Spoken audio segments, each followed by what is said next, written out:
చూసానా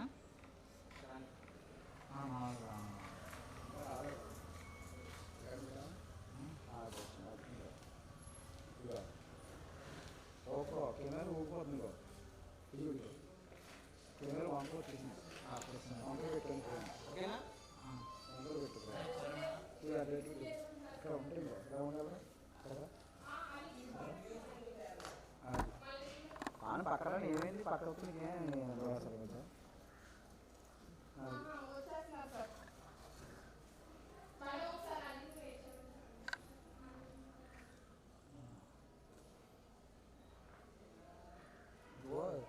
కలిపోయినప్పుడు pattern వేసుకో pattern ఎప్పుడు మామూలు వేస్తాను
Central Region, Association of Pharmaceutical Teachers of India, APT.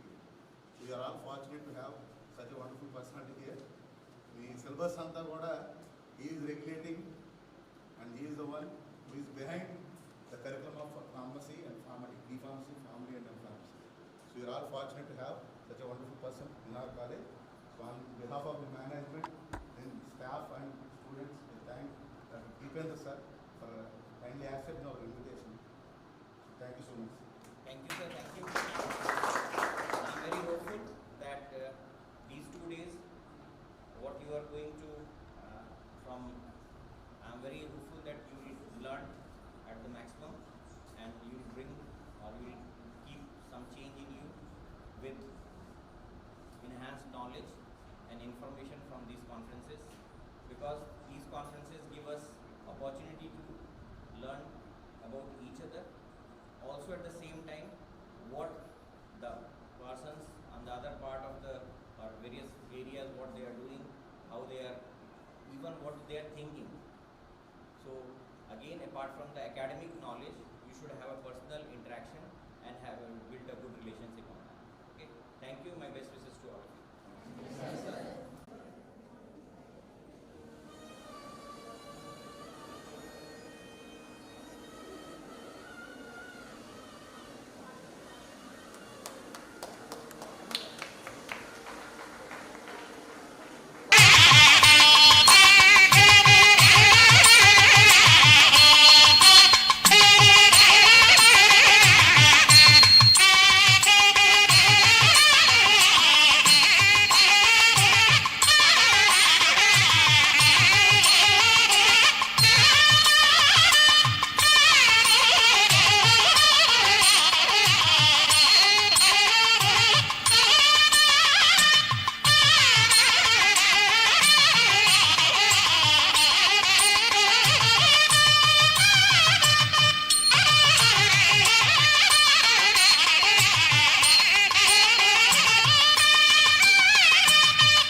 The lights are lit. I can see all of you are illuminated with energy. Let's move forward to commence the program. I would like to converse a few words about Principal of Aditya College of Pharmacy, Dr. K. Ravishankar Garu, who is co-partner of today's event. So has received his undergraduate degree and postgraduate degree from Andhra University and PhD in pharmacology at Acharya Nagarjuna University in 2009. Ravishankar Garu has 18 years of research experience and 16 years of administrative experience. Sir has also published 18 plus research papers, published 2 research books, and also penned 4 textbooks. K. Ravishankar Garu was awarded as Guru Spandana Puraskar by Spandana International Foundation in 2022. 7 students were awarded PhD under his guidance. Ravishankar Garu is ever ready to lend a hand to assist anything related to academics, guidance and profession. He was also a good help and reinforcer in pulling the event together, as you can see now. Sir, I warmly welcome you to address the gathering. Before we start with Ravishankar Garu's talk, I wish you all radiate good interest throughout the day and collect knowledge and get inspired. Have a good day.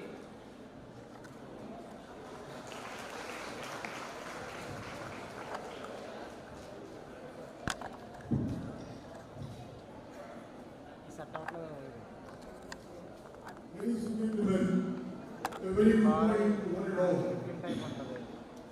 I feel privileged to be a part of this national conference, and it's truly an honor and a blessing to stand before you today as we gather for the National Conference on recent developments, challenges, and scope in collaboration with a student organization, Association of Pharmaceutical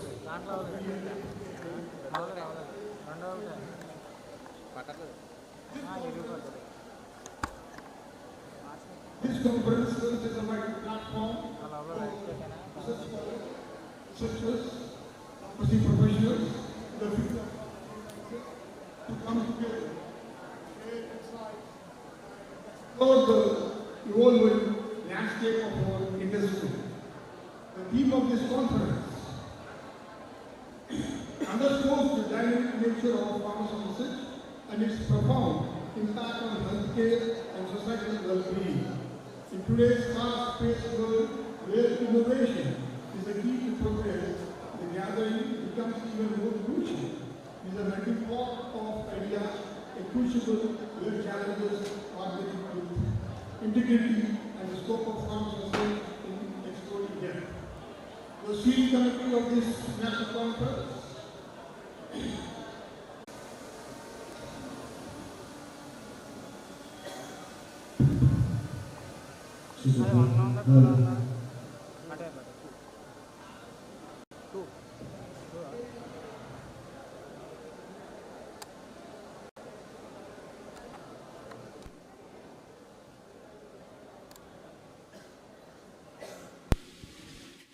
Hello. Hello.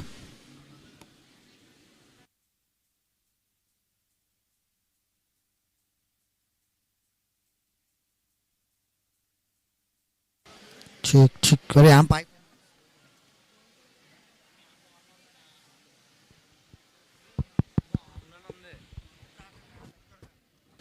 Good morning. Hello.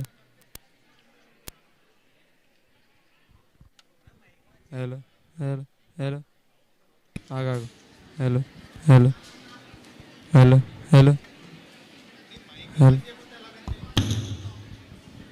Hello. So good morning all of you. All the delegates who have attended this 2 days conference, national conference by VJS College of Pharmacy.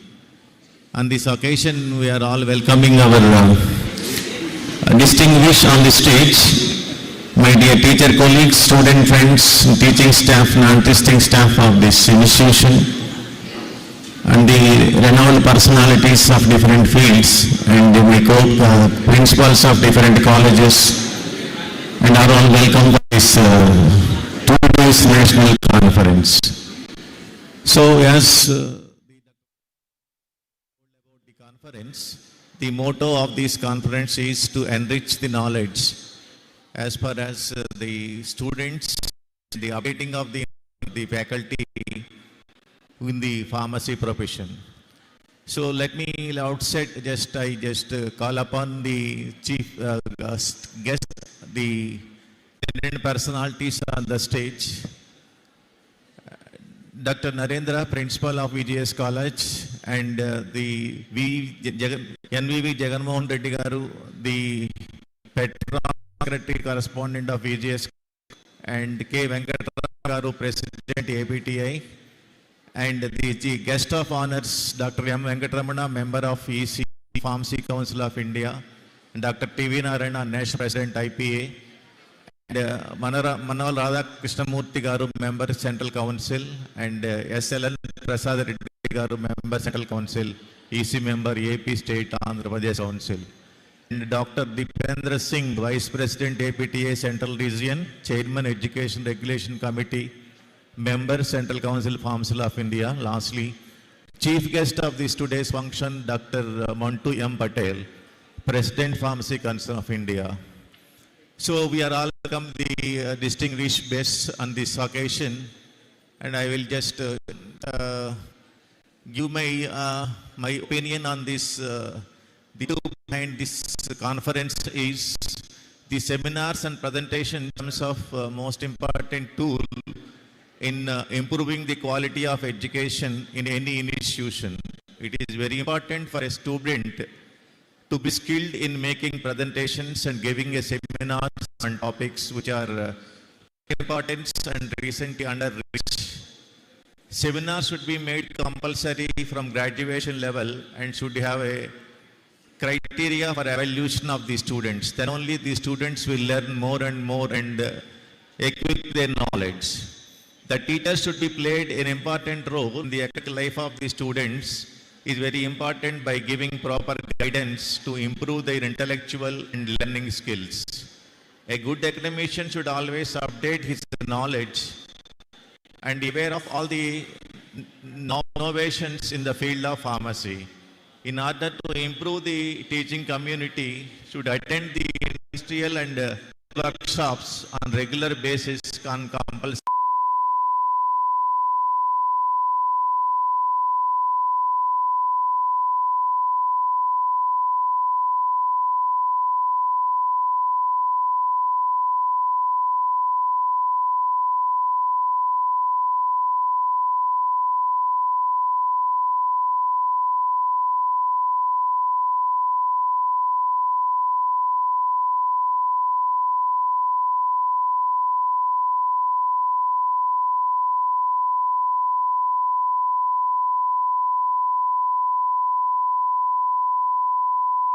Can compete in the field of pharmacy in competition, so that our level of thinking and the level of helping the society and in turn helping the patients.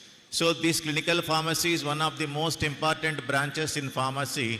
The present curriculum includes all the theoretical aspects, but only problem with the practical knowledge which is not updated, which is not being reached to the students as they desired, which requires much more attention in the curriculum to introduce the clinical pharmacy in practical orientation. Then students will learn more techniques and they reach the patients more easily, more access to the doctors, and doctors in turn they will give respect the pharmacist, because we have sufficient theoretical knowledge but we are lagging behind the practical aspects, particularly in the clinical side.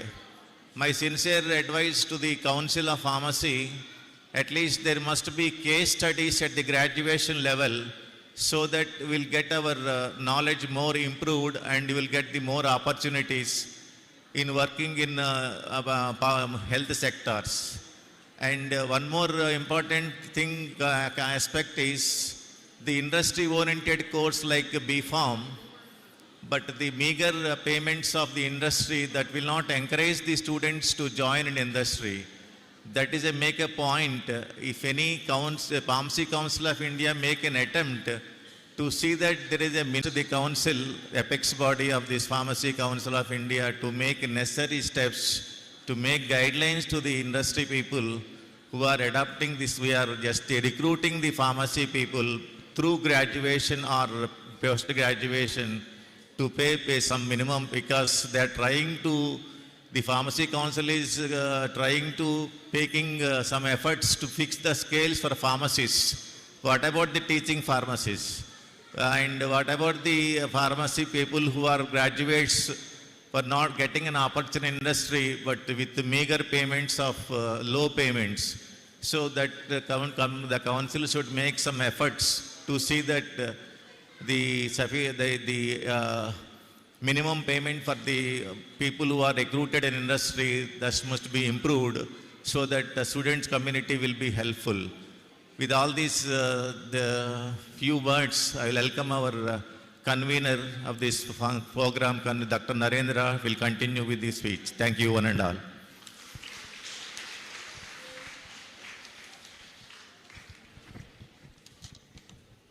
Thank you, Srinivas Garu.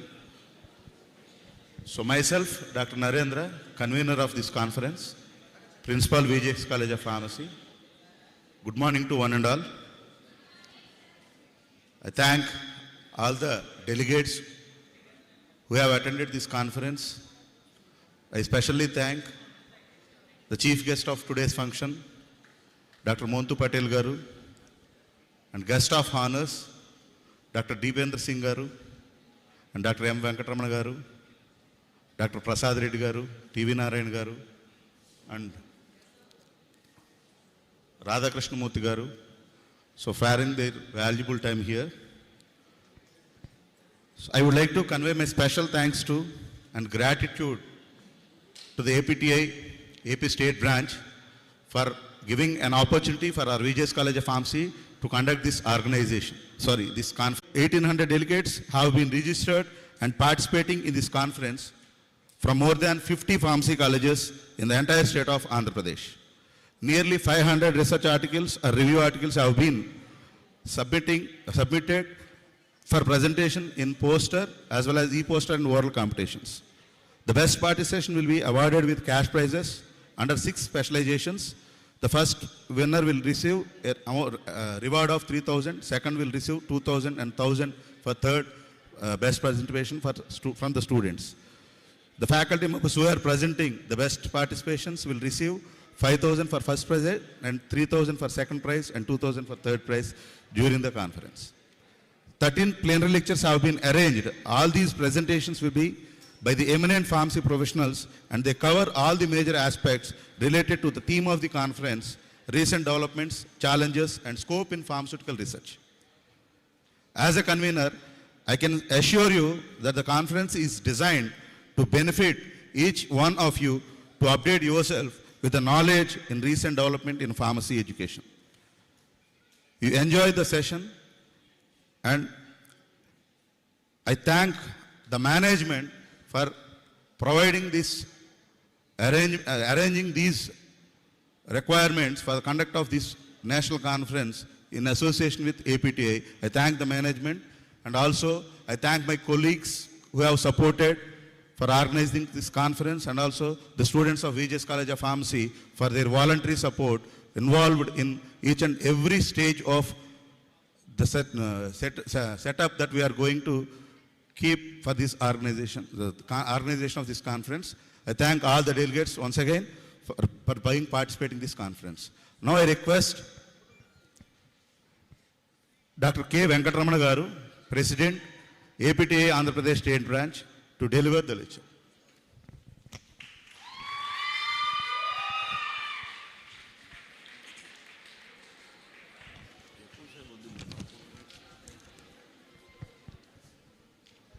Good morning. Respected today's chief guest of the function, Dr. M. Mantu Patel garu, President Pharmacy Council of India, New Delhi, and respected guest of honors, Dr. Deependra Singh garu, Dr. M.V. Ramana garu, Dr.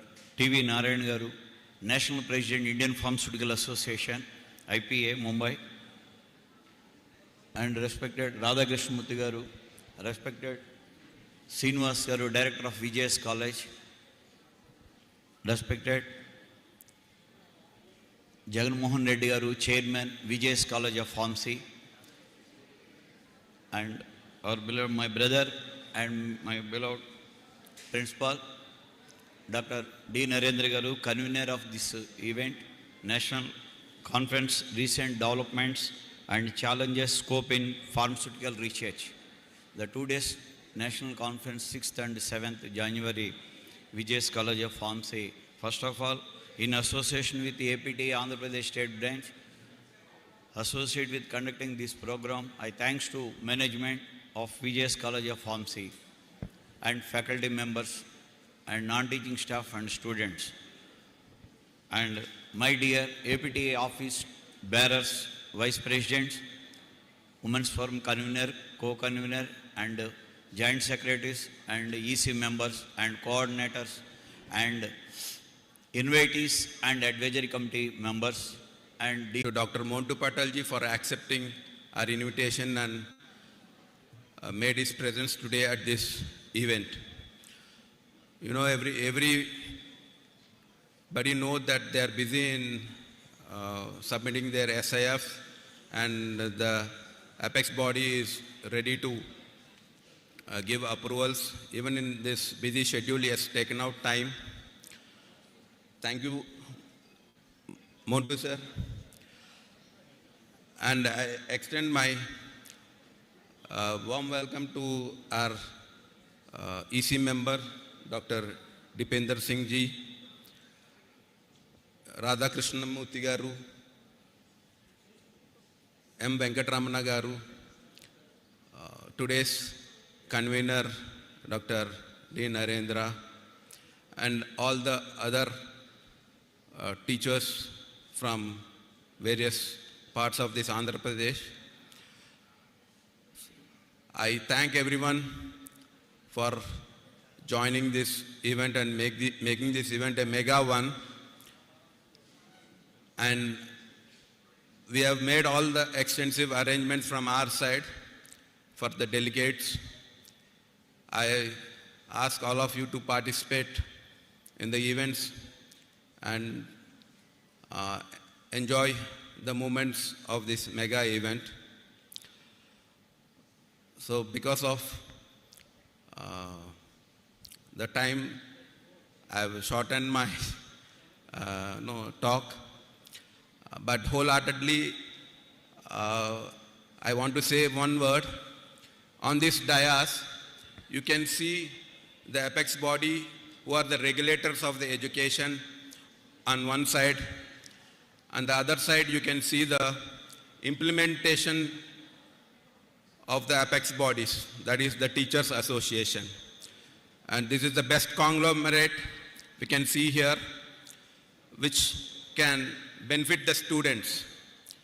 So amalgamation of both the regulatory bodies and the implementing bodies at this juncture will definitely help out the students for their building up a bright careers.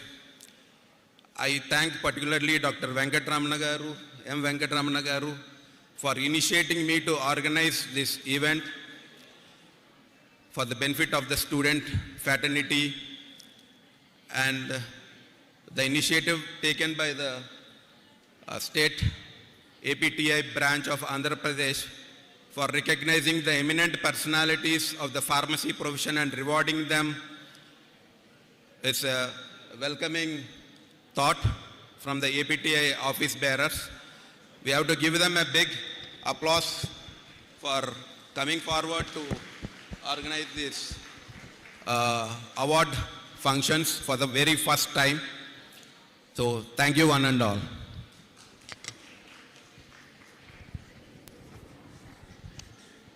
Thank you, sir. Now I request Dr. Prasad Reddy garu to address the gathering. He is the Central Council member, Pharmacy Council of India, and Executive member, State Pharmacy Council, Andhra Pradesh.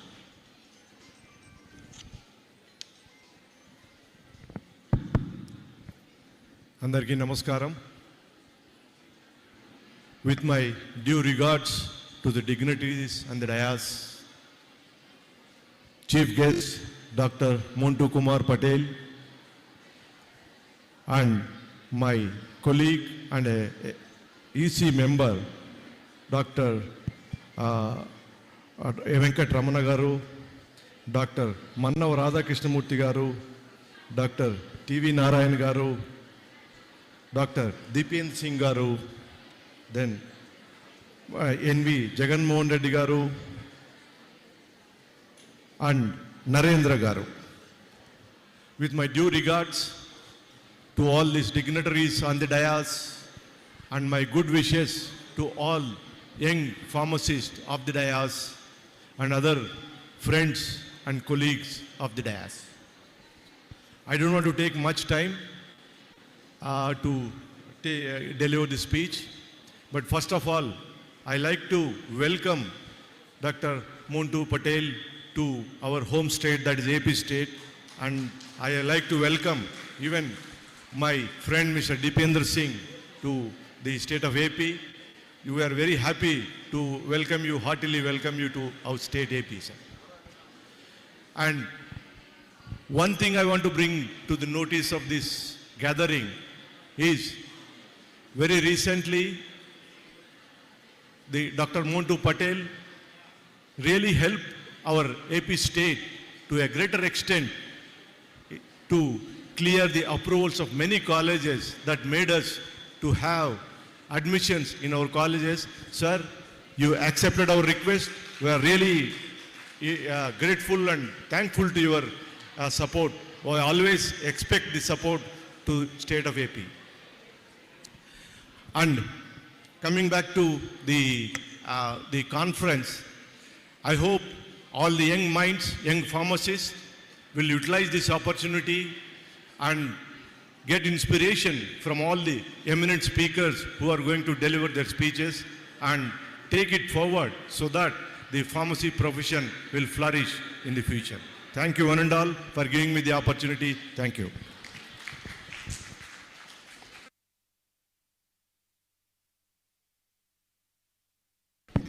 Thank you, sir. I request the delegates to maintain decency and dignity.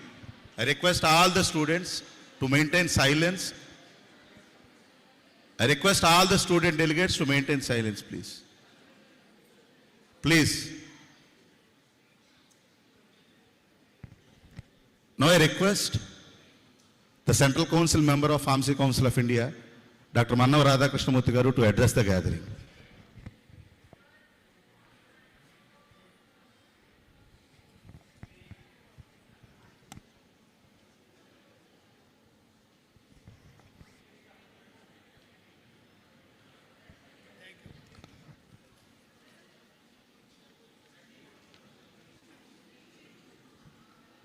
Good morning to everybody.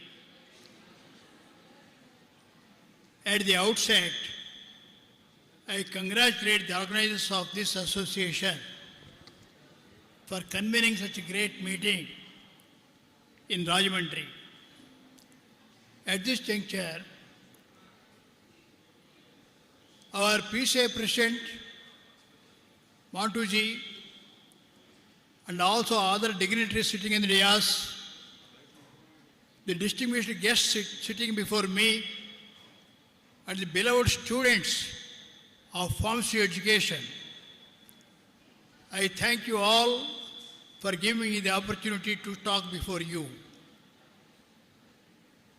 As a matter of fact, this association is of pharmacy teachers.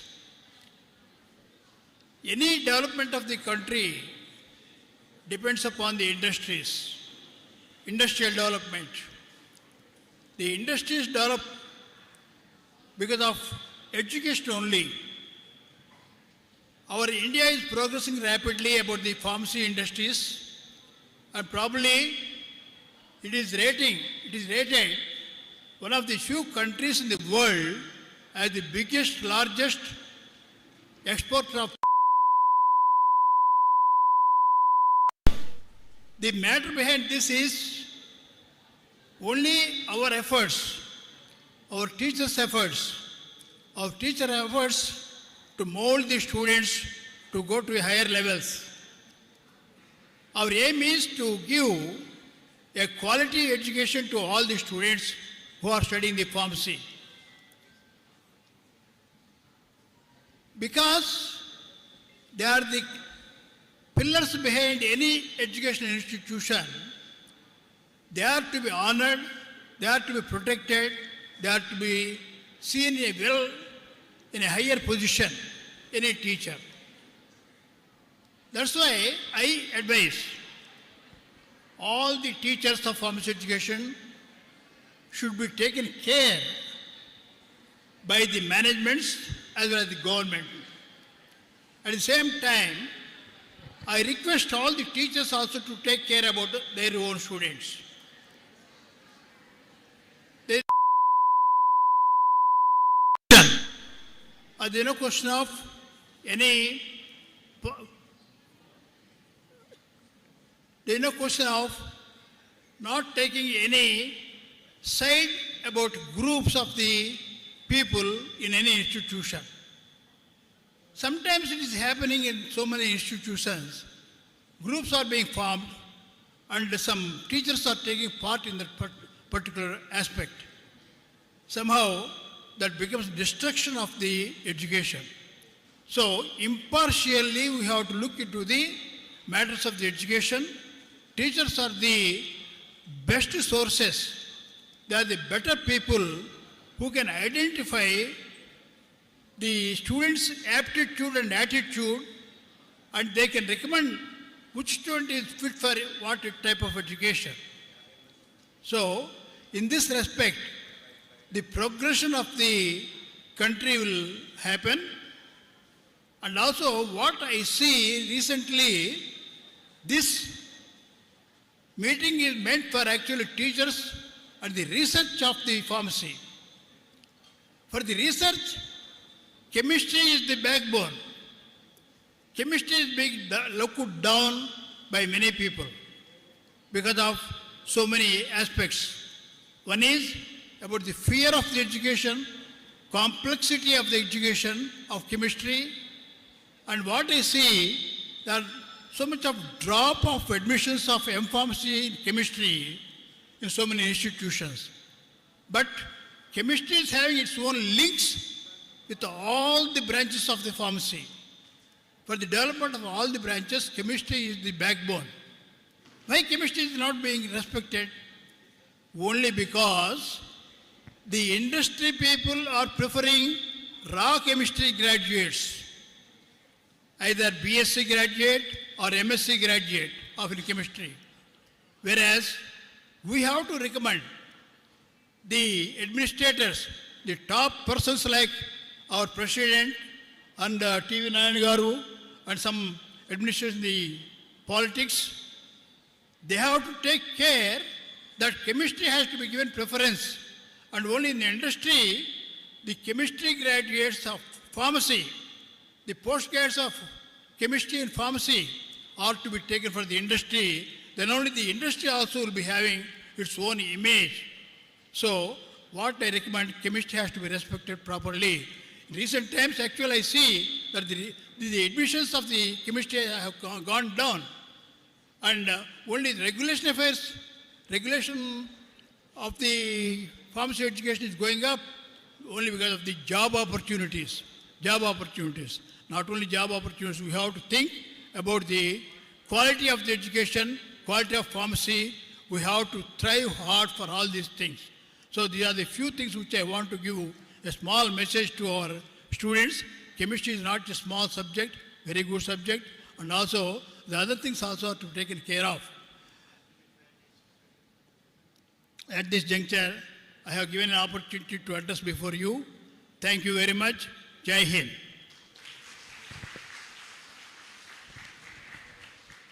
Thank you very much, sir. So, and I request Dr. TV Narayan Garu, National President, Indian Pharmaceutical Association, to address the gathering.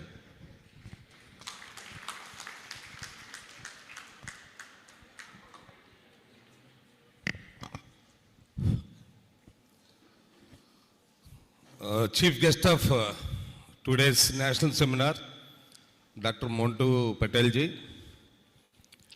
and guests of honor, Dr. Deepender, Dr. Venkatramana, Executive Committee members of Pharmacy Council of India, and Mannava Radhakrishna Garu and SLN Prasad Reddy Garu, Central Council members of Pharmacy Council of India, Secretary and Correspondent, Dr. Jagan Mohan Reddy, Chairperson Shakuntala Madam, and President of APTA State Branch, K. Venkatramana, and Vice President sitting in the audience, Lakshman Rao and Ankam Chaudhary, and Secretary Narendra, convener of this conference, and K. Srinivas, and senior teachers sitting in the audience, Dr. Ravishankar, and William Carey, Secretary of Register of AP State Pharmacy Council, and resource persons here, Adipu Ramesh, my IPA colleague, and Sushita from Konkuki University, Korea, and Ramarao Garu, senior most teachers, Dr. Gangarao, and Dr. M.V. Prasad, who came from Chennai, Ramke Bala, and Dhanraj, so many, okay, and Padmalata, Ranganaikulu, Jagdish Panda, Pavan, Manohar, Nataraj. So all of you, good morning everybody. Good morning. First of all, I want to thank President Pharmacy Council of India for accepting the invitation and coming to this area for the first time, East Godavari district. We welcome you all to this district, sir.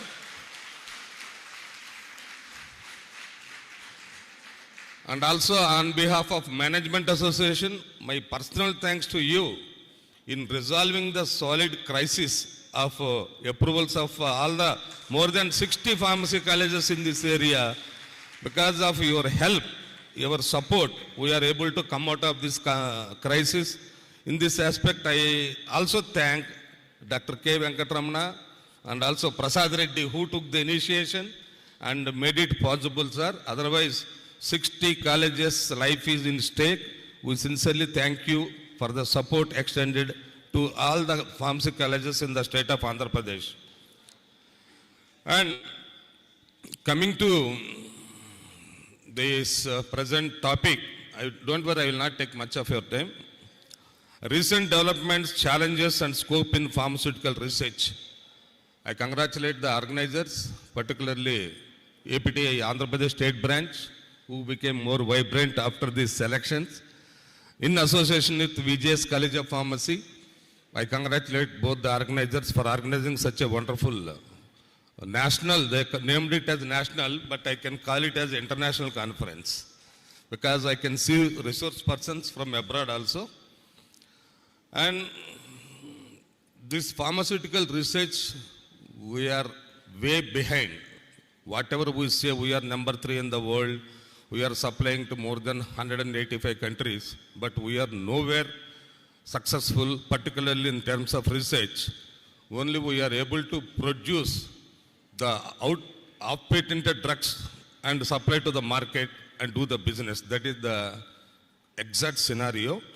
Except vaccines. We have proved ourselves in vaccines because Covaxin, Covishield, that is the best result. We proved we are pioneers in vaccines, but particularly in pharmacy industry and pharmaceutical care, we are nowhere when compared with the developed countries. This is the main area we have to focus.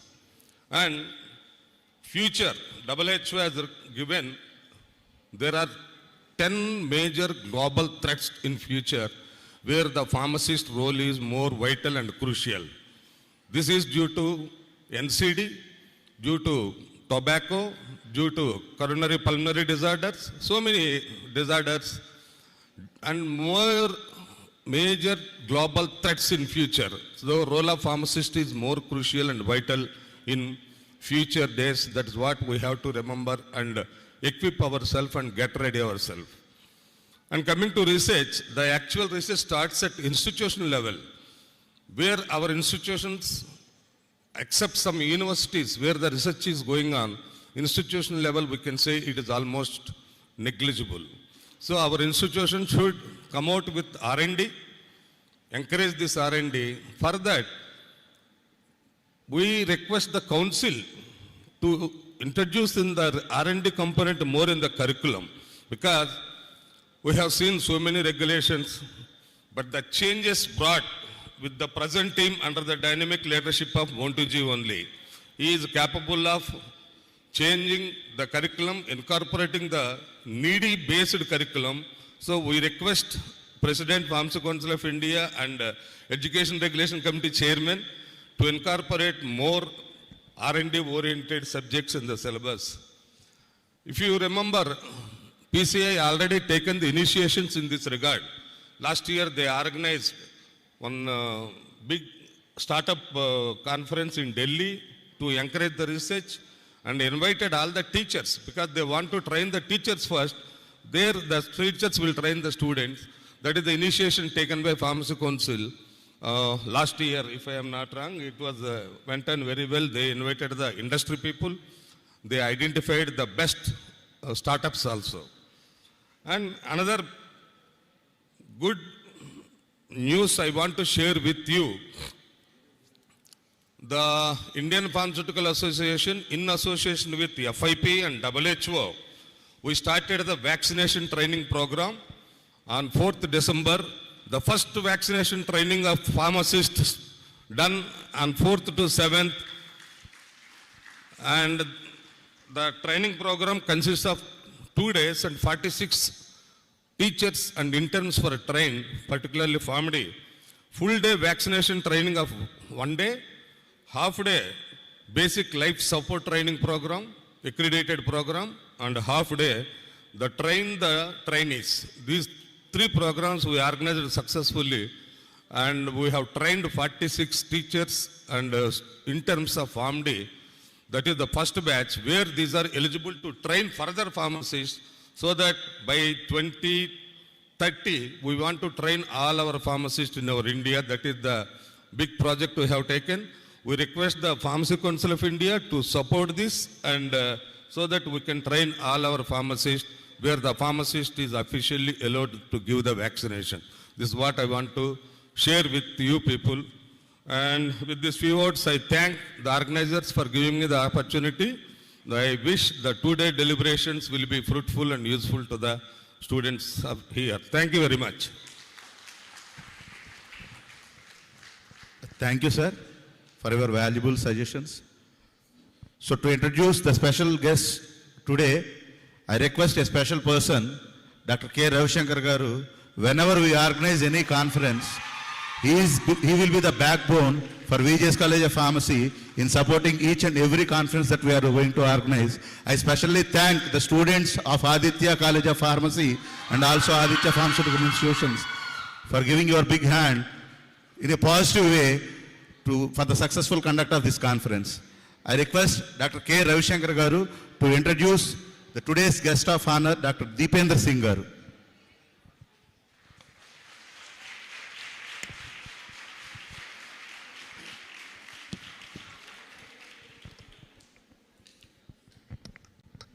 Respected dignitaries on the dais and of the dais, it is a very well-known fact that all the teaching fraternity and students community need to know about the eminent personalities who were present today's conference.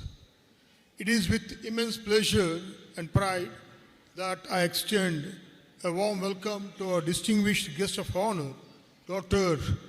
Deependra Singh, a luminary in the field of pharmaceutical sciences and a notable member of the Central Council of the Pharmacy Council of India and Vice President of the Central Region of APTI.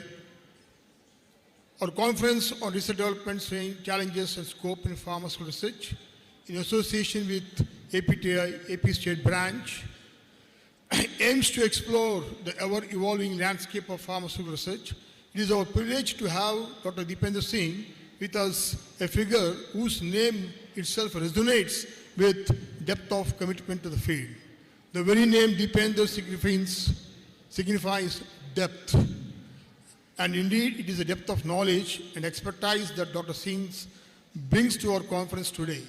His position as a member of Central Council of PCI and Vice President of APTI Central Region reflects the commitment to shaping the future of pharmaceutical education and research.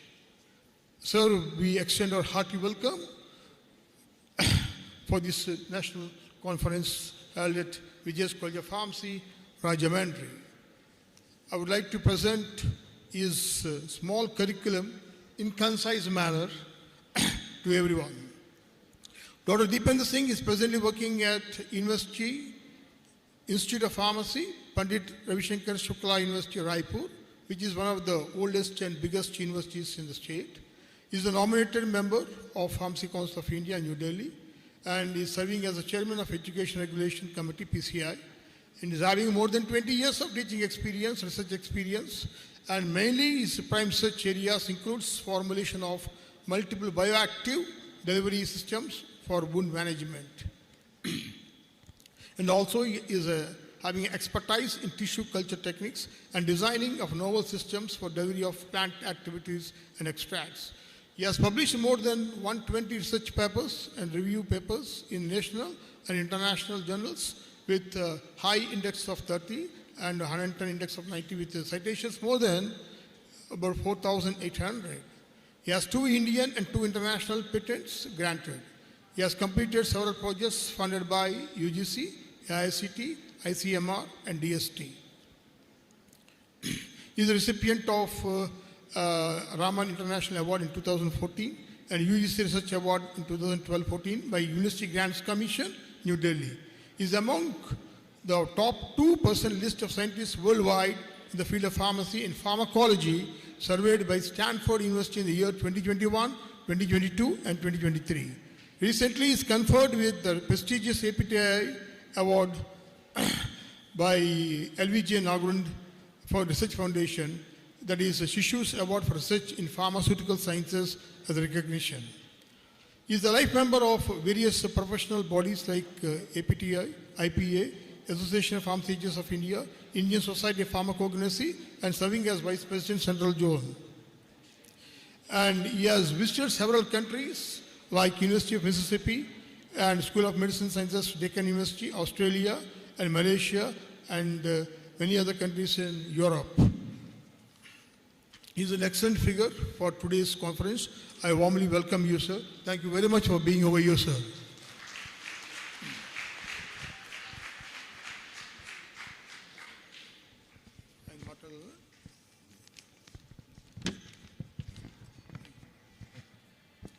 Just give me that paper, first paper. This one. Sorry. Yours. That program.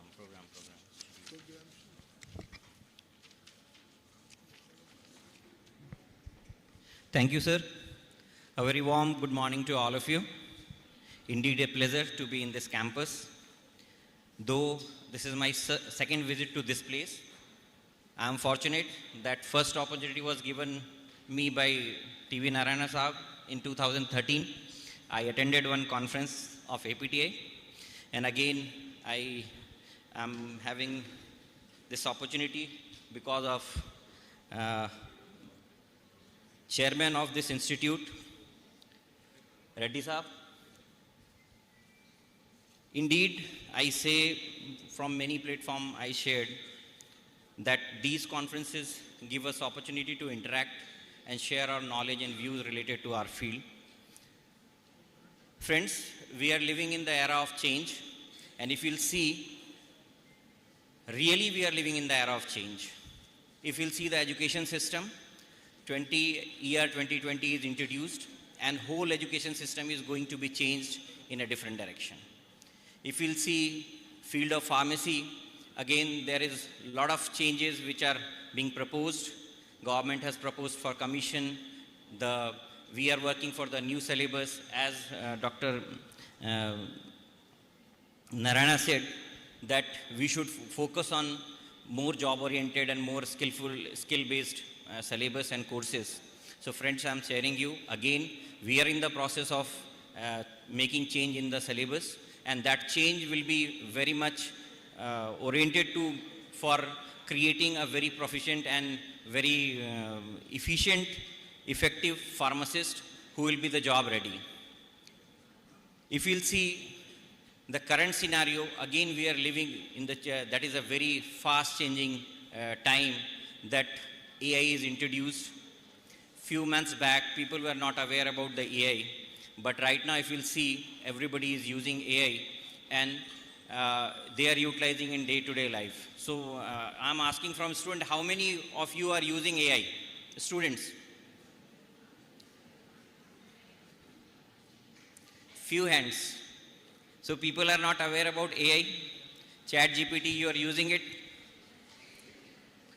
Some people very hesitant and they are raising their hand, but I am sure that this AI is going to change your life, specifically for the student as well as for the teachers. Because now there was a time when you are, for a subject or for a topic, if you are not having information, then there was a gap that you will visit the library, you will search the book, and you will get the knowledge of that topic, and then you will say that, okay, I am aware of this topic. But now this is a situation when there is a gap of few seconds that you are not knowing about the topic and you are knowing about the topic.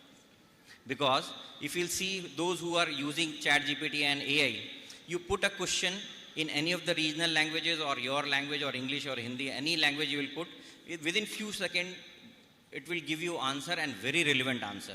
And that I am telling you, that is filling the gap, that if you are not knowing the subject, not knowing the topic, and knowing the topic. So again, it is a very challenging for the teachers as well as for the students. Because at the same time, if the teacher is using that app or facility, then your students are also using it. So this is the time when you are dominated by technology, and this is the time then you have to use this technology as a tool for the benefit of yourself. So friends, this is a time in which I can say this is the time where we are living. The half-life of any technology or any information is very short. Maybe this is something which is new for today, and maybe you are learning, and while learning again you will have something new came into existence. So this is very fast, and we have to make pace. We have to make pace with that changes. And again, the persons or the people who will walk with it, they will win the race.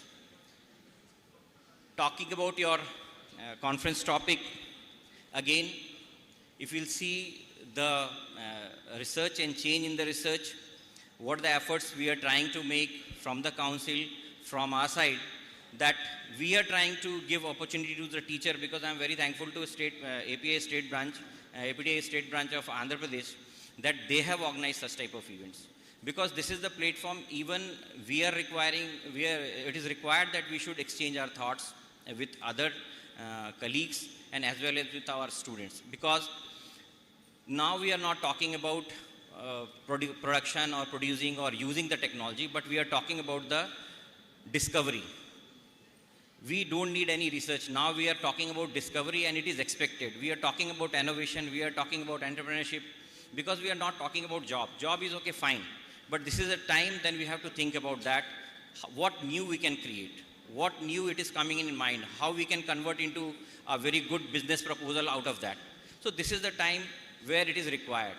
So again, council is giving opportunity to all the teachers as well as students by, as Narayana Saab said, that we are providing that one conference every year. We have proposed that a national event in which the teachers can present their innovative ideas as well as business proposals, which will be appreciated by the council. And again, council is coming with so many schemes for the purpose of research, for workshops, your CEPs, then again for the scholarships, supporting the teachers for doing PhD, and students for MPharm scholarships.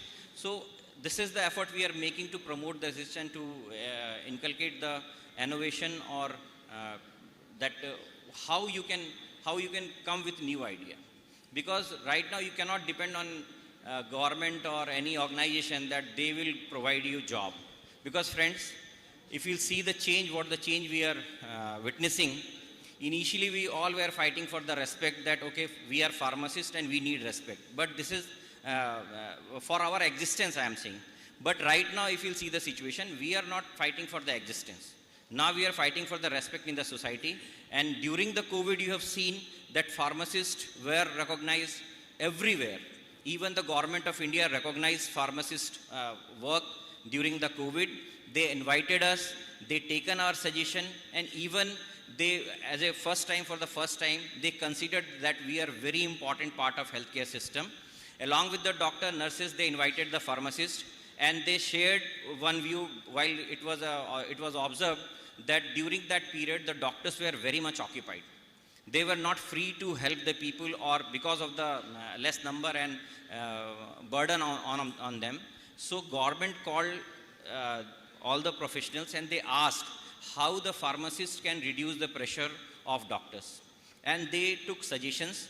President was there. We proposed so many suggestions to them, and finally they accepted our suggestions of at least appointing clinical pharmacists in every hospital. So that was one. And again, we proposed that in the rural areas, the pharmacists should be permitted for the limited prescription right. Again, it was accepted.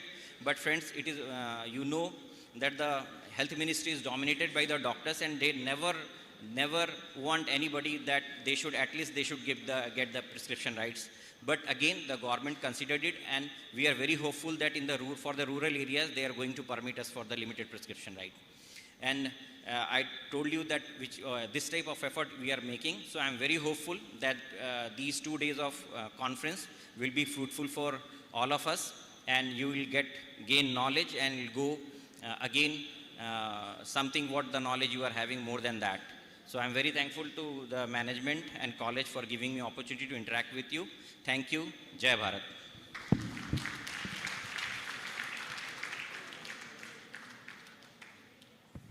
Thank you very much, sir.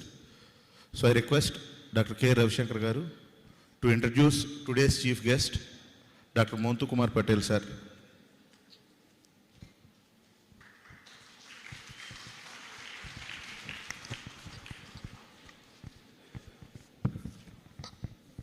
Good morning, everyone. As we embark on the details of our conference, it brings me great joy to extend a warm welcome to our esteemed chief guest, Dr. Montu M. Patel. The name Montu, meaning sweet, perfectly encapsulates the delightful essence he brings to our gathering. Dr. Montu Patel, he obtained his B.Pharm degree from Sri Swaminarayan Shankar Pharmacy College, Zundal, Gujarat University, and he has obtained his master's degree, M.Pharmacy, from LM College of Pharmacy, Ahmedabad University. That is one of the best colleges where Dr. M.N. Santani and Dr. R.K. Goyal have worked in that respective colleges. And he has obtained his PhD from Saurashtra University, Rajkot. Presently, he is President of Pharmacy Council of India. Earlier, he was responsible for various assignments and hold various important portfolios. He was the President, Gujarat State Pharmacy Council, Executive Member, Ahmedabad Chemists Association, and State Convener, Youth Development Cell, Bharatiya Janata Yuva Morcha, Gujarat, and also responsible for avian pharmaceutical distribution since 2014. And very recently, he was honored with the Doctor of Science degree by MGR Educational Research Institute, Chennai. It's very important. Doctor of Science is not a small degree, it's one of the best degrees available in the world.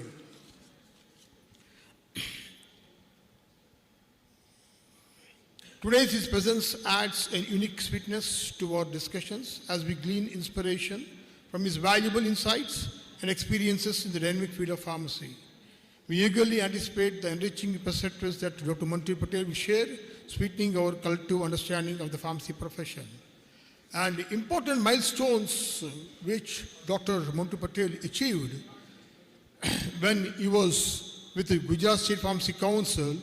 He established the Drug Information Center as well as a job portal and the digitalization of council and first paperless council of India in India, and continuous educational programs, refresher courses for students, and e-pharmacy draft rules. And very important revolutionary change, he implemented Section 42 of the Pharmacy Act 1948, led to the suspension of more than 2,500 important pharmacists who were practicing malpractices during as a dispensing pharmacist or manufacturing. They all were suspended. And action taken by him was enlightened, and it is a very important step in the field of pharmacy. The milestones achieved by Dr. Montu Patel as President of Pharmacy Council of India for global recognition as job portal for PCI New Delhi, and several MOUs with the different stakeholders, and very new curriculum development with, in association with, according with the National Education Policy, and single window system for paperless PCI New Delhi, and important aspect is student faculty portal. So during your, as a tenure as a president, a very important revolutionary changes were implemented by you, and almost all the teaching fraternity and all the pharmacy colleges and managements are quite happy with your wonderful services which you are rendering to the pharmacy profession. Without further ado, I would like to extend a warm welcome to our chief guest, Dr. Montu Kumar, Mukesh Kumar Patel, and look forward to the invaluable insights he will share with us today. Welcome, sir. Thank you very much.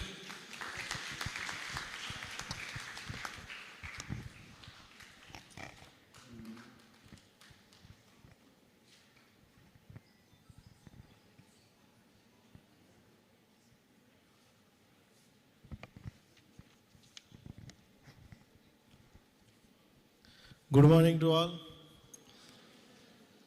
अभी 12 नहीं बजे इसलिए.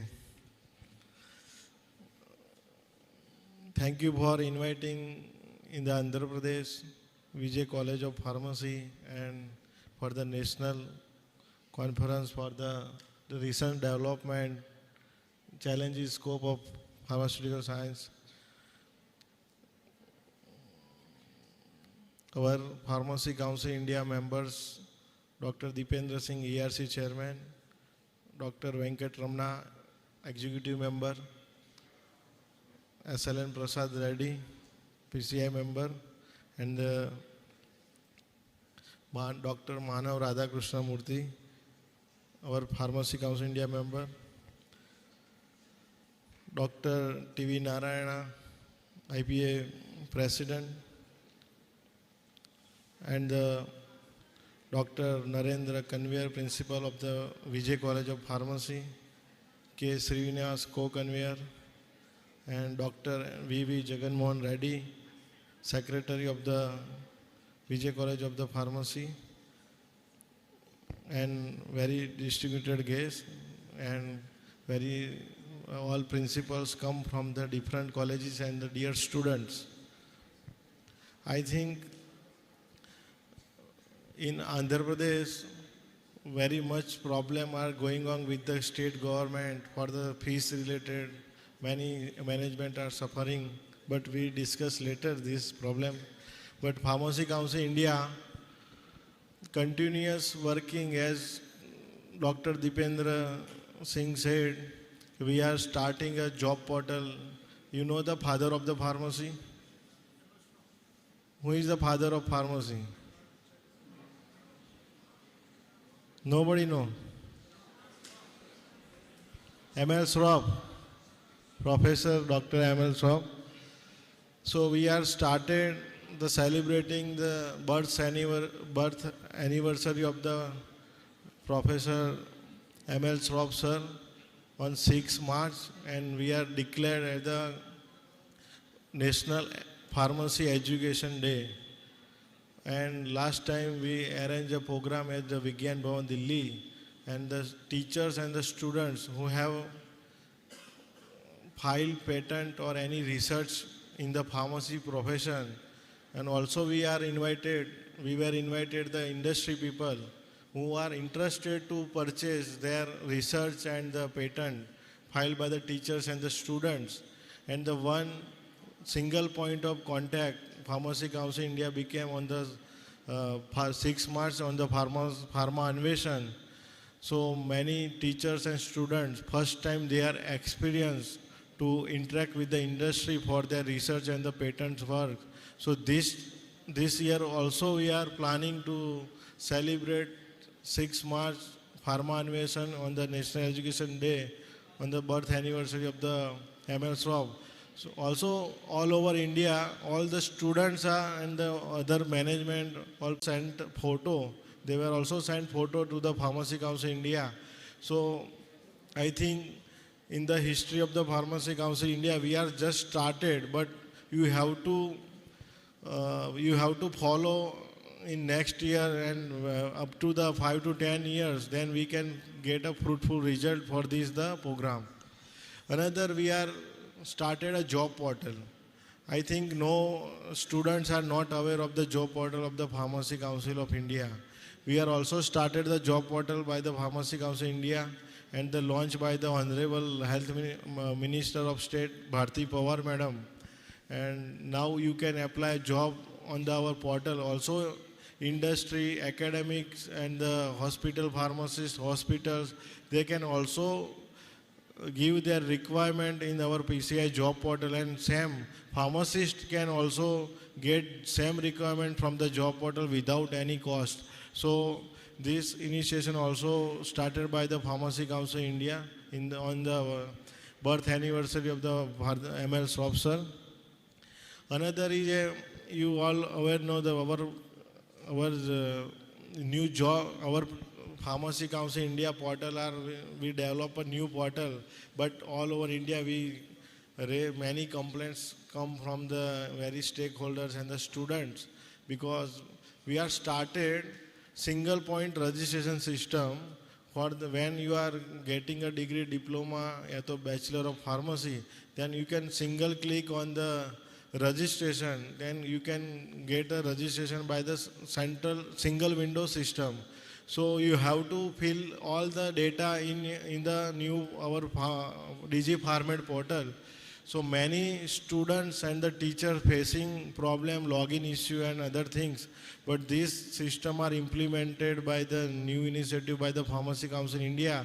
So you have to cooperate, because once you have to cooperate, then system will be stable, and after stable system you can get a single window registration system, and many fraud faculty are also removed from the portal, because we give a central registration number to all the pharmacists. BH, this started from the BH means Bharat. You get a central registration system from the Pharmacy Council India portal. You can also get a ID card, digital ID card from the portal. So many initiation to started by the Pharmacy Council India to digitalize all the data, digitalize all the state pharmacy council, because pharmacists are getting a very problem for the registration process, because you know in Andhra Pradesh Pharmacy Council and I think 2 pharmacy councils are facing a lot of issue of the renewal and the other problems. So when the portal, this year when the portal will started, then they get all the database of the all over the India, all the state pharmacy council, they can verify from the portal and directly give the registration. So there is no fraud registration given by the any state pharmacy council.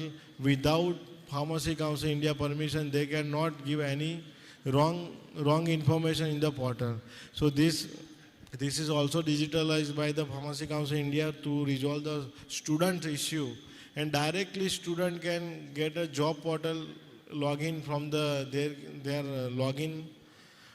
Another initiation by the new syllabus, already we are started to frame new syllabus, and I think most of the syllabus we completed, but the government are announced the National Pharmacy Commission bill.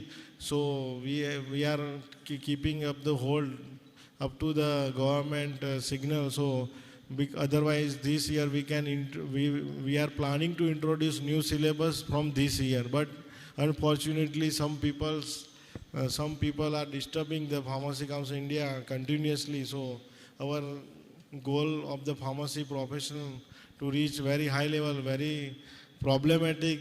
So I think TV Narayana sir and other APTI stakeholders are supporting to continuously Pharmacy Council India. That's why we are solving the most of the issues with all the states. But till we are not recognized by our society and our government as a healthcare professional. So pharmacy, National Health Mission, National Health Authority started a portal to doctor, nurse, pharmacist and other healthcare professional.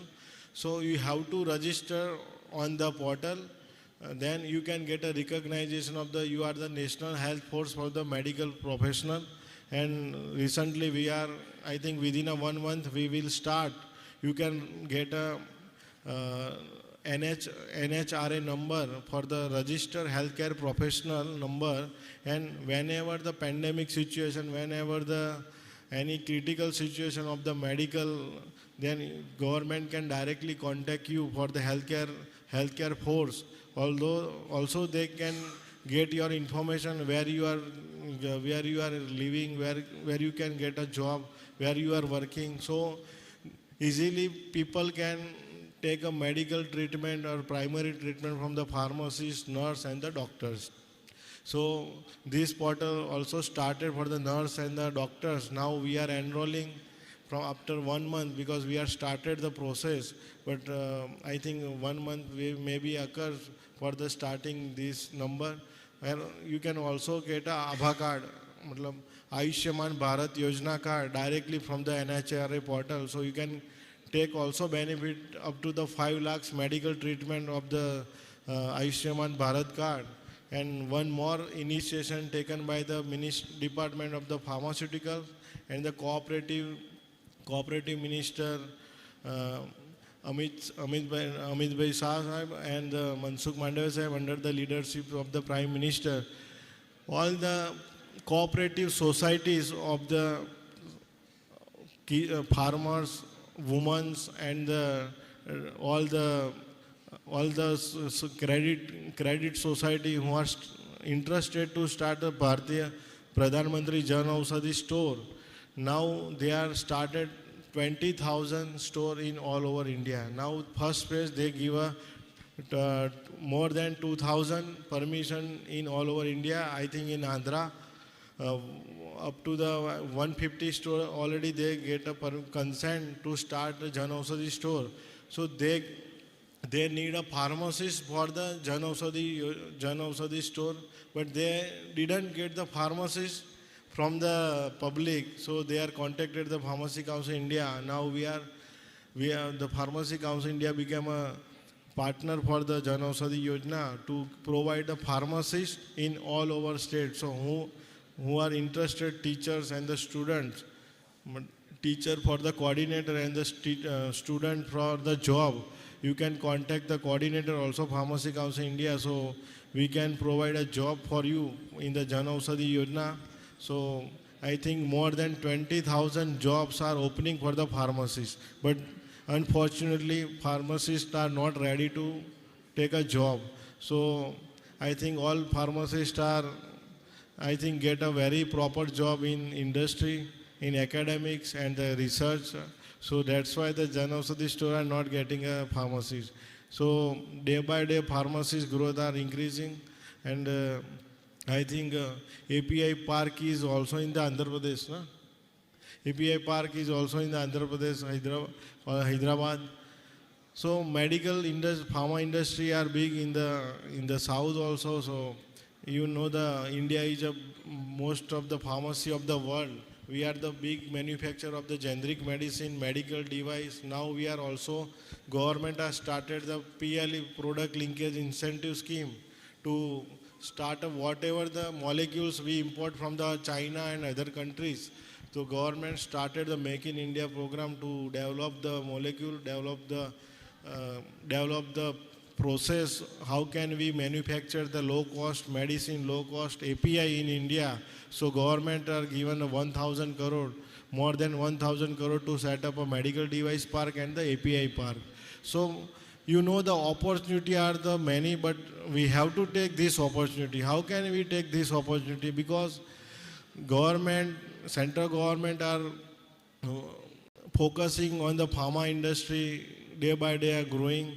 Also the surgical industry are regularized day by day. Cosmetic industries are very big, but we are only focusing the tablet, capsule, liquid and injection. But we have to think the medical device industry, API industry and the cosmetic industry. So this very big empire of the pharmaceuticals and nutraceutical industry is also remaining, because you know the day by day food quality are degrading. So multivitamins, multiminerals are required in the daily intake.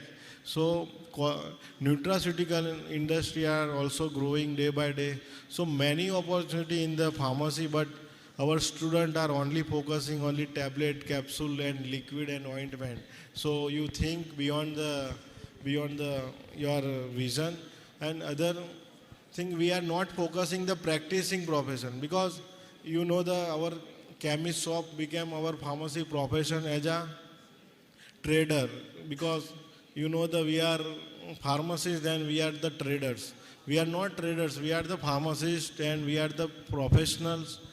If the doctor can charge their consulting fees, if chartered accountant can charge their consulting professional fees, if lawyer can charge their professional fees, then we are pharmacists, we are also professional, we can also charge our consulting fees.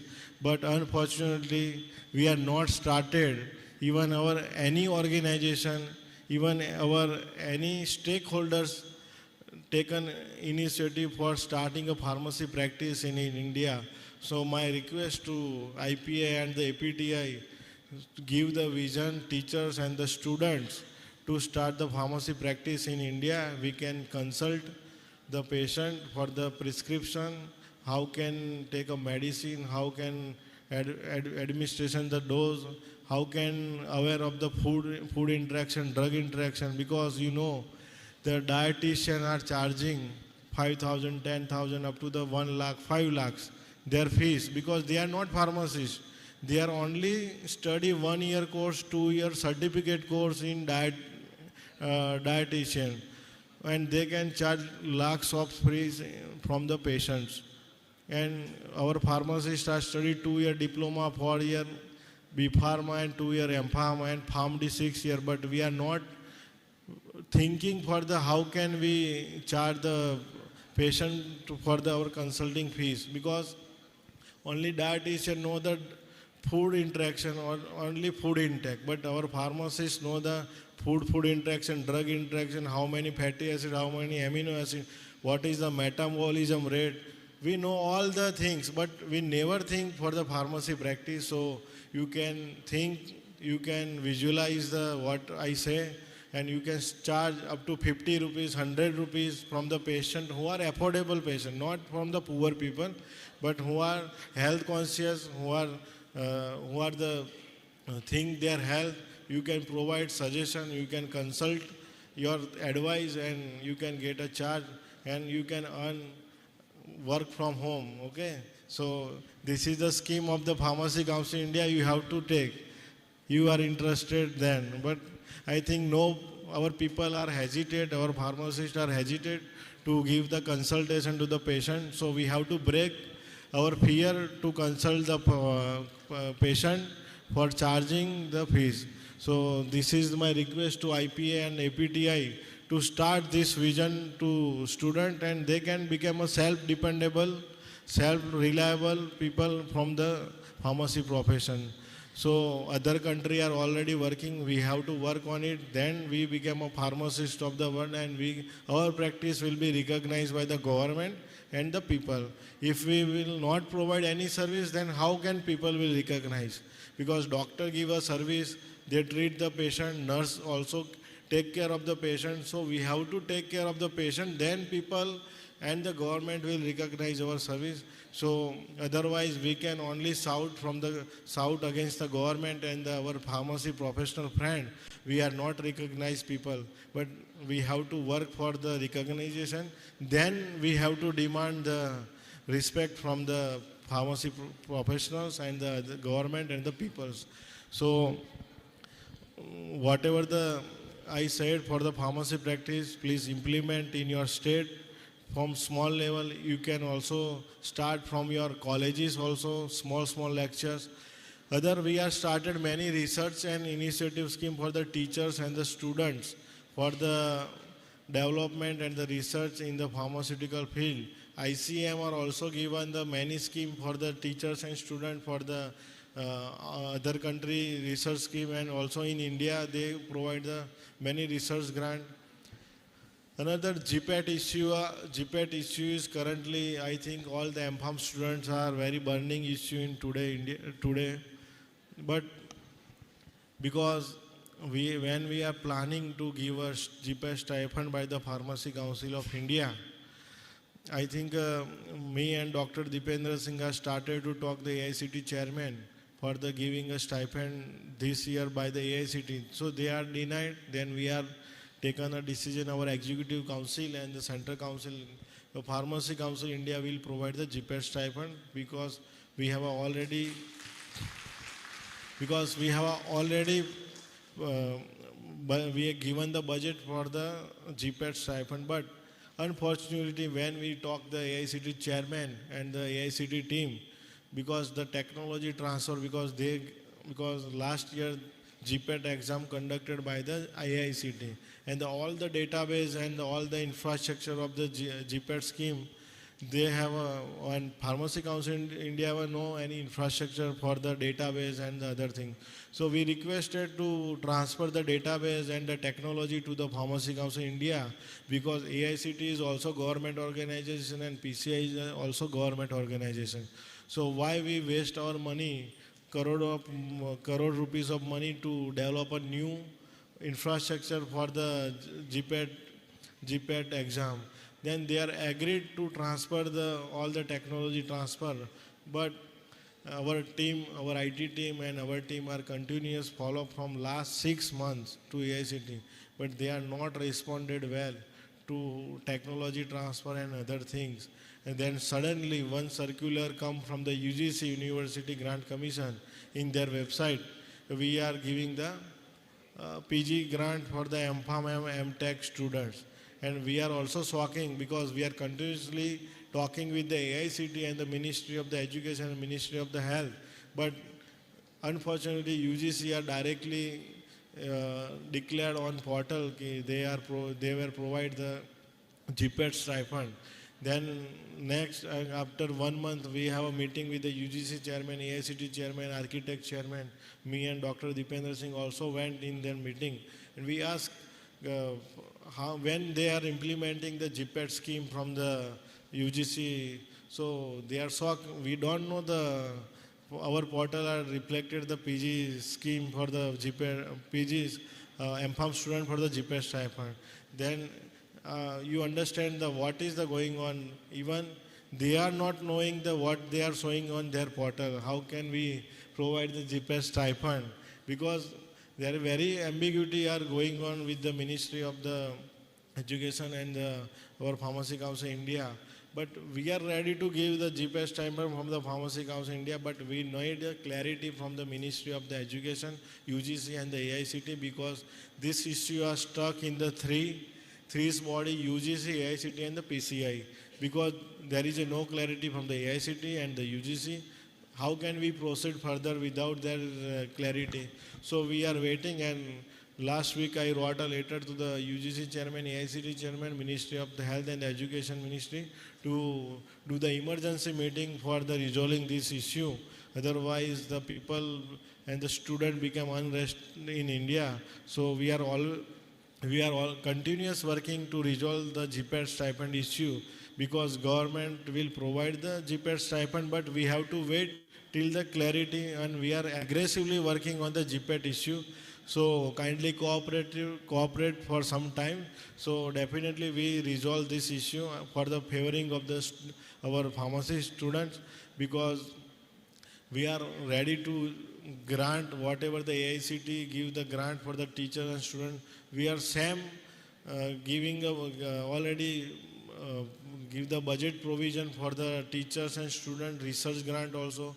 So whatever the benefit given by the Pharmacy Council India, we are ready to give to teachers and students for the development of the pharmacy profession. But you have to wait and cooperate the Pharmacy Council India without any criticizing, because Pharmacy Council India is your organization, not mine. Okay, I am the only president as an administrative post, but you give the fees to the State Pharmacy Council, State Pharmacy Council fund give to the Pharmacy Council India. So whatever the contribution, it is your Pharmacy Council India is your organization, not mine. So our pharmacy profession understand whatever the Pharmacy Council India doing, it is for your future, not for the 1 or 2 person. So we are ready to work positively for all the students, and we are also started the skills program, because you know in real industry and the skills, we are framing the skill policy. How can we train the pharmacists and the teachers for upgrading their skills? So their policy are also finalized in our upcoming Central Council meeting. Then in all over India, in Andhra Pradesh, in all over the India, we can develop a skill center in one skill center in each state for the skilling of the teachers and the students. So you can also get a benefit from the Pharmacy Council India for your future. Another, we are already working with the Life Skills Center Council of Ministry of the LSSDC. I think many colleges are tied up with the LSSDC, but some colleges are till date not tied up with the LSSDC, because we are starting the joint program for the market. How can you upgrade your skill by marketing, by digital, using your software? How can you practice in the medical shop? How can you file the document in industry? So many short courses we will started in Pharmacy Council India. So LSSDC are joint partner of the Pharmacy Council India. Another new initiative by the Pharmacy Council India is, the biometric attendance system and the Aadhaar-based authentication system, the teachers and the students. So we are developing a software for the monitoring of the Aadhaar-based authentication and the biometric attendance of the students and the teachers in the pharmacy institution. So this will be also implementing soon. Within a 1 month or 2 months we will implement, and all genuine student and the pharmacist and the pharmacy institution will recognize, and they get a good recognition from the society and the pharmacists, because many irregular institutions are going on. And when we are decrease the seats and take any legal action, they move in the court and take a benefit. But this time we find out the way. We have all the database, even the new portal, all the QR code of the instrument, all QR code of the laboratory, classroom and the library. So all the database PCI will have, then we can check all the parameter of the institution, and we can recognize the good institution in the Pharmacy Council India. And if they are not up to the mark, then we can shut down the pharmacy college. Another new initiative by the Quality Council India. The Quality Council India. Our students are not knowing, but I aware of the Quality Council India.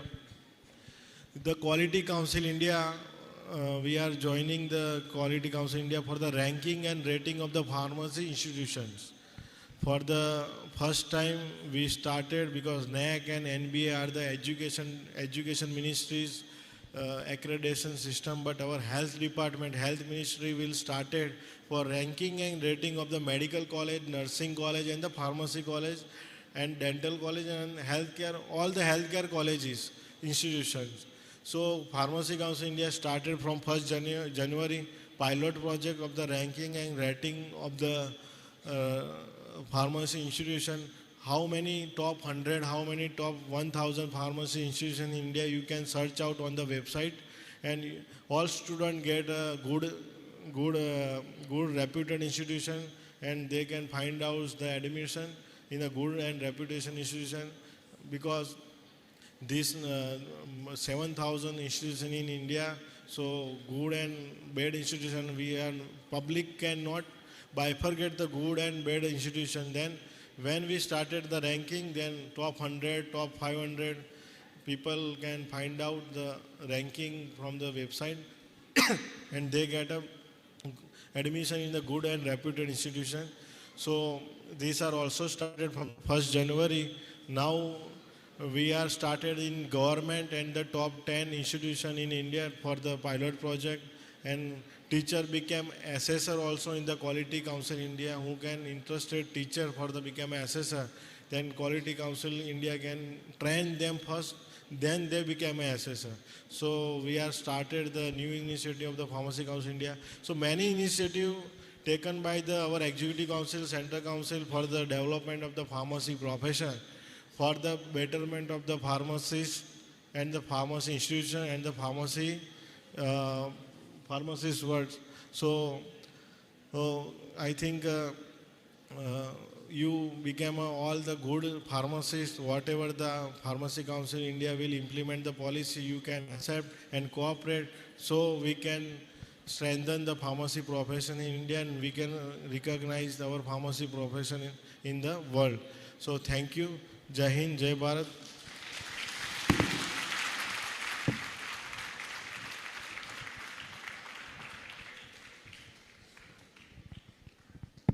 Thank you so much, sir.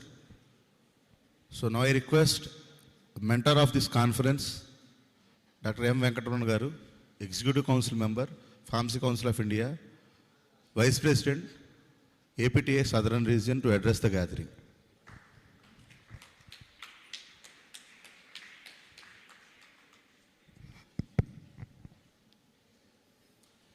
Good morning to Sri Janmohan Reddy Garu, Chairman Vijay College, and Dr. Montu Kumar Patel, Honorable President, Pharmacy Council of India, respected dignitaries on the dais, off the dais, my teachers, senior most principals, management from various institutions, students, good morning to all of you. Mainly, I would like to express few of my views on behalf of our APTA as well as Management's Association. Coming towards our today's topic, it's really very lengthy topic, so it is big challenge for the resource persons to provide a necessary data to all our students. So hope that they'll do it in excellent manner. And coming towards my teachers, on behalf of our APTI, I requested Honorable President to extend this portal at least for 2 more weeks. So likely it's going to happen. Be cool, don't worry, all of you enjoy well these 2 days at this conference. Coming towards GPAT scholarships, already our Honorable President has discussed about that. Already the Pharmacy Council of India has granted around 50 crore rupees and it was about to disperse, but meanwhile the UGC has given notification. So now the council is going to seek clarification from UGC. If UGC is not coming forward to give these GPAT scholarships, hope our Pharmacy Council is going to implement as early as possible. Sir, President Sir, from all our Management's Association, we have given a representation to consider 1:20 ratio of students and faculty. Because as you know that it is becoming very tough to get teachers, and moreover it is very difficult for us to pay salaries as per the 7th pay for the existing faculty. So this was a long pending, sir, and I hope that you will consider our request in the interest of the profession and for the welfare of our teachers. And in the coming session, you are going to implement this for betterment of our teacher. Coming towards our SIF, in M-Pharmacy programs, you have been introduced several instruments which is very difficult for us to purchase immediately. So kindly give us certain time period to procure the equipments, because a lot of equipments are there. Even if you are ready to purchase also, it is very difficult to get the delivery of those equipments, because the PCI is asking us to upload the challans, delivery challans, as well as the payment proofs, everything. So please consider this request on behalf of our APT as well as our managements. And next, coming towards our library textbooks, PCI is asking almost 10 to 15,000 of books for the established institution. So definitely, sir, we'll support you. So please give us certain time to upload, to scan all these books and to upload it. Because all the managements and principals, they are little bit tense, because earlier they had a bad experience with PCI, because in most of the cases, due to the non-availability of the teachers and non-availability of these equipments or something facilities, the PCI has been taken serious action by reducing the seats. So, so all of us are a little bit worried about these equipments and all. Please consider this for at least for 1 year, sir. Definitely we all are there with you. And whatever the reforms you are going to bring in a pharmacy profession, definitely we all are there with you and will support you and will follow your directions. On behalf of our APTI, Really, I'm very thankful to you, sir. Upon my request, in spite of your busy schedule, you have been given your appointment to be here and to felicitate my teachers. Thank you a lot. And also, I thank John Mohan Reddy Garu for providing us this platform to organize our APTA Teacher Award function at this Vijay's College of Pharmacy premises. And also thank you all for giving me this opportunity.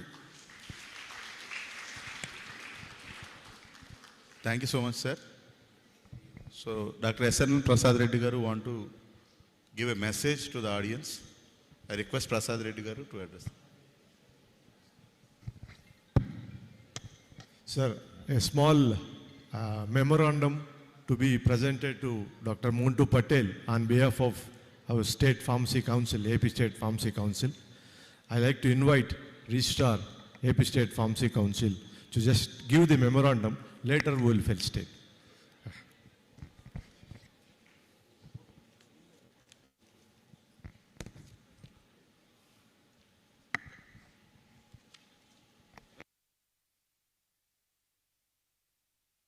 I invite a member, AP State Pharmacy Council, Durga Prasad, also to come on to the dais.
A small representation from IPA to the President, Pharmacy Council of India.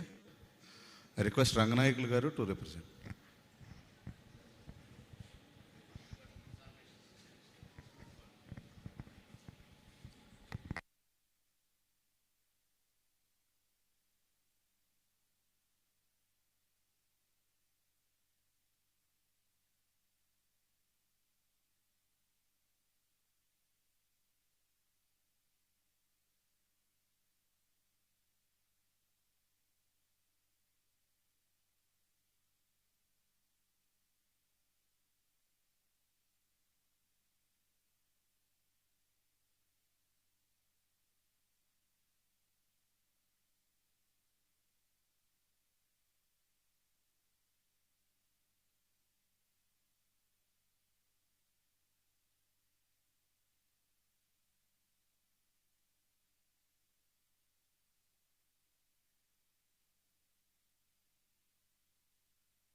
Respected dignitaries, to conduct a conference by one institution is not that much easy and possible. So for organizing this conference, we approached various eminent pharmacy professionals in our state as well as our country. So many of them have shown their interest, but few of them have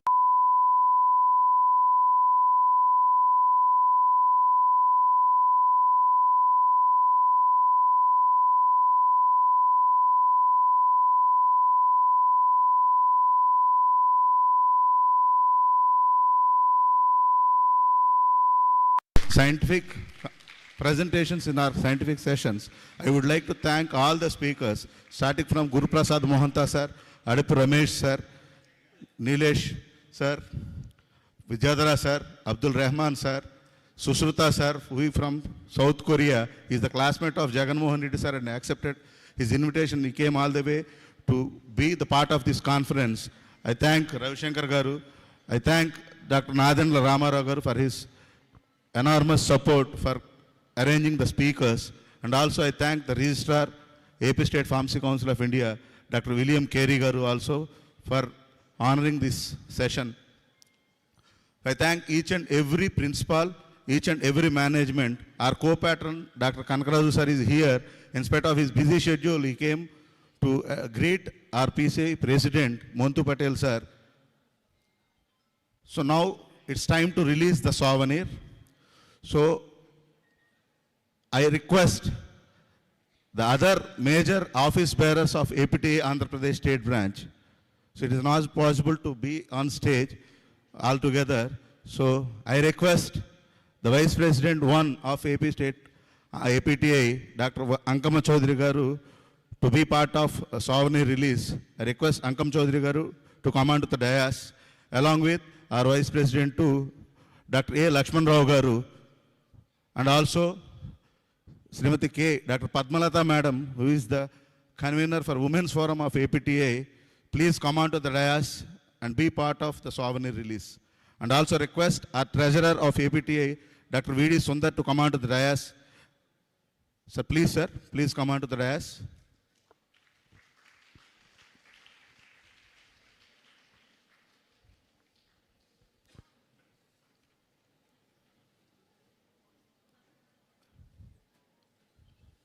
Everything is related to money. So we are having enough registrations, but it is not enough for all the things that we have to provide. So we need the financial support. In this regard, we approached Dr. Sri GVH Hariprasad Garu, GVH Prasad Garu, Director Learn Pharma, for sponsorship. He has sponsored 30,000 rupees for the souvenir release. So I also request Sri Prasad Garu to take part of souvenir release. I request all the dignitaries on stage to release the souvenir of APTA, AP State Branch National Conference. I request Ravi Shankar sir, Ramarao sir, William Carey sir to come onto the dais, Vijayadhara sir also to come onto the dais, along with Ranganaikulu sir. Padmanabh Reddy sir, who is the Secretary of Management Association, please come onto the dais, sir. Sir, please come onto the dais. Ramarao sir.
I request Venkatraman sir to felicitate the sponsor of the souvenir.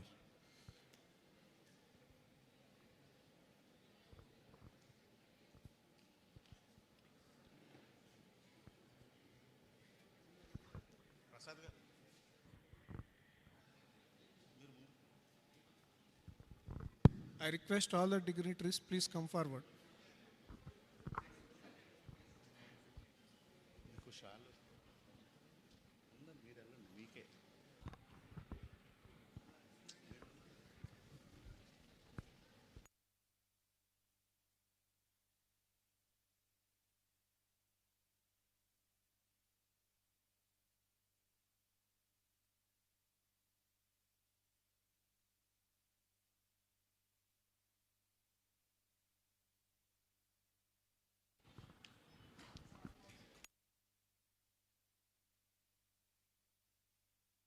Weird.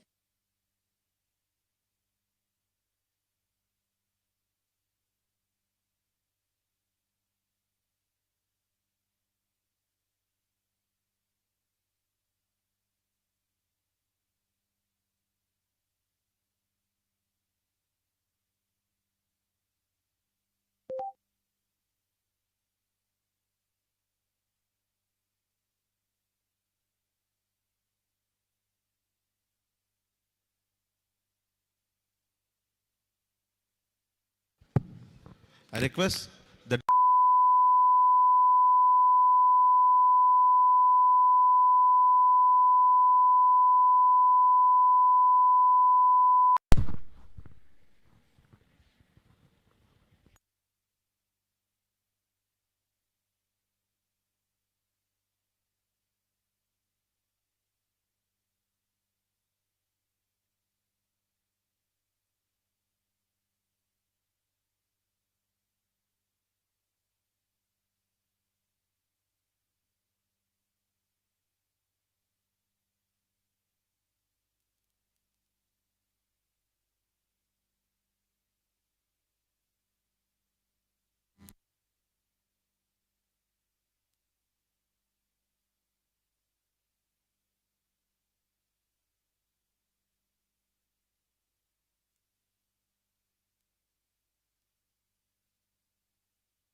I request the guests to honor Deependra Singh, sir.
Manav Radhakrishnamoorthy garu.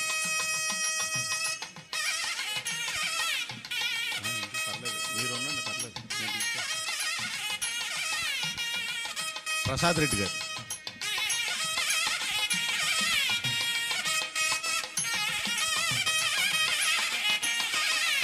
TV Narayan.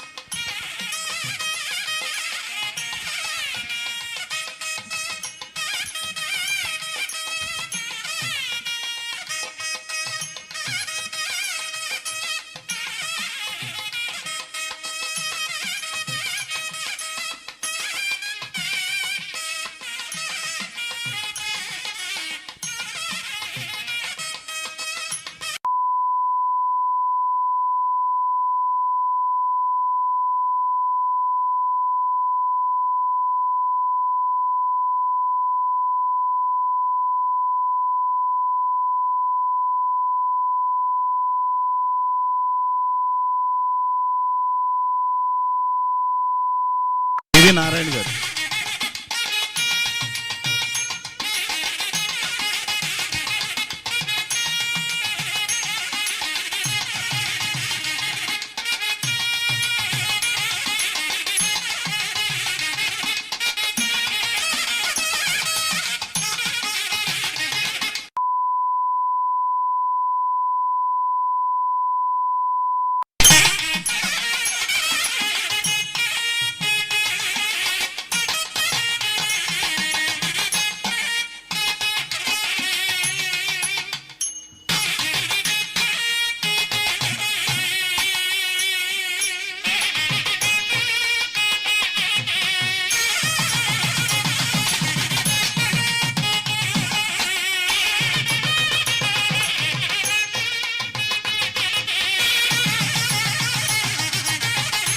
Venkataramana గారు.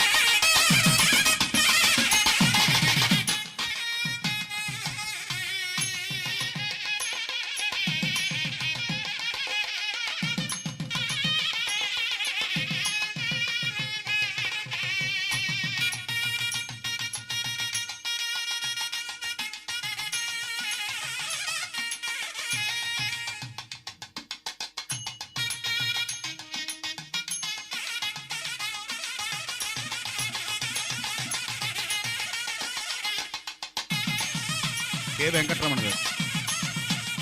K Venkataramana garu, president APTI Andhra Pradesh state branch.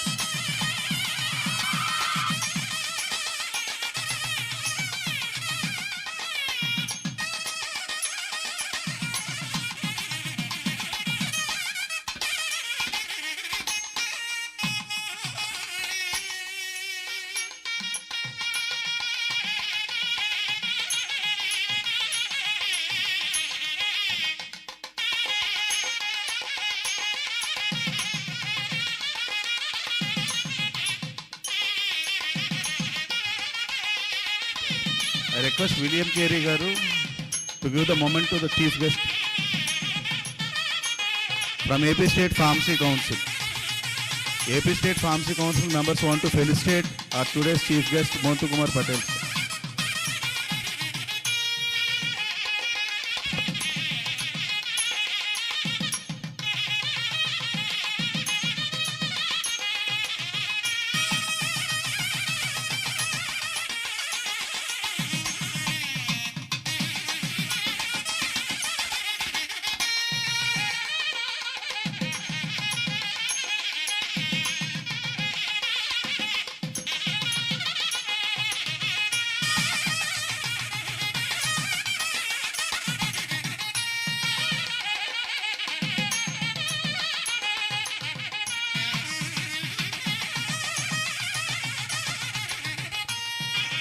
Shri Kanakaraju గారు,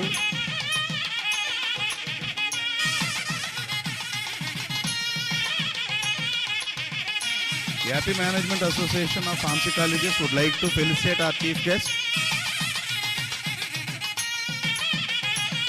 on behalf of the APT.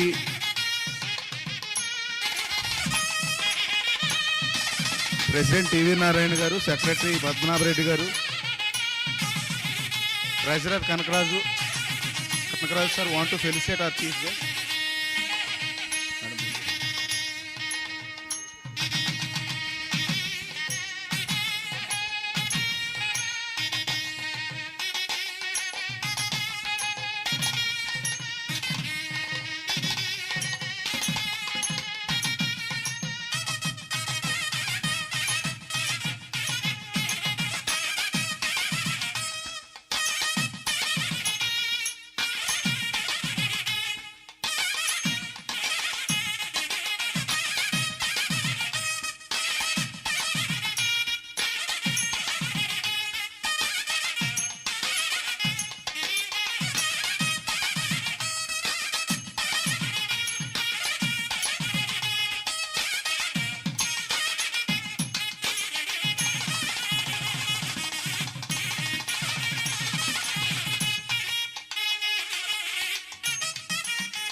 Next program is keynote address by Dr. SLNP Prasad Reddy Garu, Executive Council Member, AP State Pharmacy Council.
break throughout my talk.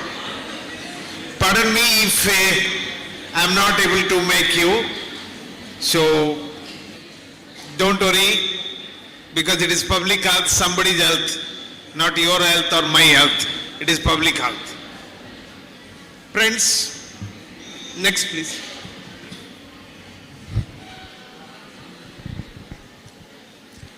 See, who controls the present controls the past and the future. So who controls the present?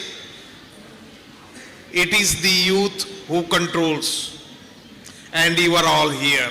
So if we are able to control the present, you will be able to control the future, you will be able to control the past also.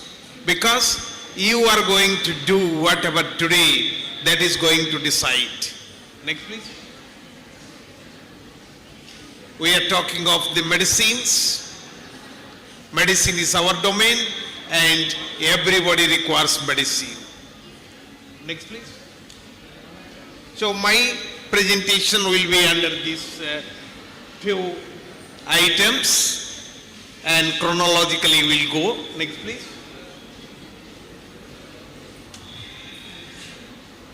How many of us really understand or at least remember the definition of health? We say we are healthcare providers, but how many of us really understand or at least define? If somebody asks you, are you healthy? I have to think twice, either I have to say yes or I have to say no. So World Health Organization, there are many definitions, but probably most acceptable definition is that of World Health Organization. Next please. So that is the definition of health. Now when we talk of public health means whose health? It is not individual health. We are not concerned about my health or your health, but it is the health of the community. It is the health of the community.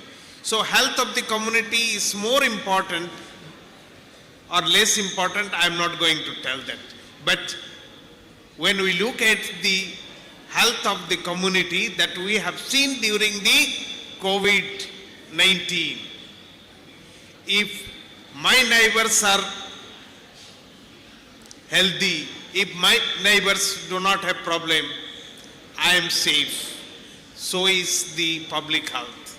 So we talk of not just of myself or ourselves, but we talk of the whole community, that is called public health. Next please. So a new terminology is evolving, pharmaceutical public health. We all have been talking all these years, public health, but not talking of pharmaceutical public health. This is a new discipline emerging. And same, whatever we know about pharmacy, either that knowledge, we are able to use it for people's health, community's health. So that is called pharmaceutical public health. Next please. If we look at the three important qualities or indicators, one is access. This is a fundamental right we must have, but unfortunately health itself is not a fundamental right in our country. Then quality care depends upon uninterrupted availability of medicine. If medicines are not available, we cannot have the pharmaceutical public health.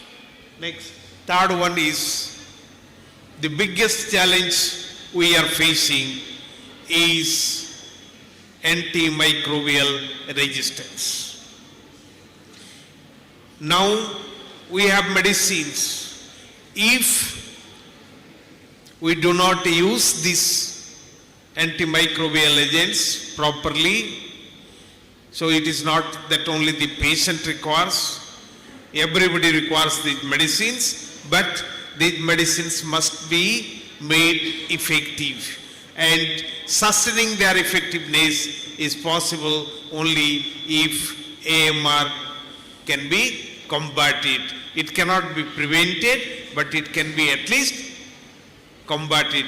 It can be at least reduced. Next, please. So when we talk of access to medicine, access means availability and price, that is called affordability. Medicine may be available. Medicine may be available. You know, one medicine's discovered for hepatitis C, and that medicine was costing one tablet costing $100. Nobody was able to afford. Even the American government says we cannot afford. And fortunately, India permitted manufacturing of that medicine in our country. And the manufacturers were able to make the medicine at an affordable price. So people are coming to India to get, but we could not rather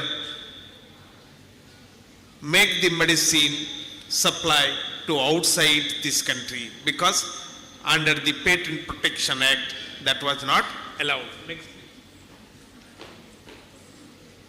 So medicine availability, several initiatives have been taken. Almost all the states have taken some initiative, and even if we see all India basis, we say Bharatiya Jan Aushadhi, Rajasthan we have, Andhra Pradesh we have Jeevan Dhara, even in Tamil Nadu we had earlier Amma Medicine Store. Like that, every state they have made certain provisions to make the medicines available at an affordable rate. Next, please. So we have different components of public health. One is access to medicine, the second one is pharmacoepidemiology, and the third one is we have the medicines, pharmacovigilance. So these are the three components for public health, and we will touch all these three components little. Next, please. Next.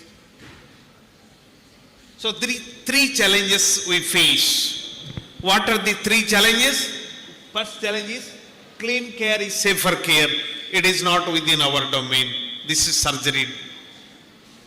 Safe surgery, save life. Again, it is medical surgery domain. And the third one is medication without harm. This is the domain of pharmacist. So pharmacist has very important role to play. Medication without harm. But is it possible? Or to what extent we can do? Next, please. Pharmacovigilance. If you see here, pharmacovigilance is not just the adverse drug reaction monitoring. It is a very wide domain, and pharmacovigilance is a public health program. Is a public. You can see a wide description of pharmacovigilance, and there are plenty. At this moment, if you see, we have majority of the people, pharmacy people, other than the pharmaceutical industry, we have people are going for pharmacovigilance or people are going for clinical research. Next, please. The AMR, see this antimicrobial resistance. This is a recent study which shows that we need to have an effective mechanism. People must work, everybody, not only the healthcare professional, everybody should work so that we can combat, we can prevent. We cannot completely prevent, but at least we can slow down the process of development of resistance. Next, please. So if you see at this moment how the medicines are sold, Yes, medical representative or sales representative comes and tells the physician, doctor prescribes. So what technology he uses? He uses this 5C. First, he will try to convince, please prescribe my medicines because our medicines are the best medicine available. But all the pharmaceutical companies will be telling the same thing. So what the doctor will do? Next, try to confuse him. Okay, this is good, that is good. Okay, you tell me yours and go.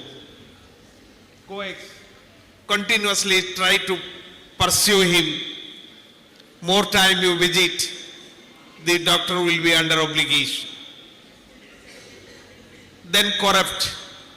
Somehow you say, you prescribe my medicine, sir, my company is pleased to give you a new car. And all the members are doing that. All the pharmaceutical companies, all are trying to impress. But what happens? How many pharmaceutical companies, how many sales representative doctors will be able to help?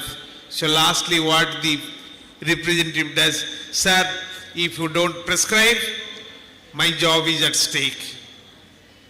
I lose my job. So that is how the present day of promoting medicine goes. Next, please. Friends, medicines are little different.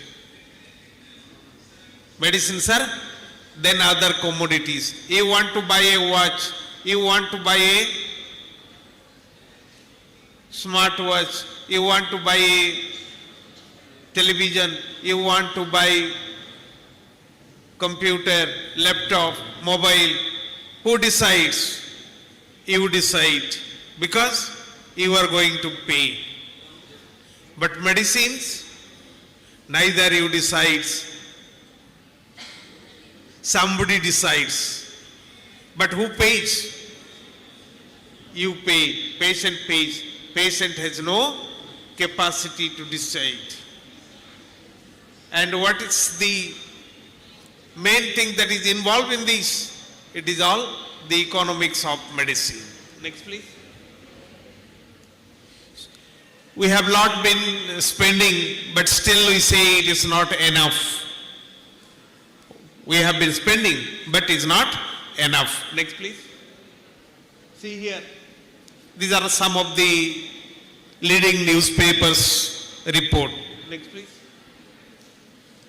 If we look at the national health policy, we have, since long time we have health policy. Even prior to this 2017 policy, you will not find even the pharmacist name in the health policy. First time the pharmacist name in the health policy came in 2017 health policy.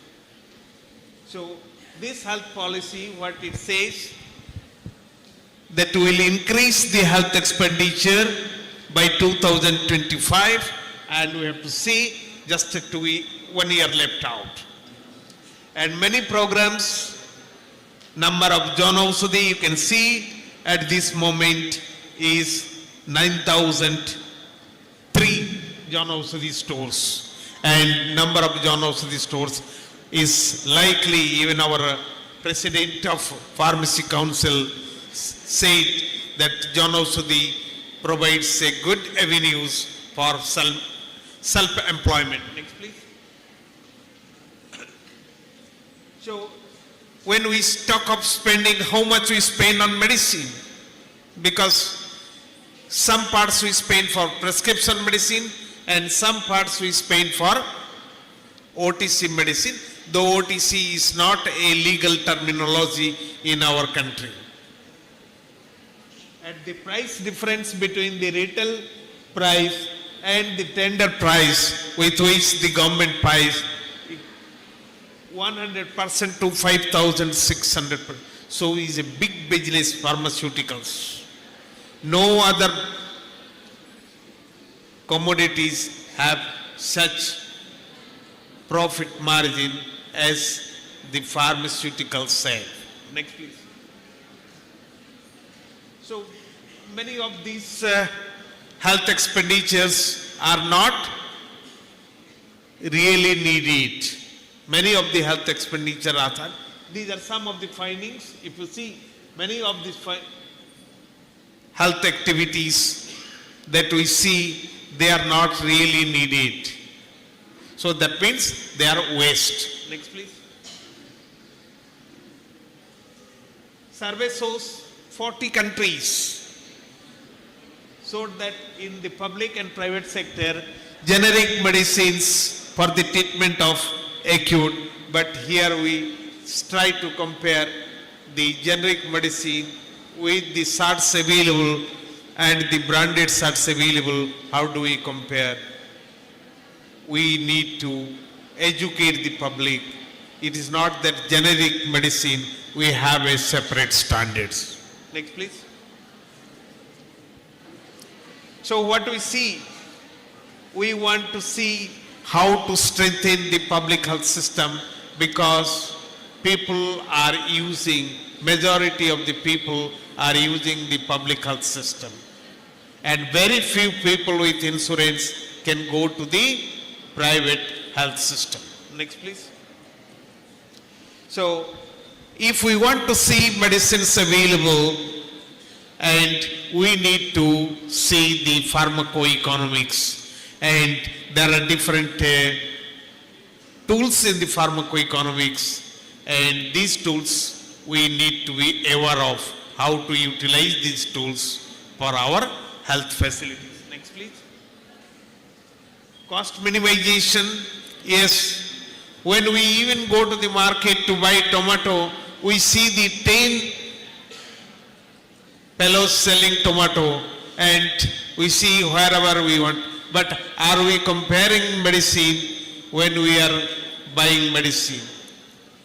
You can even see, just write down the price of 10 brands and see what is the lowest price. Are we comparing? No. Whatever the doctor has written, that becomes a dictum. We just adopt it. Next, please. So how do we select medicine? Individually, selection is no problem because it is our money. But when you are in the hospital, you are in the public sector, you are in the public health facility, it is not your money, it is the people's money. People's money, we are not to use as we like, because it is people's money. So the best way to use the people's money is the most cost-effective way to do. Next, please. So we have the commodities, the essential medicine list. This is a little older list, the number of medicines covered under essential medicine list. Next, please. We have two tools we have. One is ABC analysis, another is BEN analysis. Though many times you will be studying it in hospital pharmacy, but really our syllabus does not tell, or our teachers are also sometimes not trained how to use the ABC analysis in our system, how to use the BEN analysis in our system. But they are very, very powerful tools. Very, very powerful. I'll just give you a simple example, not for this, the other way. If you see, if you are a sales manager in a company, if you are a sales manager in the company, you have maybe 100 or 200 products. Which products gives the maximum revenue for the company? That should be your target. No case, sales should come down of these items. A items, sales should not come down. If you are a sales manager, your target, who is selling these A items? A items should not get down in marketing. C items, even if little sells down, it will not have much impact on the company's profit. So this is it is not only the inventory analysis, it is a very powerful tool in many aspects of life. Next, please. So VN, vital, essential, non-essential or desirable. So when we say is VEN analysis, the V should always be available. Every hospital, but who should decide? It is a committee of the hospital should decide what should be the vital, and vital should be always available. Next, please. So when we talk of procurement, the procurement, we are not buying. Procurement officer is buying. But whose money? It is public money. When it is public money, we have to be very careful in spending. It is not my money. My money, the way I like, I spend.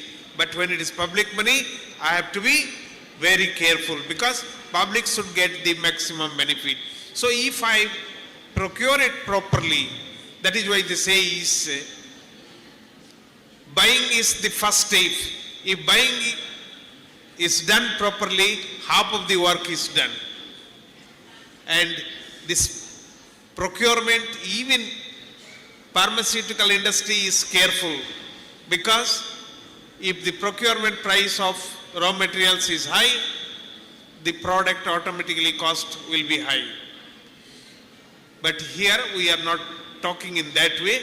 We are talking in this way that procurement should be done in such a way the medicine can be procured at the lowest possible price.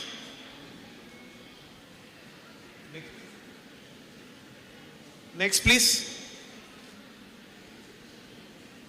So when we talk of the medicine procurement, and we call something called pooled procurement.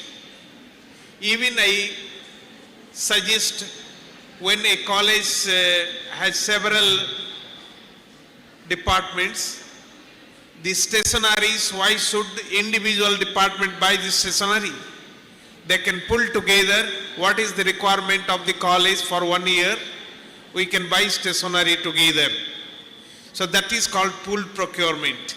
And when it is pooled procurement, we are at a good position to negotiate with the price. We can talk to the supplier. Yes, when you go to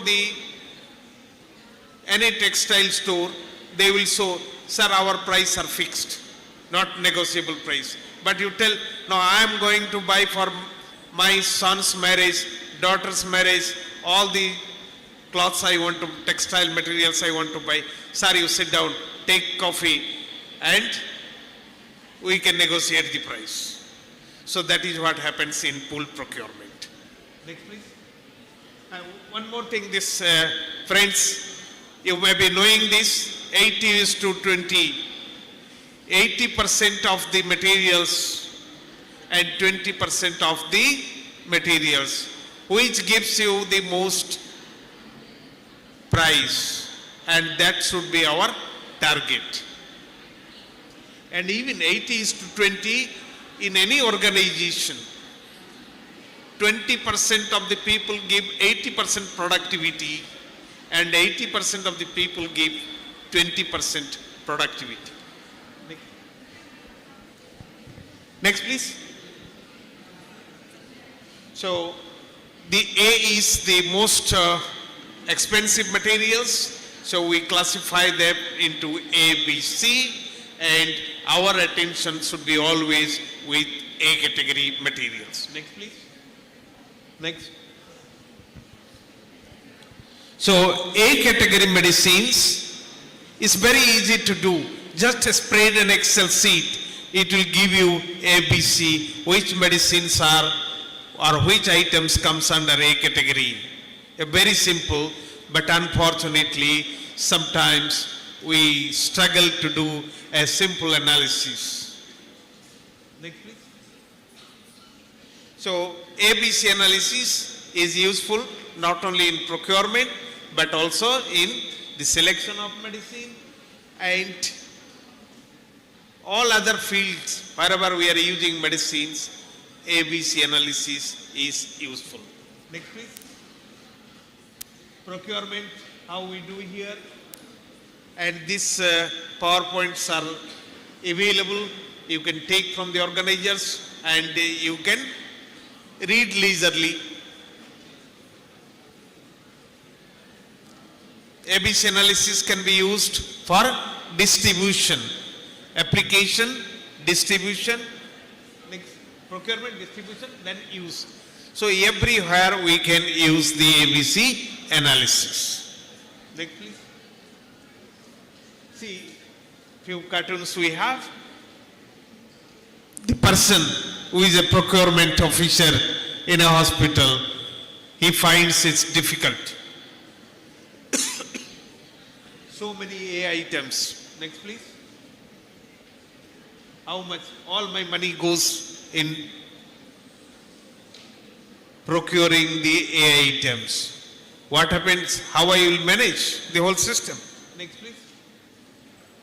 Here, Nalgonda is probably not very far away.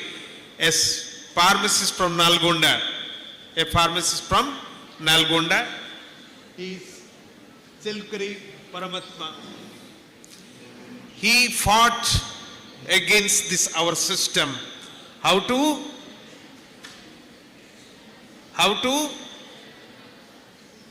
write prescription and name of the medicine. And this was the headlines of Times of India, All India Times of India, not one side. And this particular cutting is from Delhi. One pharmacist. So how much capacity the pharmacists have? Next please. We have the Indian Public Health Standards. I don't know how many of you have heard of these public health standards. And we have, they have fixed for public health standard for all facilities, but very little for pharmaceuticals. Next please. So that is what I have written. Pharmacist in Indian Public Health Standards, a missed opportunity. And this missed opportunity because we are not proactive. We only after knowing the standards are out. Once standards are out, it is very difficult for the government to make it correct. And that is where, whether we are regulatory bodies or whether we are teachers or whether we are always, we are much behind the requirement when we should speak. We should always talk before things happening, so that we can avoid, and it is easy to manage things before happening and it is difficult to manage once things happened. Next please. So national list of essential medicines. Unfortunately, this is only for the price control. It is not for supplying medicines in the health system. And what the central government says, the health comes under the state subject, so state should prepare its own list. Next please. Friends, you have been talking of good manufacturing practice, good laboratory practice, good doctor, good teacher. How many of us know who is a good pharmacist? If we know who is a good pharmacist, I can try to be at least. If I do not know who is a good pharmacist, how I will try to become? Have ever thought what should be the good qualities of pharmacist? Just some ideas, not complete. Next please. Previous. Next. Next. Next. Next. Next. Next. Next. Next. Next. Next. Next. Next. Next. Next. Next. Next. Next. Next. Next. Next, please. Next. Next. Next. Next. Next. Next. Next. Next. Next. Next. Next. Next.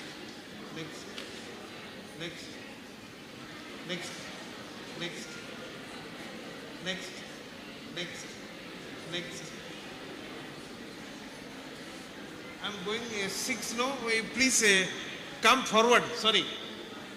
Miss, come forward. No, where can we go to that? Yes, yes. Next previous. After good pharmacist, next one. Yes. Please see here. This our pharmacist fought for this. He went all the courts, these, that, everything up to Supreme Court. And can we see our Telugu here? This we have made this poster for circulation throughout, that we must insist on educate the people, educate yourself, and when consumers demand, automatically doctors will follow. We have in Telugu, you are able to see, so please help us, means help ourselves, and we are also helping the community. Next, please. Thank you very much.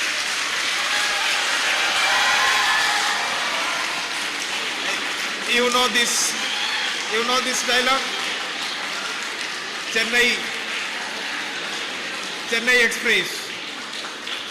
Don't underestimate the power of a common man. If common man demands, things will improve. Thank you very much. Thank you so much, sir. Please be on stage. I request the chairpersons of this session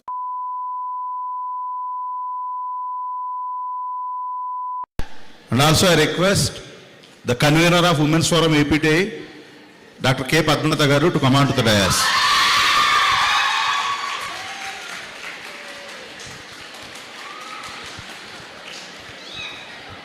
Please be seated. Please be seated.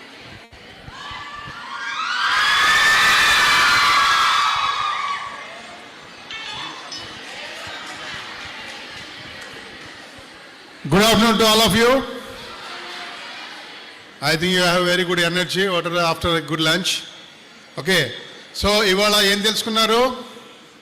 At least ఒక క్లాస్లో మొత్తం గంట చెప్తే గంట అందరికీ అర్థమవుదు. అది అన్నీ చాలా మనకి రీసెర్చ్లో తెలిపారు, కానీ 1-2 మనకి అర్థమవుతుంది. ఈ లెక్చర్లో కూడా మనకి మంచి పాయింట్ ఒకటి అర్థమైంది ఏంటంటే, మన ఆంధ్రప్రదేశ్లో, అది మన తెలంగాణ నుంచి, మన తెలుగు నుంచి, నల్గొండ డిస్ట్రిక్ట్ నుంచి ఒక ఫార్మసిస్ట్ చేసిన ఎఫర్ట్ వల్ల ఆల్ మెడిసిన్స్ క్యాపిటల్ లెటర్లో రాయాలి ప్రతి డాక్టర్ అనే విషయం మనకి తెలిసింది.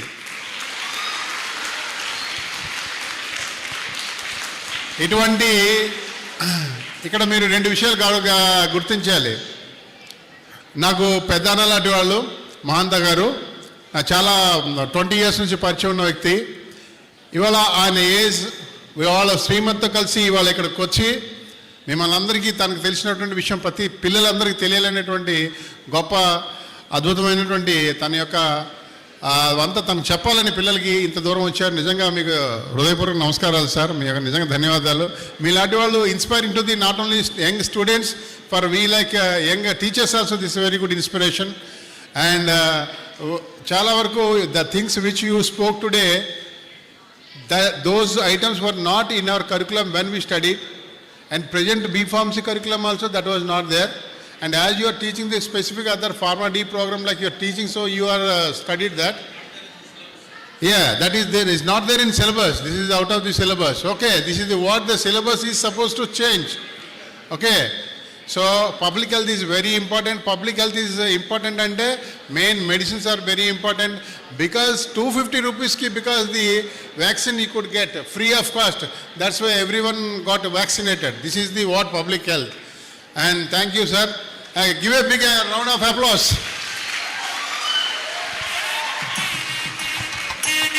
Dr. S. Manohar Babu garu. So good afternoon. I take this wonderful opportunity to share as a chairperson in this national conference. And as Sir is telling, what is the topic we heard? Generally we don't get it from books. And this is the topic by experience. So dear students, please understand it. What exactly we require from the lecture, not just simply listening, and try to implement. Let's gain some knowledge from it, because it is very rare such an experienced person standing in front of you, and very huge, very elaborated topic. He has concised it in just 40 minutes, and he has given a beautiful message to us. Really, sir, we are very thankful to you for such a wonderful information given to us. And I thank the organizers for giving me this opportunity to stand in front of you. Thank you very much. I request Dr. K. Padmalata Madam to give her feedback.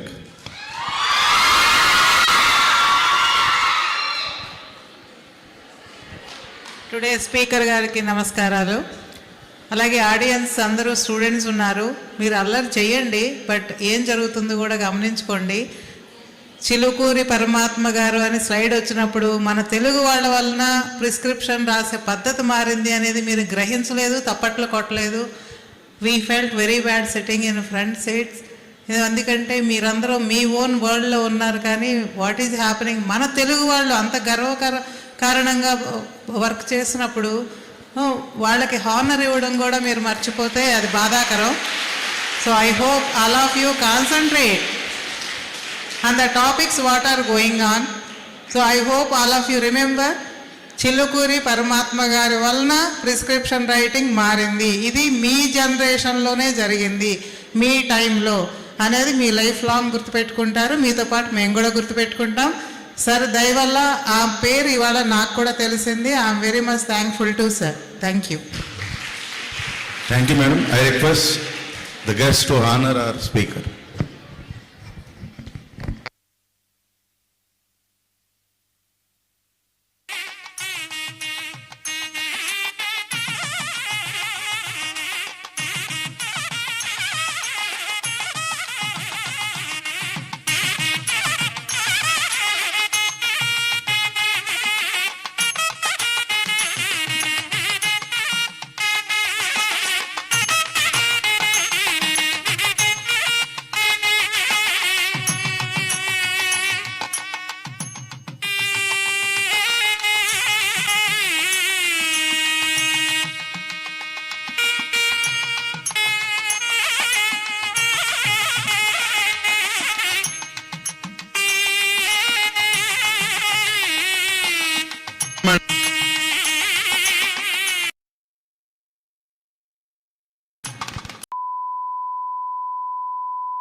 Next speaker, Dr. Prasanna Sagar Garu, an industrialist. So I request Dr. Prasanna Sagar Garu to come onto the dais.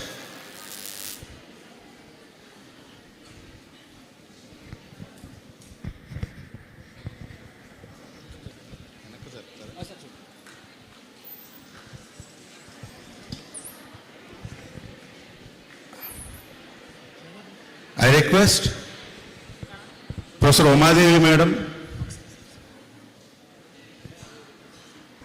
and Dr. Adupu Ramesh Garu to chair the session. I welcome Mrs. Nagalakshmi Garu, Assistant Professor, VGS College of Pharmacy, to give brief introduction about the speaker.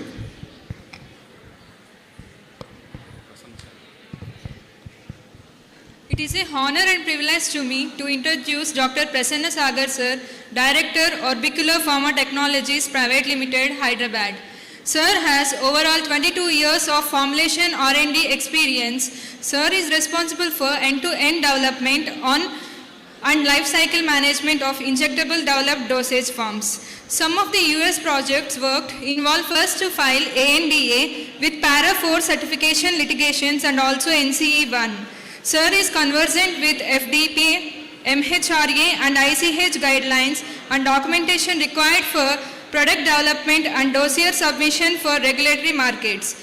He has attended various seminars and workshops and has a credit of limited national and international article publications. Sir has authorized a book called The Pharma World, which is available in public domain.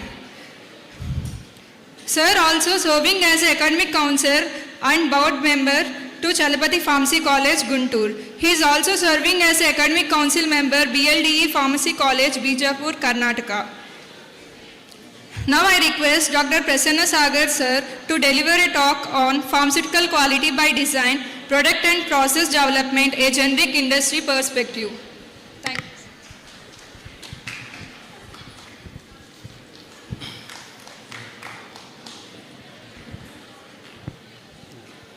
So, good afternoon everyone. I wish to thank APTI Andhra Pradesh, Vijay College of Pharmacy Rajahmundry and Dr. Ramrao Sir, CLTP Guntur Principal, for giving me an opportunity to share my experience, whatever I have gone through in the industry and the present pharmaceutical challenges, research and development capabilities. Before I just go for the quality by design topic, I would like to just spend a 1-minute talk what we had morning tomorrow, the 3 points which I particularly noticed. A point raised by Mr. Narayan, who said that India is much focusing more on the production side. Indian capabilities towards the research is now limited, which has a scope to more concentrate in upcoming days. In fact, it is a fact only, we should accept it. But just for your knowledge, you must be knowing that India is considered as the pharmacy for the world. India is the only country which takes care more than 70% distribution of generic medicines to the world. India's contribution to the global pharmaceuticals is more than $80 billion. Of course, there is a scope to improve for the research capabilities, and you must be knowing that whatever we call big companies like Pfizer, Bristol Myers Squibb, Merck Sharp Dome, all the innovator companies who are doing their research only with Indian CROs, they have not been till today successful launching the pre-investigational new drug applications or new drug applications or abbreviated new drug applications from their capabilities or sources. It is the true Indian companies which are working as a CRO and CMO model with their help. Type with some of the Indian universities, they are growing. And the second point which was raised by Mr. I think Krishnamurthy sir, a well topic that the chemistry topic in the curriculum should be very strong. It's a fact. We normally, in day-to-day general talking also we say correct, his body chemistry is very good. We don't say his body physics is good, his body biology is good. Chemistry between them is good. Chemistry between principal and teacher is good.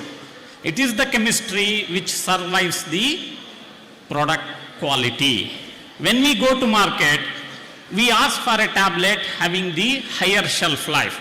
We don't want to buy a tablet which will expire soon because we want to store it for a longer period of time. That is the cost advantage. So in order to have a better stability, what you need is a strong chemistry product development principles.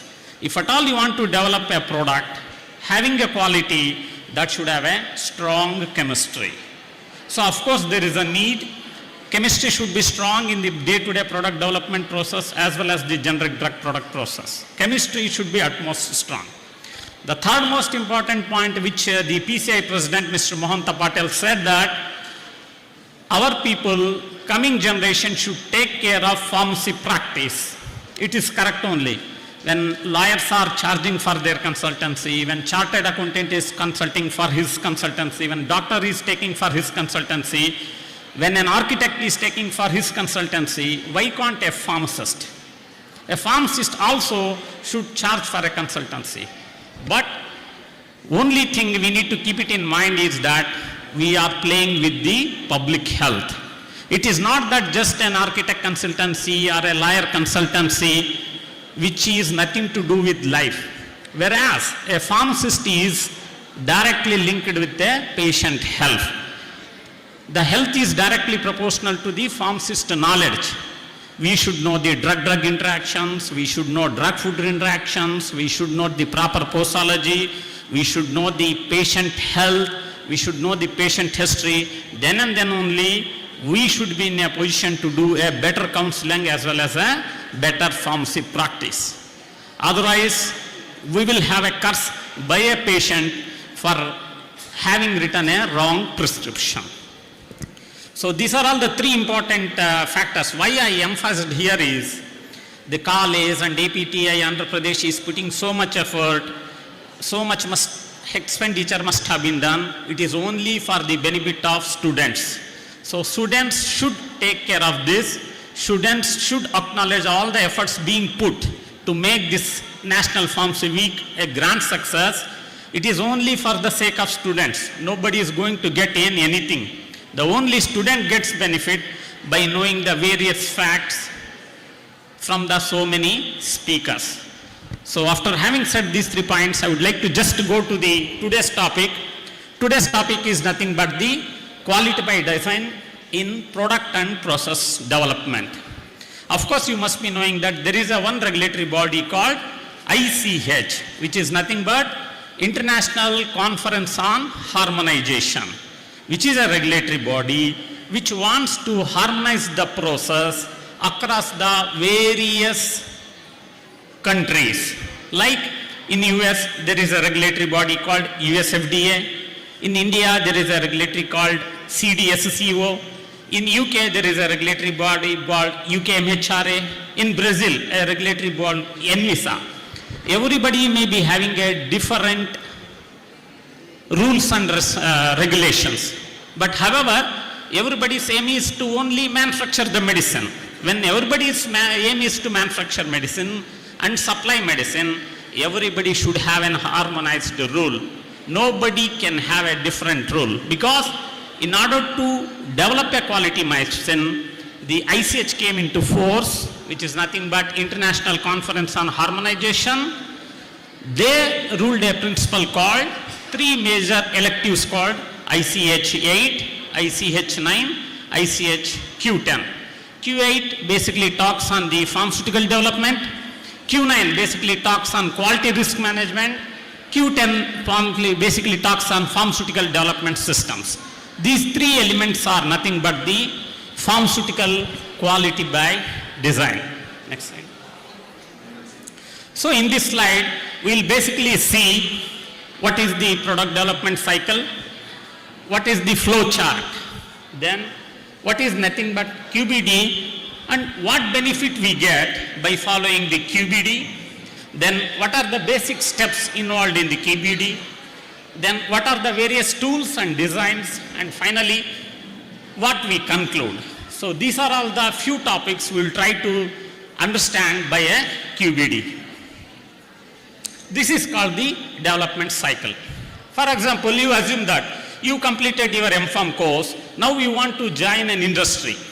You are working under a formulation development scientist. When you are appointed as a formulation development scientist, you are assigned a drug product development. You will be asked to develop a paracetamol tablet. Then, when you are asked to develop a paracetamol tablet, then what should be your approach? There has to be some approach. So that approach is nothing but product development life cycle. This life cycle is nothing but starting from identifying the API source till the commercialization. This particular stage is called life cycle. It is nothing but, for example, from our infant stage to till our degree stage is called a life cycle. We first basically go to preschools, then primary school, then high school, then college, then go for a work. This is our student life cycle. In the similar way, product development life cycle is first there is a concept, then planning, like how a product needs to be planned, then design review. Means once the product is planned, the design, they will review the design. Then they make a prototype formulation. Finally, it will be taken on a small scale. And finally, on a commercial scale, finally it goes to the market. This is the total life cycle management of a product.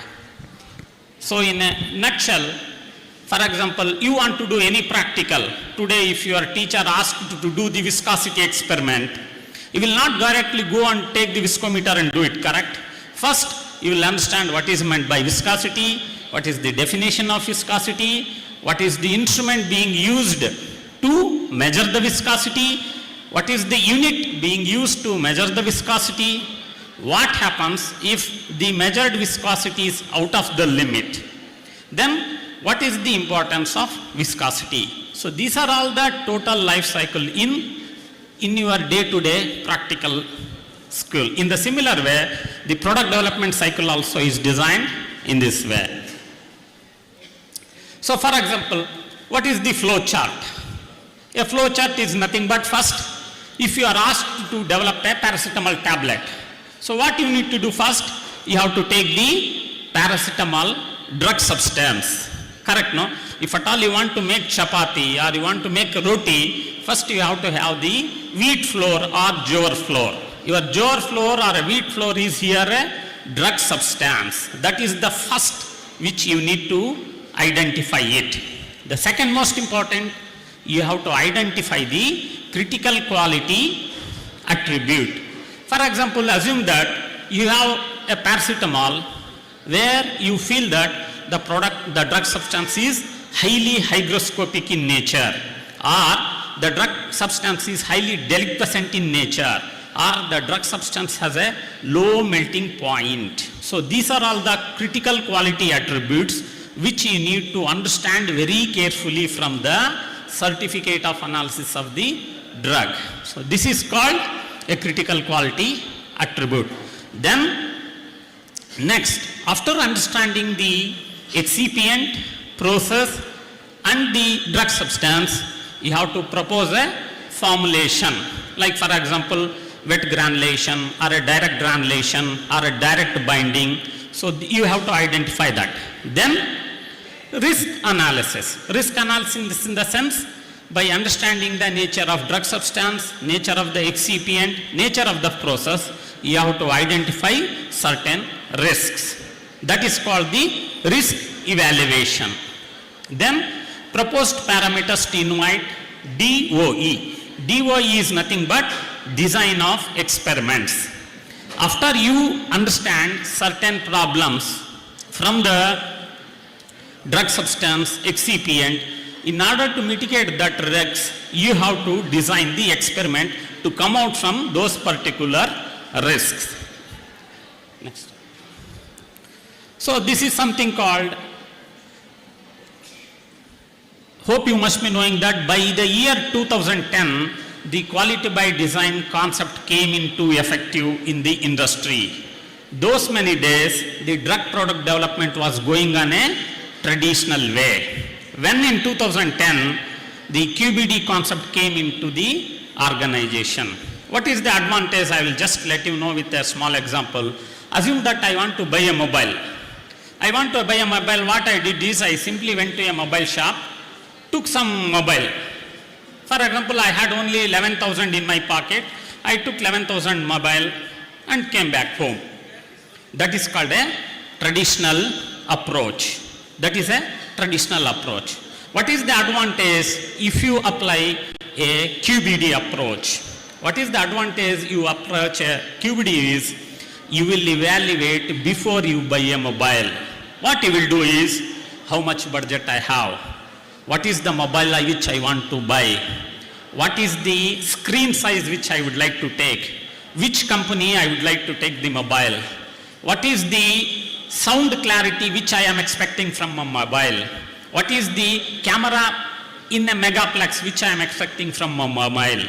What is the memory which I am expecting from mobile? These are all the elements which you will write down fast when you apply a quality by design. Once you apply all this quality by design, you would like to see, is there my requirements fit into my budget or not? Assume that you want iPhone, you want the latest 16, 15 is about to close, 16 is about to come. You want to touch by QBD, it's the Pro Mac resoluted screen. You want artificial intelligence built, but you have 15,000 in mind. But the required amount is $15,000.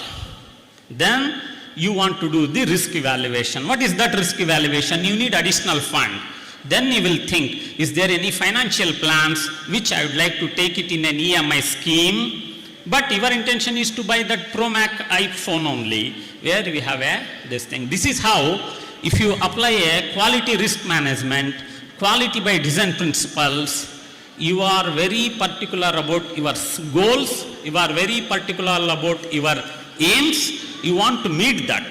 This is how you get an advantage if you are able to follow the quality by design aspects. Otherwise, just like without evaluating, I just entered a mobile shop, I took 11,000, afterwards I did postmortem. No, I came to know that this kind of mobile even I would have bought it at 6,000. Yesterday there was a launch by X company which is a 50% less. Because I did not do much evaluation, I simply just went and took. This is called a traditional approach. Whereas when you approach by a quality by design, you will do systematic research. You will do systematic procedure to identify which is good, which is bad, which is my requirement, whether I am capable to meet my requirement or not. These are the advantages you get if you follow the quality by design. This is what, when you apply a quality by design, now why most of the time it is the pharmaceutical industry is very costly, the investment required to set up a pharmaceutical industry is very high, the demands are very high, the requirements are very high. This is because the improper and traditional approaches being followed when we set up an organization. So whereas when you apply a quality by design based aspects, you will get a much advantages. The biggest advantage you apply is there is something called QTTP. Anyone has idea what is QTTP? Quality Target Product Profile. This is nothing but a particular designed specification. Like for example, you have decided that I want to come a pharmacy course. Soon after my 12th education, I would like to go pharmacy course. This is your quality target profile. You want pharmacy course. Then you will do it. Whether I have to do within my region or I don't mind flying abroad or I don't mind going out of my state. My intention is I should study in a premier pharmacy institute. That is my QTTP, quality target profile. Then based on my so many incidents, sorry, not incident, so many circumstances, I design a college that is nothing but based on the QTTP.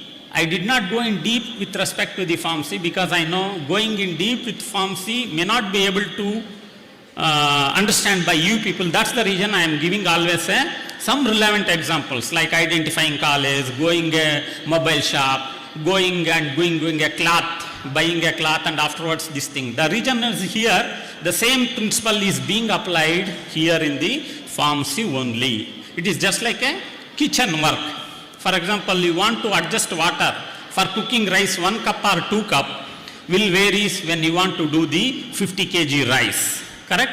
The water level completely, totally differs. This is called the experience. The QBD approaches tells the same only. You apply the experience you gained during the product development stage, evaluate the risk, mitigate the risk via proper design of experiments. So this is the advantage you get versus the traditional approach. Next slide. For example, if you want to compare, for example, we said that I went to a mobile shop, then I took a mobile which was 11,000. Later on, I realized that a good mobile I was able to get in 11,000. The first is the development. What happens currently is the random focus on optimization. Means I entered a mobile, I just told him, boss, give a mobile of 11,000. And he told, okay, which company? Any company is okay, give. He gave 11,000 mobile, I took. That is what the development. Whereas if you had applied a QBD principle, it would have been a systematic, multivariate, focus on control strategy and robustness. Multivariate means you will ask, boss, put me all the mobile companies which is your shop has. Samsung, LG, Oppo, iPhone, Sony, Google, all you put. That is called a multivariate experiment. Then focus on control strategy and robustness. Because you have decided, I want 5 megapixel, my screen should be 16 inch, I should have sound clarity, I need to have a 16 MB RAM. So this is called the robustness. You have a defined strategy. The next is manufacturing process. Like manufacturing process in the sense, when you want develop a paracetamol tablet, you can develop a tablet either by wet granulation or a dry granulation or a direct compression or a compaction method. These 4 methods you have. In case if you apply QBD, what you will do is, you will apply the different processes. Like for example, I came from Hyderabad yesterday. In order to reach Hyderabad to Rajahmundry, I would have come by car, I would have come by bus, I would have come by train, or I would have fly. These 4 approaches I had. If I was not knowing all those things, probably I would have ended up in a different journey. This is what, when you fix it in the current tradition, you will be not able to do the different angle evaluation. The next most important is process control. This is most important. For example, assume that you are in a kitchen work. Somebody is asked to you prepare a tea. When you are asked to do a tea, what is the normal process? You have to take water, you have to add a tea powder, allow it to boil so that the tea powder percolates, it goes into the water because of surface tension and viscosity principles, then add sugar, then filter it, add a milk, then you get a tea. This is what a current process. But now if you go to on market, you get a lot of chai wala, chai adda, chai dost, ranna, chai tagdamu, tea world. These are all different tea worlds. What they did is, they took 50% water, 50% milk, they boiled it, they added tea powder, they did not boil it, they allowed it in a steaming process for 3 to 4 hours so that the tea powder is able to percolate in water in a systematic way. Then they added little ilachi or a masala so that the tea became little more fragrance are more drinkable than the routine. So this is how you will be able to control the process.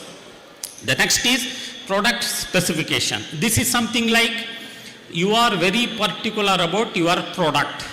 I want to study B.Pharm. I want to study B.Pharm only in this particular college. I don't want to study in other way. You are very specific. In the similar way, when you develop the product, you need to be very specific. Whether you want to do the paracetamol tablet or paracetamol injection or paracetamol ointment, and what is the process. If it is a tablet, either via wet granulation or dry granulation or dry compression or a direct compression. You are about the product specification. Finally is your control strategies. Like sometimes I just kept a tea on gas, then I did not think much. What happens is over a period of time, water goes on boiling, water goes on evaporation, where the tea powder became a concentrate. You will not end up with getting a good tea because you unnecessarily heated more than the required time. You did not concentrate on a control, where you should have boiled only for 5 minutes. You simply kept on gas and went here and there. By the time you came, what happened? Water was evaporated. Again what you will do, you will put some more water because you knew that tea become very strong. Again you go on boiling. So this way what happens is the consistency would not be there in the tea because there is no defined control strategies. You need to validate it. That's why when you go to some good hotels, good restaurants, you will get a consistent taste. That's the reason Biryani Paradise, Karachi bakeries, why they are popular? They are popular because they validated the process. If at all Biryani Paradise wants to do the biryani, they don't change the cook. They have validated process. 350 kg biryani rice, 1.5 kilo clove, 2.5 kilo cardamom, 100 gram biryani pattas, then 350 gram dalchinis. This is what the quantity. They don't change even 1 gram here and there. This is what you need to have a control strategy. So by applying all the QBD principles, you will be able to get the product which is developed by a quality. That is why it is quality by design. So as I told you initially, what is quality by design? It's a self-explanatory, correct? Quality means quality. We know the quality, correct? It's a quality institute. They give quality education. Like Rajmouli. Rajmouli gives always quality pictures. He always directs a quality. He doesn't do a film which is not a nonsensible. He makes only quality mix. Similar way, that is how he designs. He makes design first. It is not that once he wants to make a movie, he will not immediately go and shoot. He makes lot of background. He puts on paper, he puts on design. So after the design, he will be able to meet the quality. That is nothing but quality design. That is why, how to achieve that quality? That quality will be able to achieve by, begins with predefined objectives. Like we decided that we want to buy iPhone. We want to buy blue color screen. We want to buy 14-inch screen. We want to buy 5 megapixel. This is the predefined objectives. I want to study B.Pharm in this particular college. After B.Pharm, I don't want to do M.Pharm. I want to do the clinical course. This is what you have a clarity in your mind. That is the predefined objective. Then emphasizes product and process understanding and process control. This is something like when you want to cook something, you should know what happens if I overcook, what happens if I undercook. If either roti or chapati, if it is not cooked properly, you will get indigestion problems, taste will not be there, it will go waste. It means you have not understood the proper process, correct? If you want to make the dough for chapati or roti, you should know how much water should be there for wheat flour, how much water should be there for jowar flour. Then only you will be able to make proper parota or proper roti. Otherwise, if the consistency is not good, then your roti making will go for a task, correct? Everything should be a consistent. Then, based on sound science and quality risk management, there is something called QRM. For example, if I am a chef in a hotel, I should know the proper science, because you know volatile oils, normally the cardamom, clove, ginger, they are very sensitive to heat, correct? When you add those things while cooking, if you overcook it, probably the amount of flavor will go immediately, because their boiling points are very less. Pudina, if you want to add, that's why they steam it. They never cook it with rice, because if they cook it rice, what happens is, because of high pressure, high temperature, the flavor present in the volatile oils will evaporate. You may not be able to get the required flavor. What is the problem? What problem? You have to add double the quantity.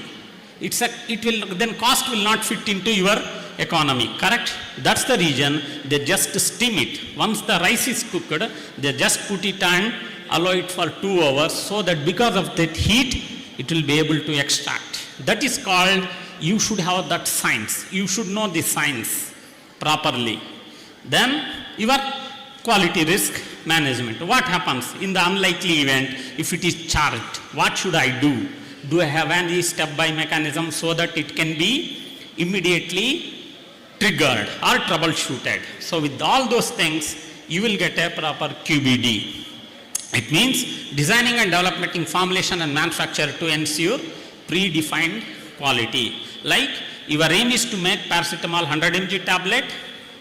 Once you want to make a paracetamol 100 mg tablet, you know this should integrate very immediately. The tablet disintegration time should not be more than 20 seconds. The tablet dissolution, it should release 80% of the drug in 10 minutes. Then it should look elegantly. This is what you have understood. You have predetermined the settings. With all this knowledge, you will be able to achieve the QBD. Then what is the advantage? So we know that we are telling that we should have proper defined, we should have sound science, we should identify the risk, we should mitigate the risk. So question comes, what advantages I get by having all these things? The advantage what you get is, you will have a state-of-the-art science and technology. For example, even in COVID, if you have noticed, the price of Sony TV, the price of iPhone, the price of MacBook did not come down. They did not reduce, not even a 0.1%, because the quality there. They did not want to compromise by taking the advantage of epidemiology or this thing. This is called the quality. You will have a state-of-the-art science and technology. They don't want to compromise on the quality aspects. That is why you get that. Then you will encourage the continuous manufacturing process improvements. Of course, I am not sure how many of you are aware about the Digene. You have the Park Davis, one tablet company called Park Davis in Hyderabad. They were very, very excellent in making a Digene tablet. It was an effervescent tablet. It was basically an antacid formulation. Somehow, they did also syrup. The master, the robustness, the science they had in tablet did not click in syrup. That is the advantage they had. The Digene tablet, which was a very popular over the counter, which used to get sell like a hot cake. That is the advantage you get, because you get an encouraged continuous manufacturing. Because you go to Hyderabad, you want to buy tablets, you normally go to Karachi bakery only, because that is the brand they have. It gives them encourage to manufacture more, because they know the selling price is more, the selling quantities are more. That's why they get encouragement to continuous more. Then fewer lost batches. That is just like, if you have understood very properly, you don't get problems in making the batches. Sometimes batch may failure because of XYZ reason. That batch get failure if at all you have not understood the science part correctly. If at all you have understood the science part correctly, the batch event of batches failures are very less. Then fair manufacturing deviation, saving costly investigate hours. For example, what happens when you manufacture the tablet, your disintegration specification was 15 seconds, but you got 1 minute. When you got 1 minute, then you will start the investigation. What went wrong? Every time we used to get 15 seconds, but this time we got 1 hour. What it made got to 1 hour? So that you are losing that time. You have to investigate. So there you will get the time, you will lose it. For an industry, losing one shift is almost in running cost is lakhs together. That's why they don't want to lose that hours. They want everything on the precise. Next, reduced out of specification. Like just now, instead of getting 15 seconds, you got 1 minute. Then your quality control will fail that. Then entire batch has to be thrown. Nobody will accept your drug product because it is out of this specification. Then the so many effort put starting from the release to dispensing, manufacturing, testing went for task, correct? This is all the cost implications. That's the reason they don't want to end up with such evaluations. So from a reactive to proactive decision system for a pharmaceutical quality, you need a quality by design. So then as I told you initially, who is the person who talks on ICH is the International Conference on Harmonization. They basically have 3 electives, Q8, Q9, Q10. Q8 is nothing but the pharmaceutical development. Q9 is on the QRM, quality risk management. The Q10 is on PQS, pharmaceutical quality system. I hope the M.Pharm or B.Pharm final year must be having the syllabus on this. Next one. This is called as I told you, whenever you manufacture a tablet in your industry, your tablet doesn't meet this specification. Means if it is out of specification, then it is all a burden to the company. You will not be able to understand where it went wrong, how did it went. You have to do the investigation, you have to arrive at proper corrective action, preventive action. Sometimes you will not be able to understand where it went wrong. You lost those many days to manufacture. And further what happens, you have to apply the OOS, then regulator will come and dig that OOS. Where is the mechanism in your factory to identify failures? Those things will come in picture. That is the reason you must be knowing nowadays top companies like, I don't want to name, they lost so many FDA audits. They are not able to pass the audits. That's the simple reason, because their answer to the regulators when they end up with manufacturing investigations, when they end up with the out of specifications are not favorable or not to the FDA's expectations. That's the reason so many people are now coming to India. They are thinking that at least in India, the work will be progressive and there are good Indian companies who are able to judge from the various angle and able to apply the quality by design principles. So then we have been talking quality. What is that? My quality is nothing but, if I say, we normally say, correct, Raymond quality will be always good. iPhone quality will be always good. Sony phones quality will be good. What is that quality? That is nothing but cost, it is safety. Sometimes you must have experienced when iPhone falls from your pocket, your screen doesn't immediately get damaged, correct? Whereas if you have taken other quality phones, your screen gets immediately damaged. This is the safety. Then the second one is cost. Then fitness for use. If you buy a good quality phone, you will be able to have a lot of user friendlies. Your memory power will be good. So many softwares will be there. You get a user friendly. Then standard compliance. For example, in the case of mobile, IEME requirements, radiation requirements, screening requirements, dosable requirements, all those will be met by them.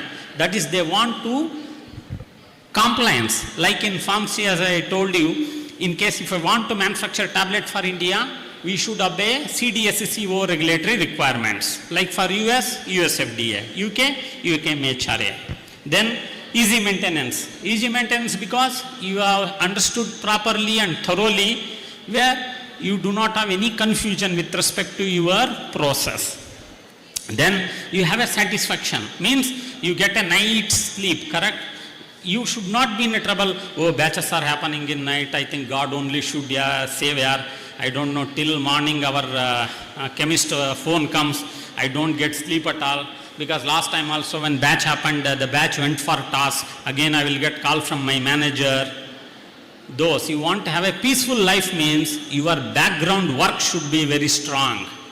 If you have taken a pharmacy course, you should study properly, you should understand in and out of pharmacy course, you should know what are the benefits of pharmacy course, you should know what I should do after my pharmacy, then your career will be fine. After B.Pharm, you just ended up with 55% marks, you don't get job, then your parents must have taken loan for your this thing.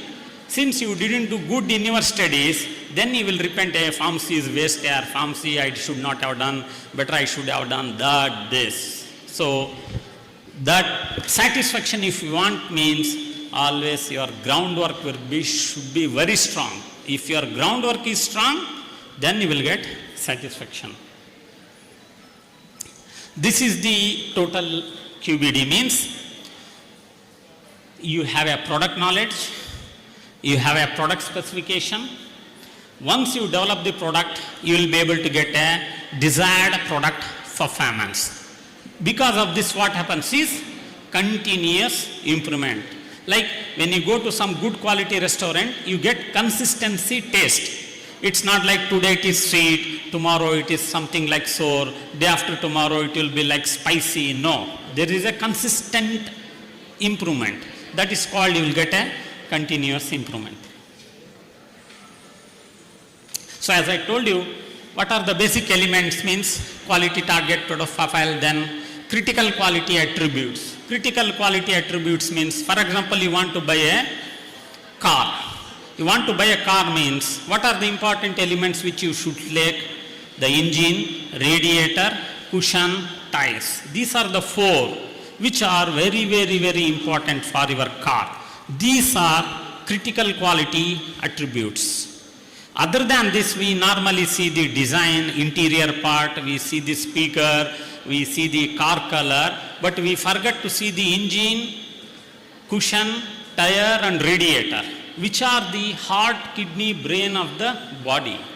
These CQS are nothing but, these are all critical. If I want to develop a paracetamol tablet, your drug specification for a paracetamol, excipient specification as well as a process. If you have a knowledge on this, you will be able to go a critical quality attributes. Then manufacturing attributes.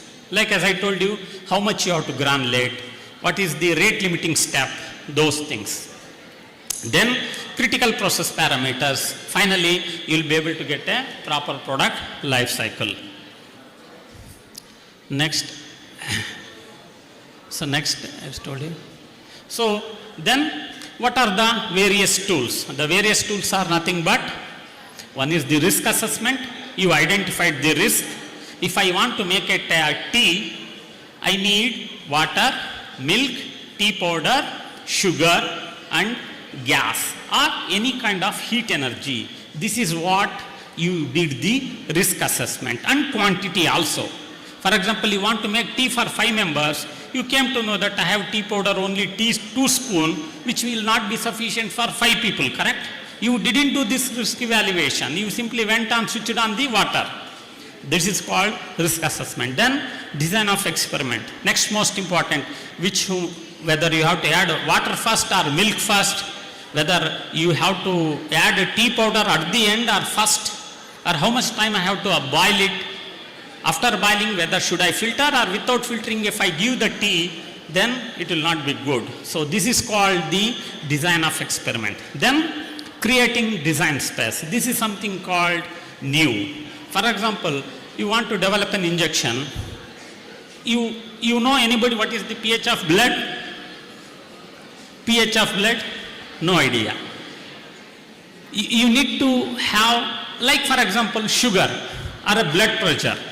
Systolic blood pressure, diastolic blood pressure. Each and every parameter will not have a fixed parameter. They will have some tolerance, correct? that BP can be so on to so range. So your creating design space should be in such a way that it should be able to have some flexibilities. Like for example, when you go to shop, normally I want to buy a saree means what first question he will ask? Sir, what is your range? He doesn't ask whether you want Pochampalli or you want Banaras silk or Kashi silk. What is your range? It tells 8 to 10,000. This is the range. 8 to 10,000 is what you are creating the design space. Means you are not telling that I want exactly 10,000. No, you are telling range is show the sarees between 8 to 10,000. Then we will ask, sir, you want to looking in fancy or silk sarees or the polyester or so other varieties. So it is what you have to design this. You should have flexibilities, correct? You want to do the pharmacy course in a premier institute. Unfortunately, you don't get means you should have fallback option. That is what your design space. Okay, next. Next. So design is nothing but you are having an interaction of various input variables. You should have a flexibility. This is nothing but the design space. Okay. This is the conclusion. Basically, the conclusion of QBD is only to have a peaceful, satisfactory, consistent performance is the ultimate aim of following the QBD. And I am not sure how far it was helpful for you because it is a very big topic. Nowadays, almost all regulators like US, UK, even India, UK, then Brazil, South Africa, everybody's expectation is your product development report should be built in line with ICH Q8, Q9, Q10. Otherwise, your dossiers will be straight away rejected.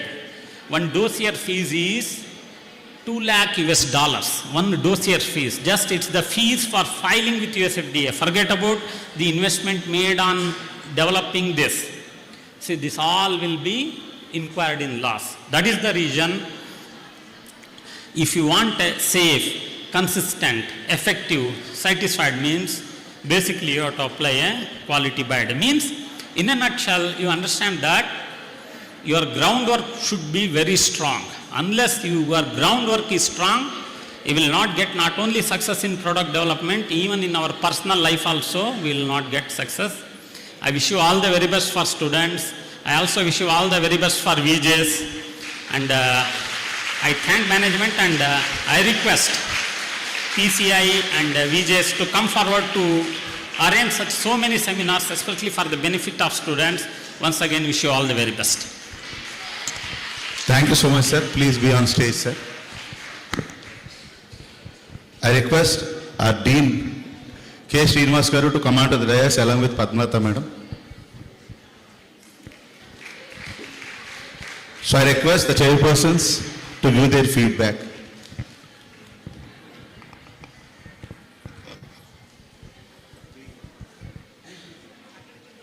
Here.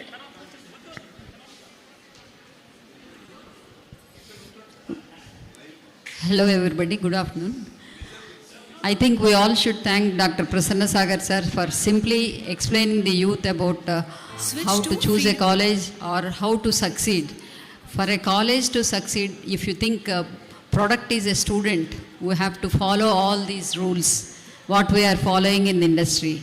Even for you students to achieve success, you have to follow all these QBD rules to succeed in your life and to become a good product. And it is very, in a simple way with good examples, it's very, very nicely explained. Thank you very much, sir. Thank you, madam. Madam is also EC member of APTA Andhra Pradesh State Branch. Uma Devi madam, she is the principal of Vishwanath Institute of Pharmaceutical Sciences, Vishakhapatnam.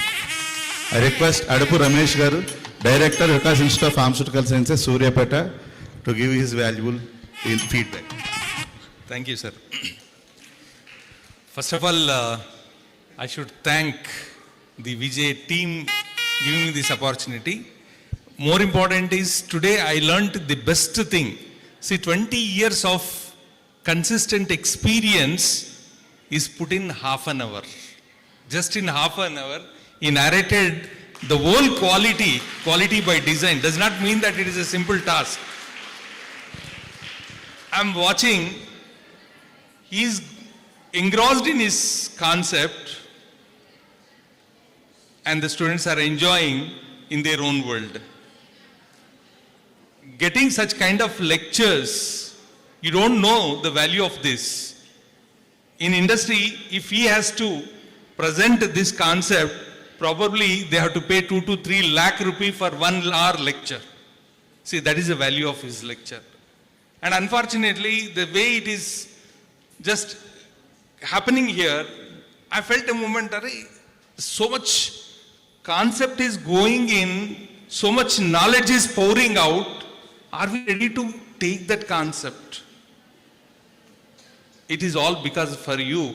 VJ has put so much of time, energy, money to give the best cream to you. That cream, please enjoy. And the way the QBD is explained, I enjoyed. Honestly, I enjoyed. Thank you very much, Dr. Prasanna Sagar. It was marvelous presentation. Thank you very much.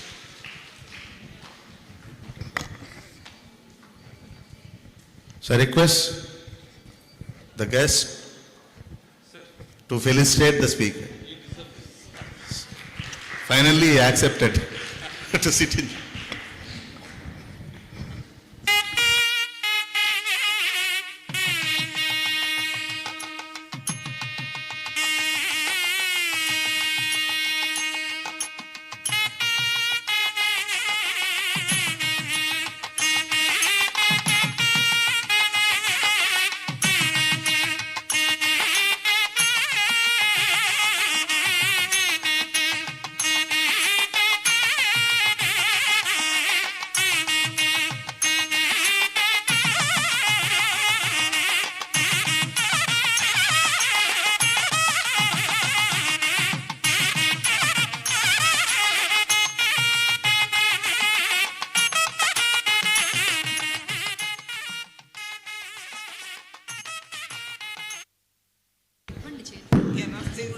I request Professor Gangarao Garu to come onto the dais along with Dr. K. Ravishankar Garu to felicitate Uma Devi Madam and Adapu Ramesh Garu.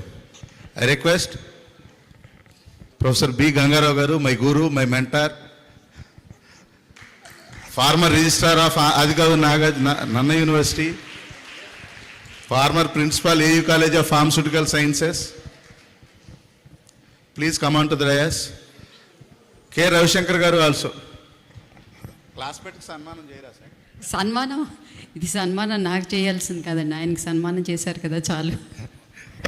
Thank you. Please be seated madam.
I request the guest to honor Adapu Ramesh Garu.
Next speaker of today's scientific session, Dr. Adipu Ramesh Garu.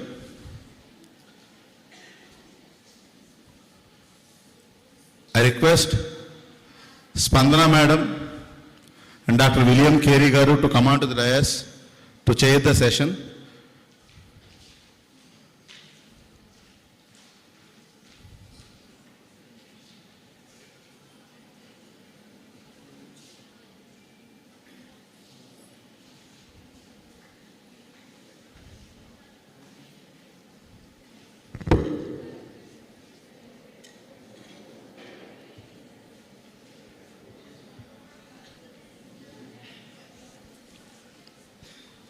Dr. William Carey Garu, Registrar, AP State Pharmacy Council. Spandana Madam. She is the faculty in Department of Integrated Biosciences and Biotechnology, College of Life Sciences, Sejong University, Korea.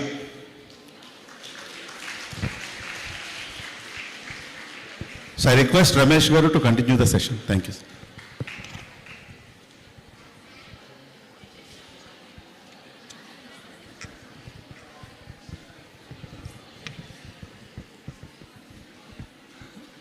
Good afternoon to everybody.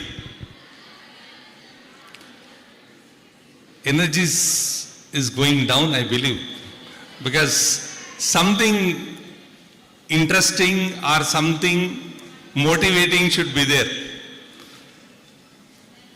Good afternoon to everybody. Thank you very much. Sorry, sir. I have not given the brief introduction about Adipu Ramesh Garu. So I request Mrs. Nagalakshmi, Assistant Professor, VGS College of Pharmacy, to give brief introduction about Adipu Ramesh Garu.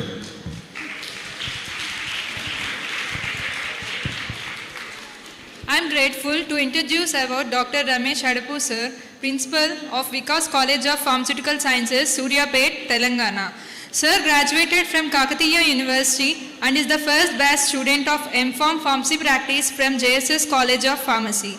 He is the recipient of the Vimta Gold Medal at M.Pharm and first doctorate in pharmacy practice in the country.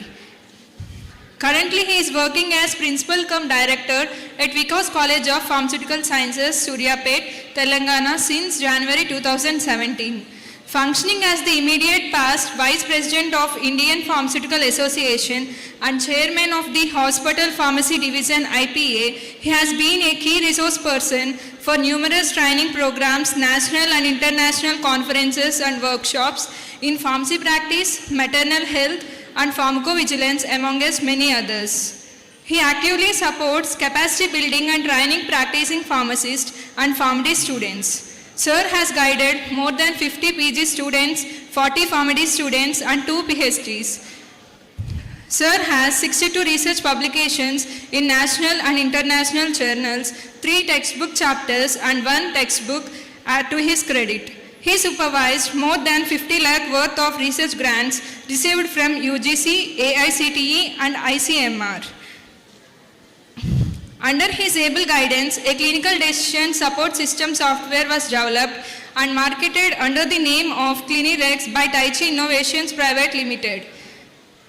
He also awarded with Best Teacher Award by the Telangana State Pharmacy Council on September 5, 2022. Thank you, sir.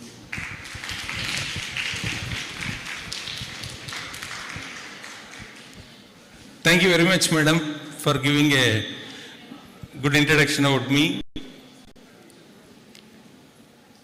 I am very much thankful to the VJ College of Pharmacy, especially Director Dr. Srinivas Garu and as well as Narendra and all of his team, and most importantly my fellow speakers, the principals of various institutions from Andhra Pradesh, and most important is the beloved students. It's all for you. I hope you enjoy this session because I'm giving a new recipe of the pharmacy profession. we always hear about the pharmaceutical industry. In the morning, during the inauguration also, as 3 important points which were highlighted.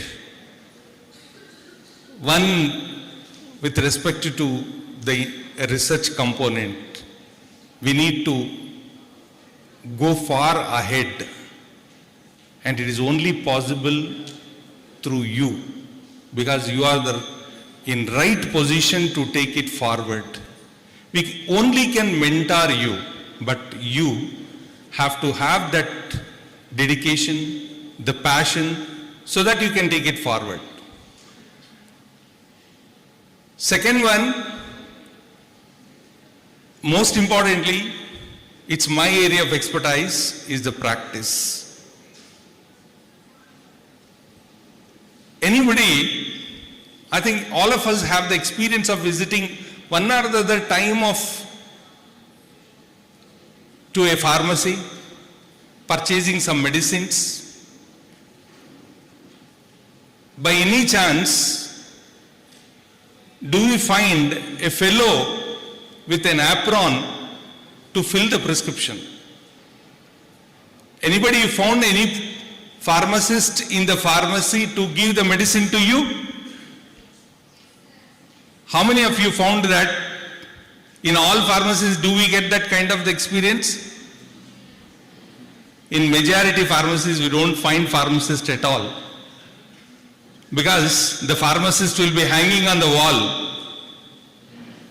He is hanging on the wall because his certificate his license is given hard. And we ask, in the morning the president was mentioning respect. How do we get respect without giving? If you don't give, you don't get the respect at all. As a pharmacist, by definition say, we are the custodians of the drugs, and we deliver the best quality medicines. We give the most useful information to the patients and care their health. Very shocking. Pessaries were consumed in India. Pessaries were consumed. Insulin pen do not know where to be pricked. Inhalers do not know how to be used. Then where is the practice? Where is the pharmacist? And what kind of respect we get it? And we study, we get gold medal, we do this, that. Ultimate, we are all there for one person, patient. If we don't satisfy the patient, we never get any recognition. It's guaranteed. So I'm just taking you into the new world, make you understand, hope, the new concept of caring the patients, where you get not only the respect, the recognition and remuneration. All 3 R's, triple R is going to come if you practice that. Yes, sir. The concept which I am going to address is clinical pharmacy practice, a tool for better patient care. Here if you see, ultimate individual or the person for whom we all are sitting is the patient. Whether it is a doctor, whether it is a nurse, whether it is a pharmacist, whoever is there, only for the case of, only for caring the patient. A doctor, by knowledge, practice, expertise, experience, will be able to diagnose the patient in the best way. He or she can detect the case through which the patient is going on. And just because of the diagnosis, is the patient is going to be cured? Just because of the diagnosis, is the patient is going to be cured? Is the patient, he or she is going to be cured by giving an excellent diagnosis? Yes or no? Then how patient will be cured? How the patient clinical manifestations will come down and will be under control, disease will be cured? Through what? Through medicines. Through medicines, patient is going to be cured. When the doctor gives a prescription, the patient takes the prescription to the pharmacy, and the pharmacist, the professional who is going to read the prescription, identify are there any errors in the prescription, and consults the doctor in case of any error is there, then correct the prescription, give the medications to the patient, just not handing over, explain how to use the medicine safely. Only then the patient is going to be cured. That is what exactly is called as pharmaceutical care. Pharmaceutical care, it is the foundation of entire pharmacy practice. It is a foundation all over the world. And this definition is given by two important scientists who spent almost 1 decade to come out with these 4 lines of definition. Conducting so many research projects involving so many patients, and finally ended up with this definition. In my opinion, for a practitioner, it is a Bible. For me, it is a Bible. Responsible provision of the drug therapy for the purpose of achieving specific outcomes that improves the patient's quality of life. For a real pharmacy practitioner, whether it is in the community setting, whether it is in the hospital setting, whether it is in the clinical pharmacy setting, wherever it is.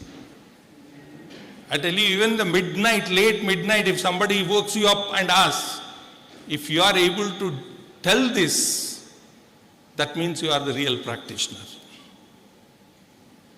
You are the real practitioner. Yes, this is what is exactly the pharmaceutical care is all about.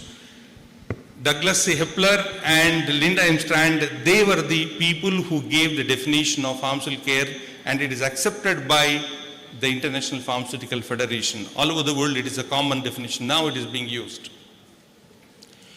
Why we have to provide the pharmaceutical care? What is the need? Yeah, we can stock different types of the medications from different companies, whether it is propaganda distribution company, loan license company, or Indian companies or multinational, whatever. Yeah, we can put it everything in our stock. We can get good percentage of margins and we can sell it. This is what is the pharmacy? No.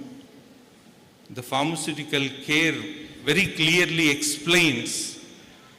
Here, the pharmacist is going to identify, resolve, and prevent the potential drug-related issues. Because we see that medicines means it's going to help us to get rid of our clinical manifestations or control the disease. But other side of the medicine, something is not very fair enough. What we call them as adverse drug reactions. Adverse drug reactions in US itself alone, they spend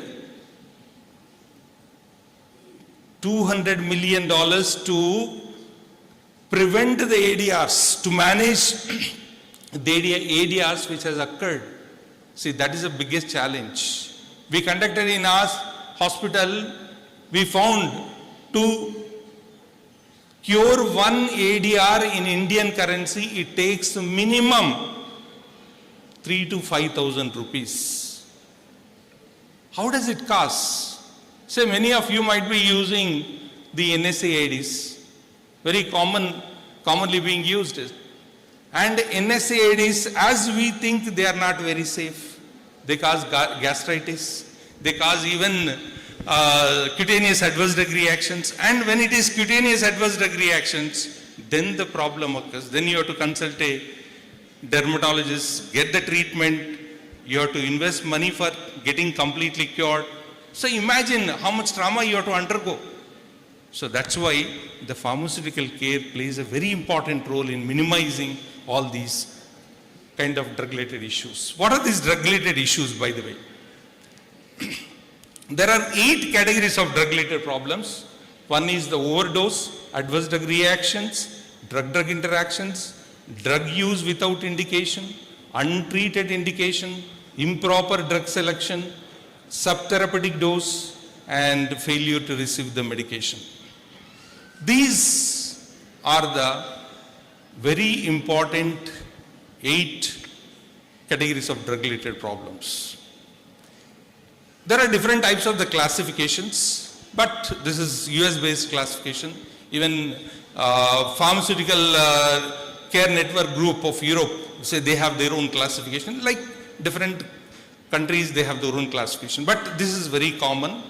I just follow this classification. Very easy to screen or detect or dissect the prescriptions. So overdose.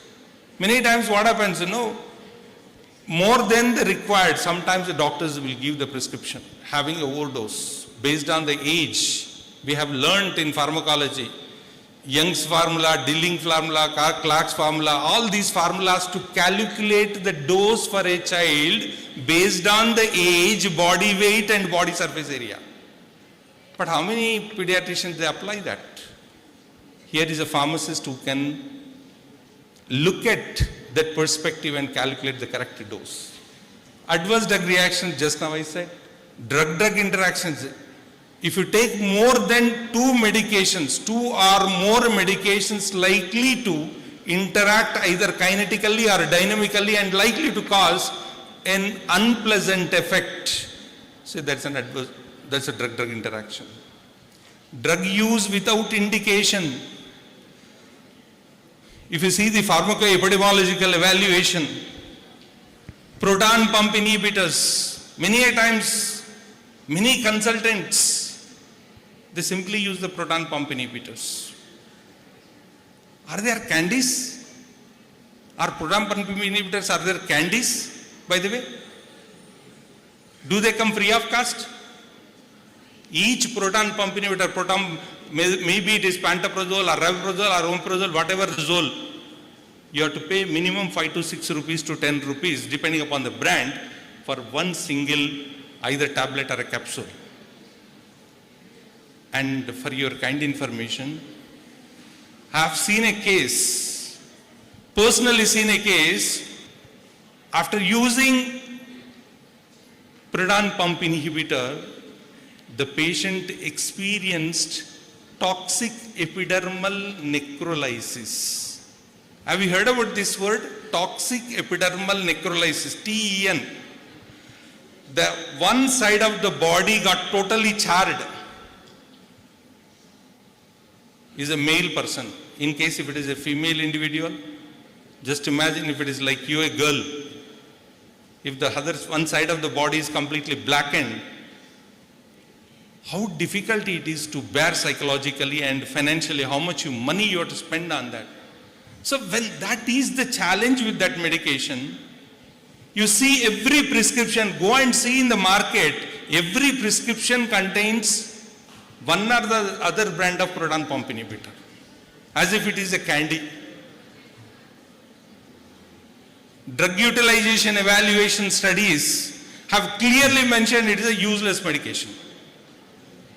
When I was working in my hospital with my consultant, I asked why you wanted to use this.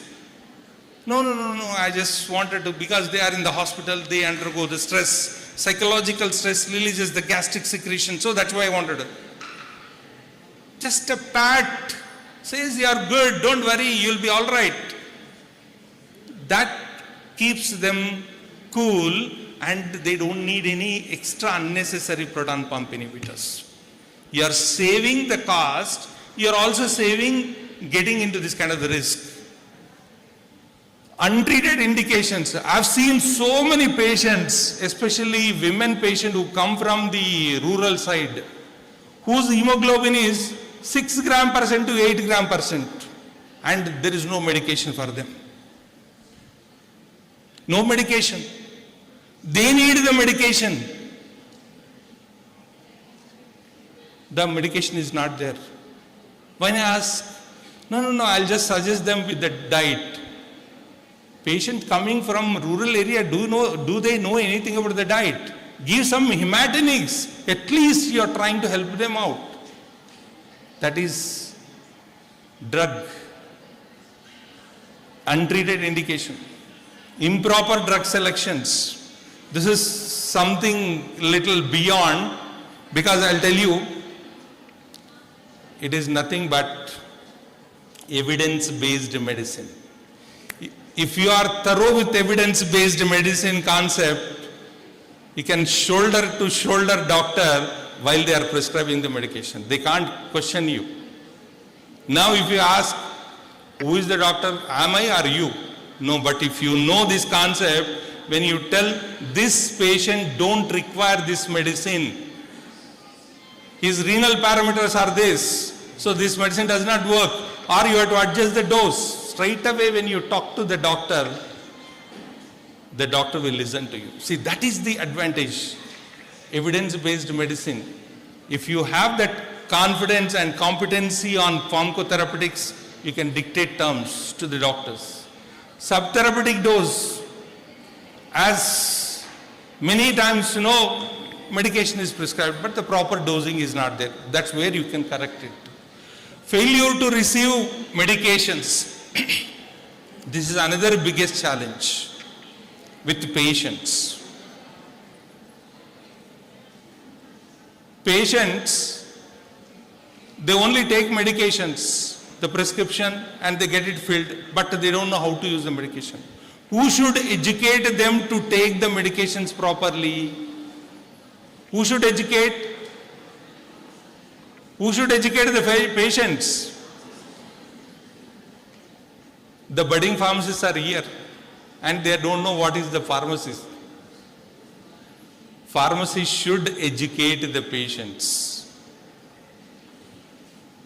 If they don't know, they don't take it. They want to avoid it, especially tuberculosis. Defaulter cases, so many cases come up because they don't know how to take it, how long to take it. That is where is a challenge. That is where you come into the picture and you educate the patients. Please. These drug-related problems heavily costs us on all parameters. One is it increases hospital stay, decreases health-related quality of life, and increases treatment expenses, obviously hampers the health outcomes. This is the challenge. We are using the medicines, but if we don't know how to use them properly, then we will end up in this kind of the situations. Paying a lot of money to the hospital, and despite taking medicines, we are not happy, we are not comfortable. All these problems are there. The solution is the clinical pharmacy practice. Clinical pharmacy practice, please. It's a practice of pharmacy in a multidisciplinary healthcare team directed at achieving the goals. What are the goals? Actually, how it happens, early morning, a doctor, nurse, in a usual practice, they go to the rounds. Imagine a situation, along with the doctor and nurse, you also go to the rounds and see the case record, understand the therapy, and if you are able to give an opinion about the therapy, you are also participating in the rounds, going through the case notes, understanding the whole clinical situation, and when it comes to the situation of prescription, then you give your expert opinions on the pharmacotherapy, advising what medication should be there and not. Minute, how do you feel? You feel very comfortable, very confident, and what I said, no, that respect automatically comes to you. Because rational drug therapy, you are promoting the concept of rational drug therapy.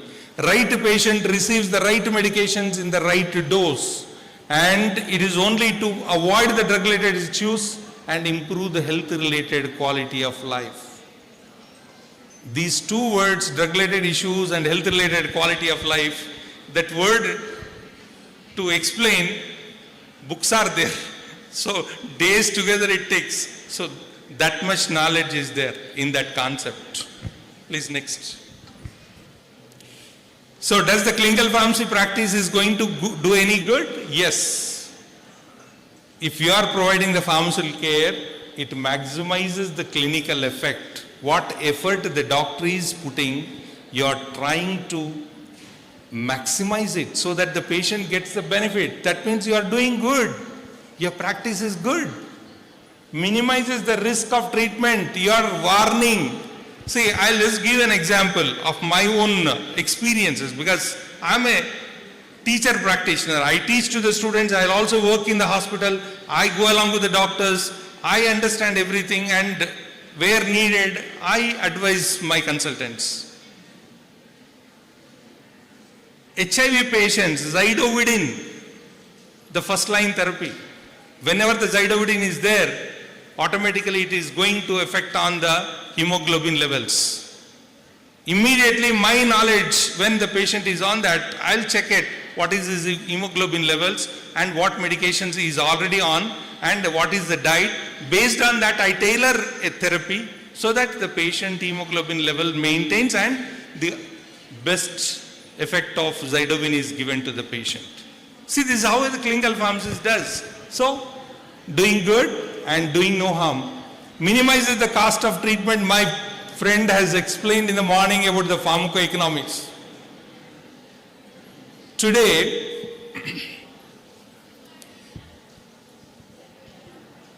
in the morning, the Education Regulation Committee chairman, he was mentioning, we spoke with the government, we are asking for the clinical pharmacists. I tell you, my experience, when I was undergoing training in University of North Carolina, it's only a 350 bedded teaching hospital. 350 bedded teaching hospital it is. You know how many clinical pharmacists are there in that hospital? 35 clinical pharmacists. For each 10 beds, one clinical pharmacist. I was so much shocked.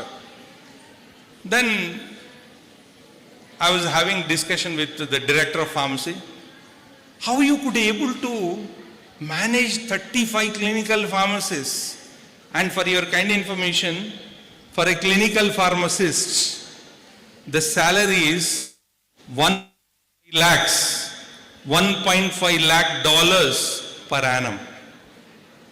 $1.5 lakh per annum, that is the salary for a clinical pharmacist, basic clinical pharmacist. If you are a specialist clinical pharmacist, my friend Raghu was asking in the morning, sir, can we make some pharmacists like pediatric pharmacists, oncology pharmacists, renal pharmacists? Yes. You are a specialist pharmacist and their pay packet, especially infectious disease pharmacists and oncology pharmacists, their pay packet somewhere runs up to $2 lakh per annum. That is the pay packet. It goes up. It all depends upon their experience and hospital. Depends upon the hospital. How could they pay that much of money? Are they minting money? No. It is because he has given me wonderful answer. For every dollar they spend on the pharmacist saves $20 in return. the pharmacist saves $20 in return to the government. See, that is a calculation how the pharmacists are being appointed there. Now, here, do we have any that kind of calculations for saving? No pharmacoeconomic principles are applied here. How do we can rate our pharmacists? They are very professionally strengthened, strong, able to deliver the best things. We don't have any calculations. We need to impart, we need to apply the pharmacoeconomic principles. Cost minimization analysis, cost utilization analysis, cost utility analysis, cost benefit analysis. When we apply, we show that how pharmacist is going to help patient to improve their outcomes. Automatically government also will think, yeah, pharmacists are going to add a lot of value. Not by degree. When you add value, your value will go up. Very simple. Then government will say, yes, we'll recruit the pharmacists, clinical pharmacists. More important is if patients are satisfied, definitely our rating will go up. Our requirement will go up. Recruitment also will go up. Next, please.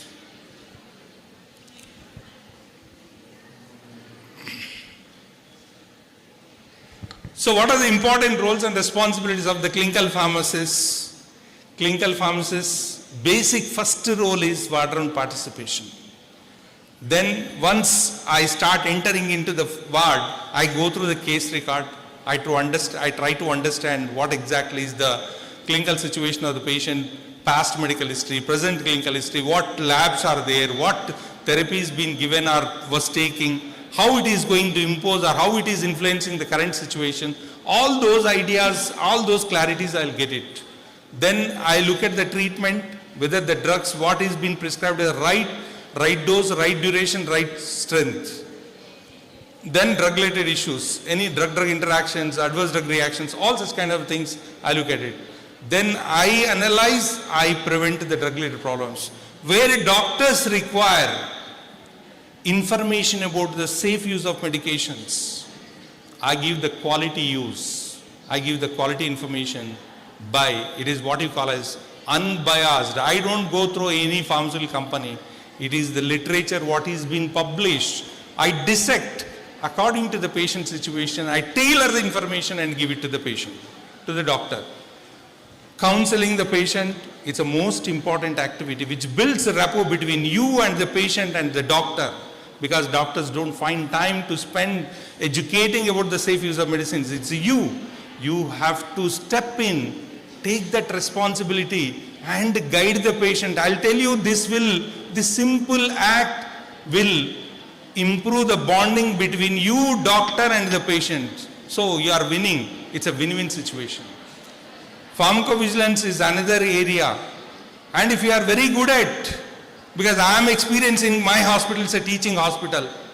Many times, whenever the projects, research projects are being supposed to be submitted, so that time they call me, hey, can we design this project? How do we design? What methodology we have to adopt?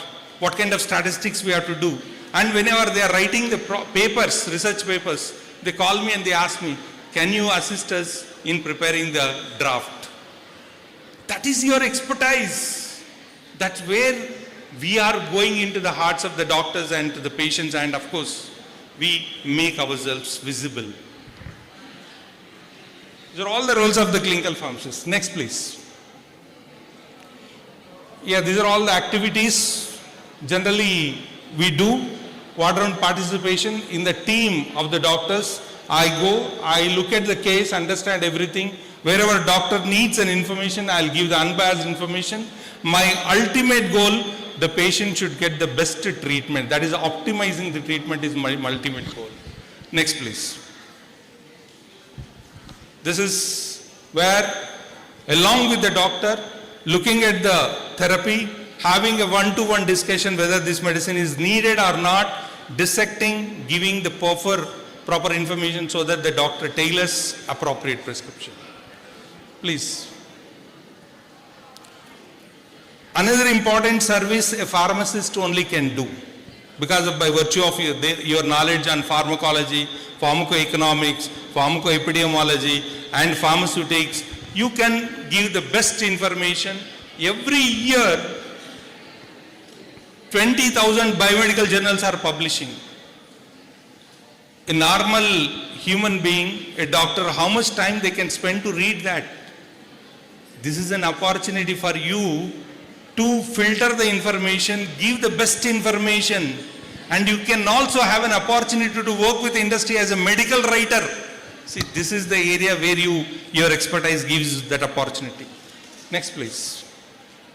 These are all some examples of my experiences in my practice. Like a doctor wanted to give the ciprofloxacin to a nursing mother for gastroenteritis. Then he asked me, can we use? But it is contraindicated because it gets into the breast milk, and basically the problem is the baby gets arthropathy. I don't want that baby to suffer. So I just conveyed the message. I changed the prescription to azithromycin. That is what exactly has happened. Please, next slide. Change the prescription to azithromycin, 1 gram first day BD, followed by OD next 5 days. The patient was comfortable without having any problem of the child. Next. Optimizing the drug therapy. This is tailoring the dose. Especially, we have certain drugs. These drugs pass through the kidney and damage the kidney, especially when it is in challenging situation. Based on the renal parameters, we have to adjust the doses. Using the Cockcroft-Gault formula, I corrected the dose. So that's where the patient benefited, doctor is also happy. Next slide, please. Counseling the patient, it is providing the information in a very simple way so that the patient can understand the best. That's where it improves the medication adherence, develops the confidence in the mind of the patient about the medication. So, medication adherence behavior will improve, and ultimately patient gets the benefit of medication, relieving the signs and symptoms, and improves the patient quality of life.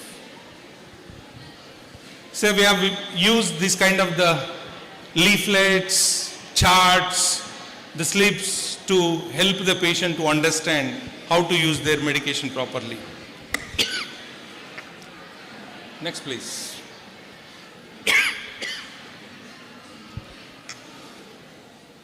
I told you adverse drug reactions, which are obnoxious, unwanted events which occur to the patients when they are taking the medications at a normal therapeutic dose, not overdose, not a normal therapeutic dose. When it is happening, that is causing a lot of pain. You can see this is toxic epidermal necrolysis, the case you have seen there. Stevens-Johnson syndrome, which is a case which we have seen in our hospital, we captured that photo with Cefixime. It happened with the Cefixime parenteral formulation. So these medications are having the other side, and they cause adverse drug reactions. So pharmacist's goal is to prevent the unwanted effects of the medications by educating the patients, to prevent re-exposure in patients, to minimize or prevent the expenses to manage the ADRs. So this is the goal of doing the pharmacovigilance. Next, please. This is a specialized service. In India, it happens only in Vellore Christian Medical College Hospital, because it needs HPLC, so much of, you have to take the plasma, you have to analyze what exactly, because certain drugs have a narrow therapeutic index window period is there. So you have to, give the dose very sharp, like increase or decrease, cause some either adverse effects or no effect.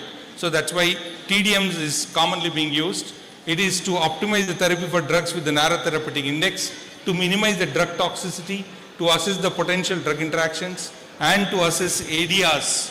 For this reason, the TDMs are being used, but it is only happening in, if I am not wrong, in only KEM Hospital, Mumbai, and in Christian Medical College Hospital it is happening. Next, please. So,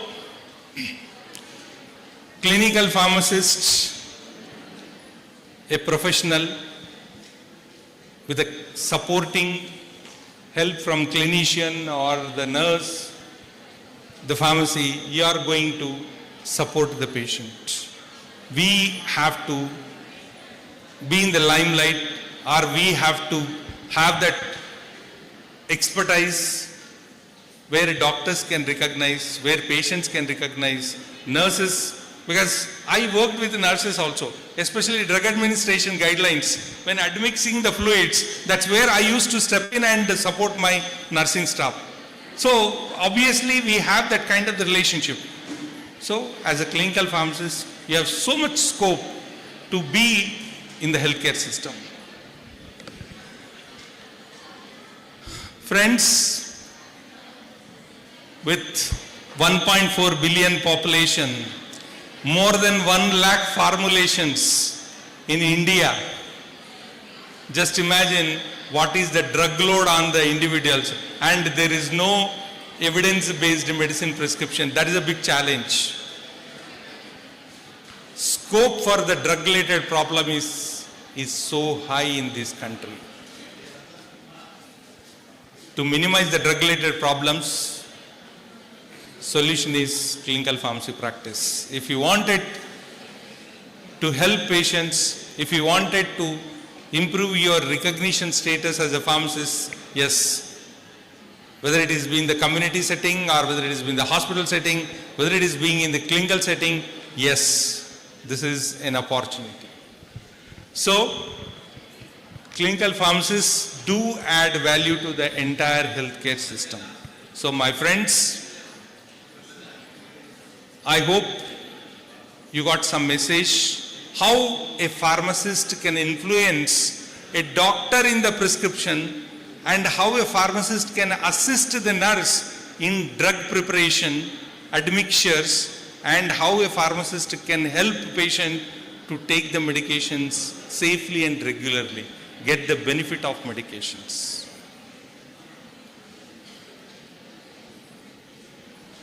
If you have any questions, please don't hesitate to ask.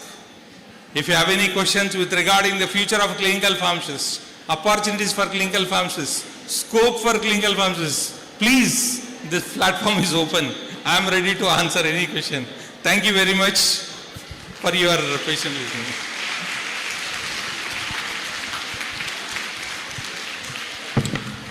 Thank you, Ramesh sir. So I request the chairpersons to give the feedback. Dr. Dilip Keri garu.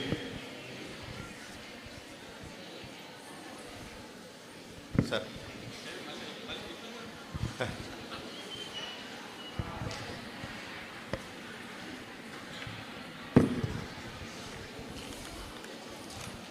Good evening to all of you.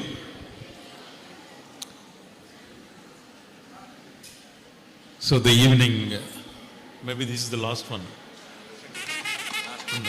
Last but one topic, a tool for better health care, which was given by Dr. Adapu Ramesh, and he knows me maybe in 80s when he is working at JSS Mysore.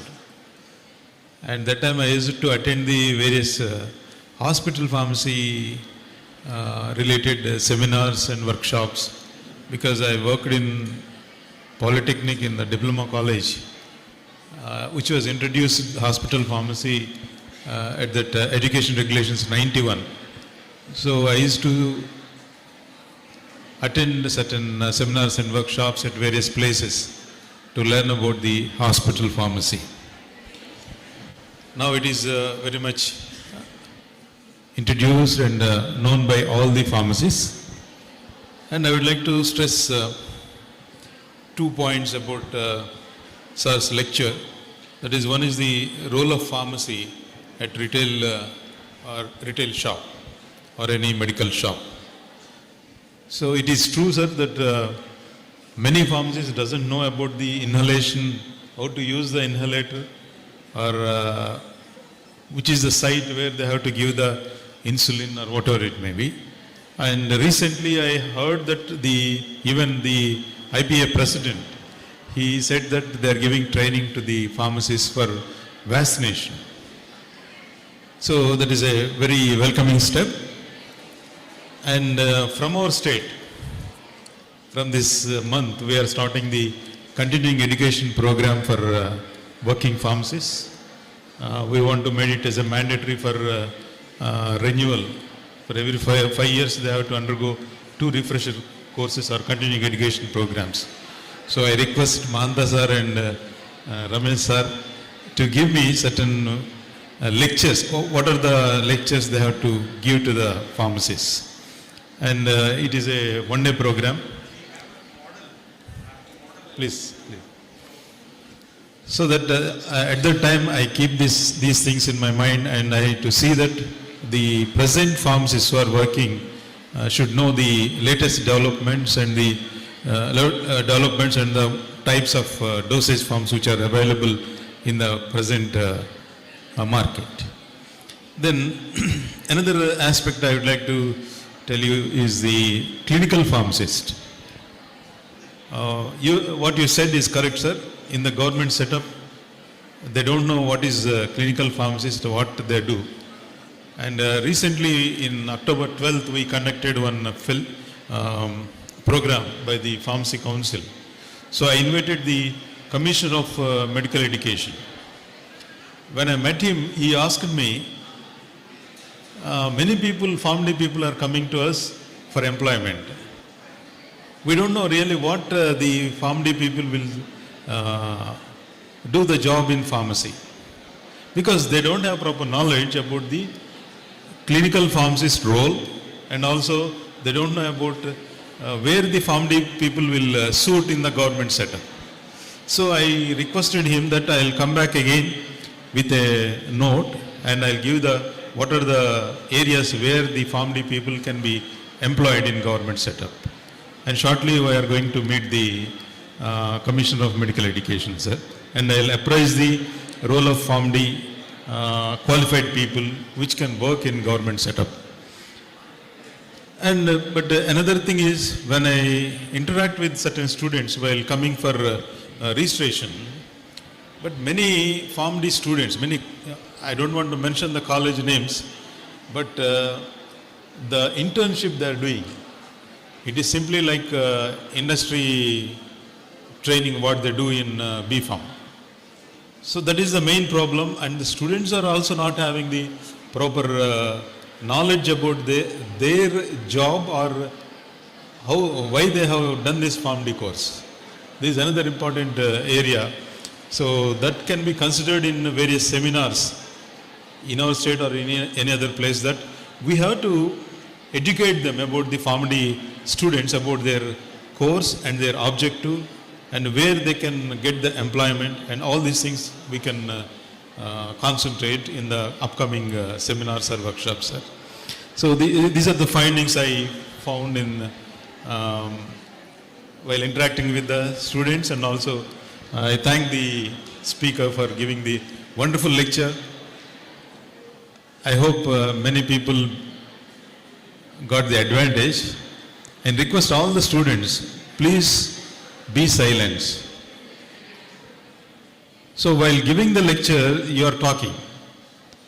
If you are having that urgency, you better go outside and you talk to your friends, or you enjoy with your friends. But don't disturb others who are actually interested to learn. Please. Thank you. Thank you, sir.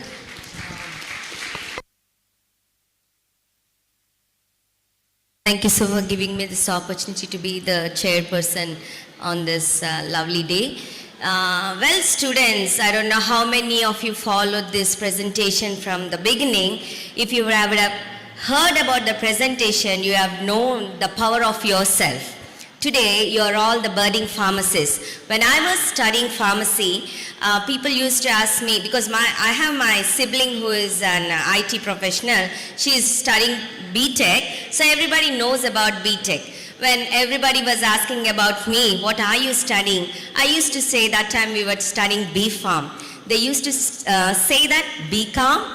So I was so I was so upset when everybody was saying, are you studying B.Com? But nowadays we see our profession being like a star in the sky because we influence the doctors as well as the nurses and all the healthcare system.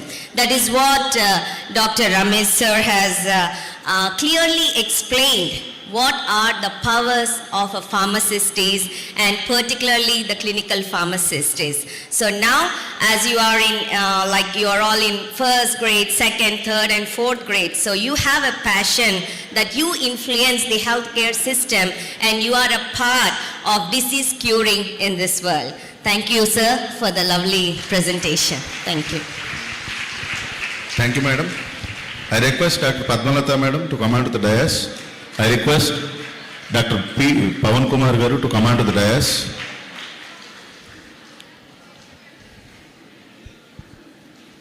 Pavan Kumar Garu is the coordinator of APTI Andhra Pradesh State Branch. So I request the guests to felicitate the speaker. William Carey, sir.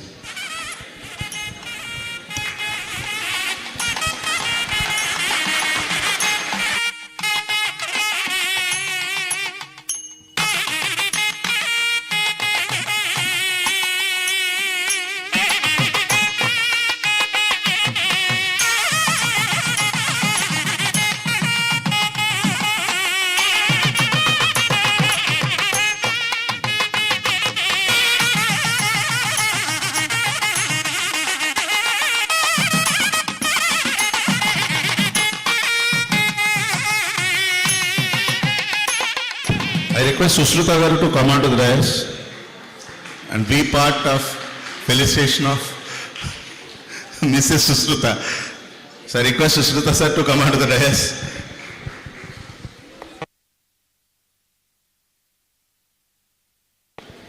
Now we are felicitating William Carey sir.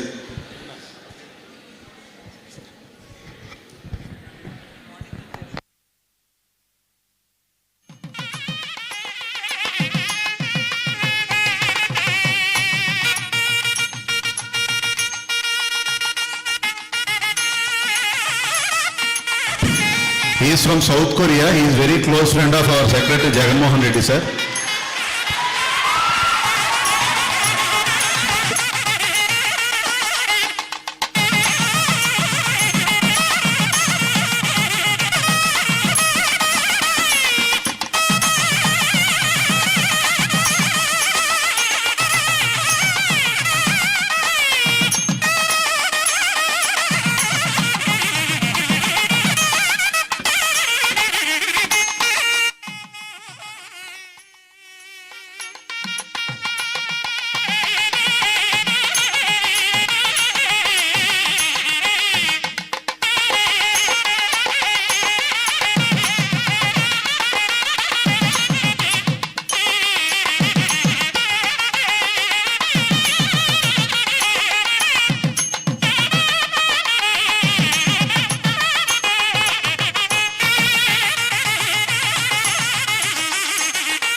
Thank you, sir.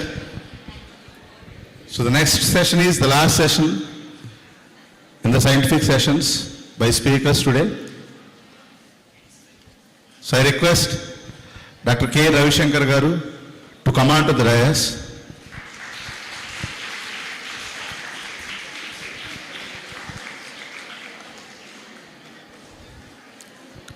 I request Professor Gangarao Garu and Dr. Kavala Nageswara Garu to chair the session. I request Professor Gangarao Garu, former registrar, Adikavi Nannaya University, former principal, AU College of Pharmaceutical Sciences, former EC member, Andhra University, to come on to the dais, along with Kavala Nageswara Garu, Director, KGRL College of Pharmacy, Bhimavaram.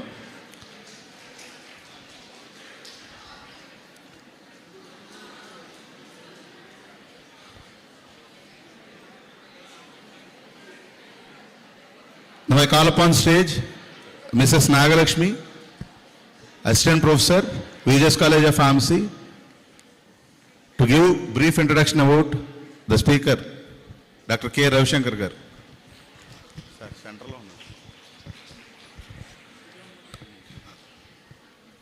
I am very pleased to introduce Dr. K. Ravishankar Sir, Principal of Aditya College of Pharmacy and Director of Aditya Group of Pharmacy Colleges, Surampalam. Sir has completed his PhD at Acharya Nagarjuna University and graduated and post-graduated from Andhra University. Sir was nominated as BOS member in pharmacy by JNTUK. He also nominated as BOS member for Chalapati Institute of Pharmaceutical Sciences. Sir is a registered pharmacist under AP State Pharmacy Council and Ministry of Health, State of Bahrain, and registered pharmacist, Ministry of Health, Libya. Sir has total more than 20 years of teaching and research experience. Sir is actively involving in various professional social activities. He has also organized and attended several national and international conferences and also served as chairman and co-chairman for various professional conferences. Sir has been awarded with Rashtra Vibhushan Award for outstanding individual achievement and distinguished services to the nation. Sir guided 7 PhD students and 2 are pursuing PhDs. About 82 national and international publications were made by the Sir. Sir has authorized 4 textbooks and 2 research books. Sir has been awarded by Spandana International Foundation as Guru Spandana Puraskar 2022. Sir has been awarded by JNTUK as the best teacher in pharmacy. Sir is an editorial board member for International Journal of Pharmacology and Pharmaceutical Sciences. And he is also an international board member for International Journal of Pharmaceutical Sciences and Nanotechnology. He is editor-in-chief for Journal of Pharma Insight and Research. He is also a reviewer of Pharmacognosy International Journal. Sir is also an examiner and paper setter for various state universities. Sir has organized various community support programs. Now I request Dr. K. Ravishankar Sir to deliver a talk on opportunities and challenges of pharmacy. Thank you, Nagalakshmi.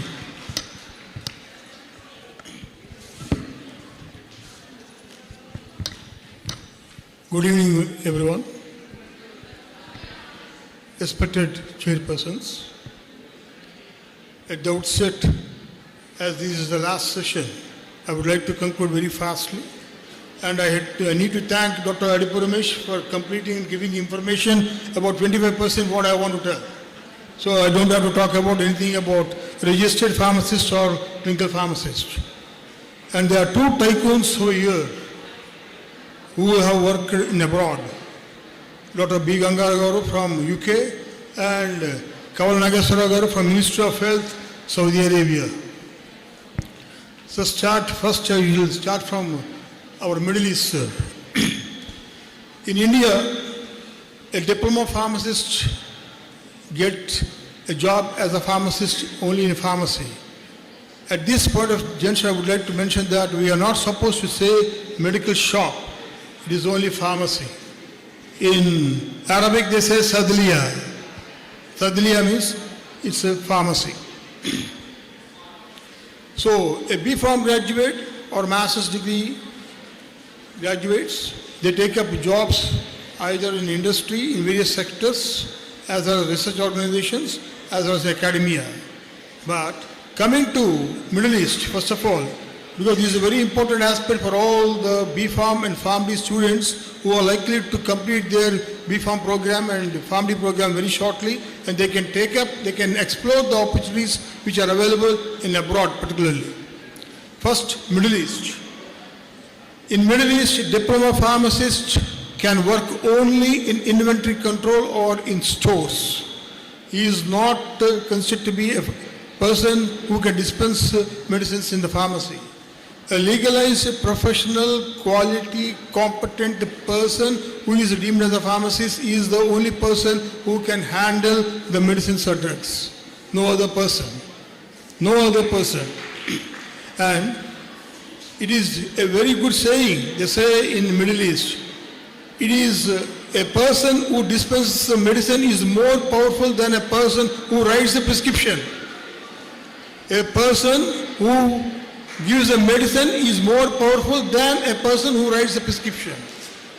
In Middle East or in abroad or in Europe or in America, if you go along with a small prescription, go to the pharmacy, you don't get the medicine. You need to wait for 2.5 hours minimum, because the prescription is fed in the computer and the entire case study, and they will see the rational, irrational, incompatibilities, adverse reactions, possible side effects, and in case if they find all the prescription drugs which are dispensed, which are prescribed by the medical practitioner can comply with the so-called disease, then only the medication is submitted by the pharmacist.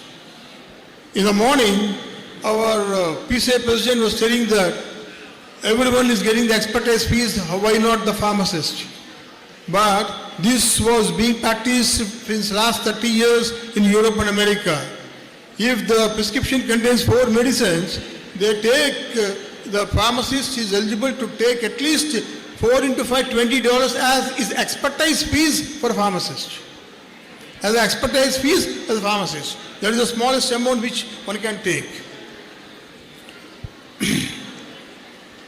So a B.Pharm graduate is only a person who is supposed to work as a pharmacist in abroad, particularly, or I say in Middle East. In Middle East, the pharmacists are classified in 2 categories. One is called community pharmacist, other one is clinical pharmacist. Community pharmacist is supposed to work only in a pharmacy. Clinical pharmacist is the one who works in the hospital or a very super specialty hospital, where he is called as a clinical pharmacist, where he will be involved in almost all these patient counseling and all of the aspects which Dr. Arupa Ramesh has explained in detail. So coming to the salary structures, the minimum salary which right now in Middle East means either Saudi Arabia, Bahrain, Qatar, Kuwait or United Arab Emirates. That means includes Dubai, Abu Dhabi, Sharjah, Ras Al Khaimah and Al Ain. The starting salary for a community pharmacist is 4,500 dirhams, which is equal to 1 lakh rupees in Indian rupees. And a clinical pharmacist gets about minimum 8,000 to 12,000 dirhams per month. That means about 1.6 lakhs is the normal salary for a clinical pharmacist. And to become a clinical pharmacist, only PharmD as well as M.Pharm pharmacology specialization people are only eligible to become a clinical pharmacist in the hospital.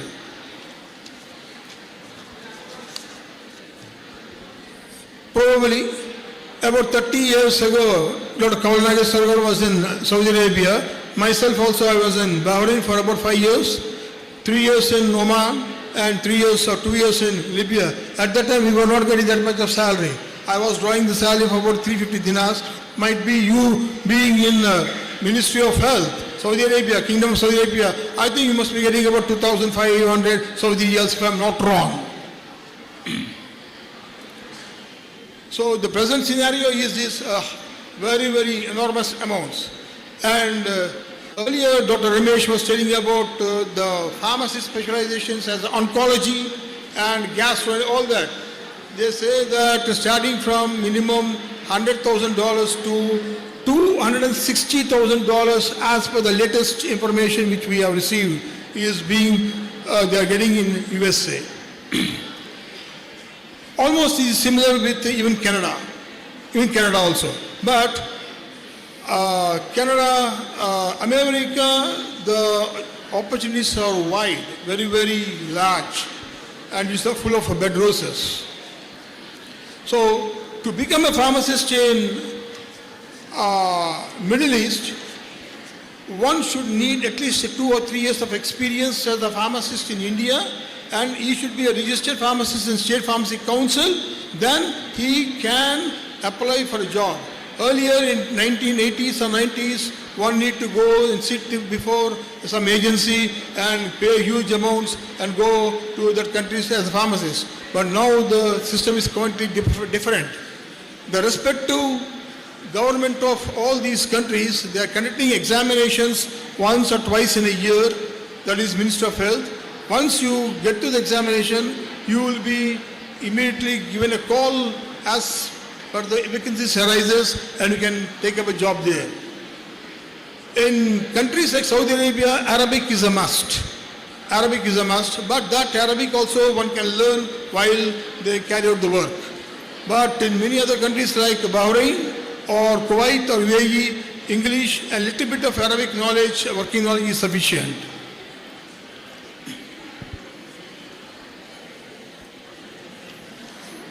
So coming to Europe, the job opportunities in Europe, that is England, as well as other European countries, they need to write the examinations. One has to qualify the examinations like FPGG and GPSC and KAPS and all that. Once you get to the examinations, and then you can be registered pharmacist in the respective country, then your days counts a lot.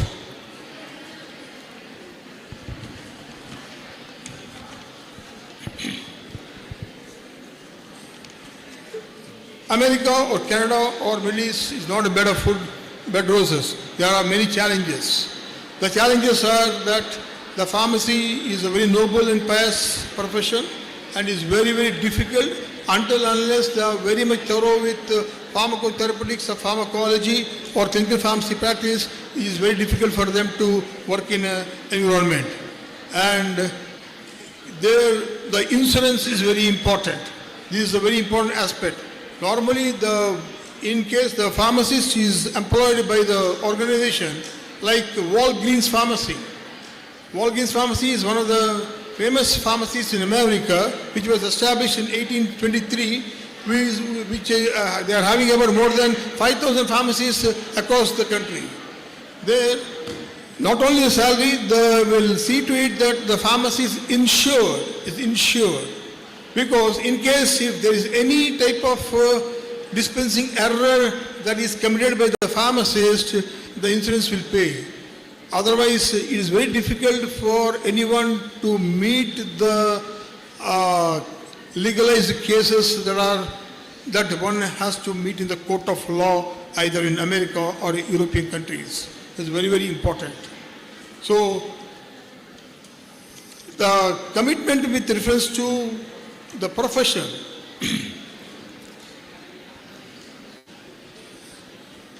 The pharmacists are called as doctors. They are deemed as doctors. Doctors also, they address them as doctors. And they don't see to it that pharmacist as a low person. They are very well respected by the public as well as the fellow people who are working in the hospital, either the physiotherapists or nursing faculty or medical practitioners. The opportunities in Australia, in New Zealand nowadays is very remarkable. But the salaries are not very lucrative when compared with the US and Canada.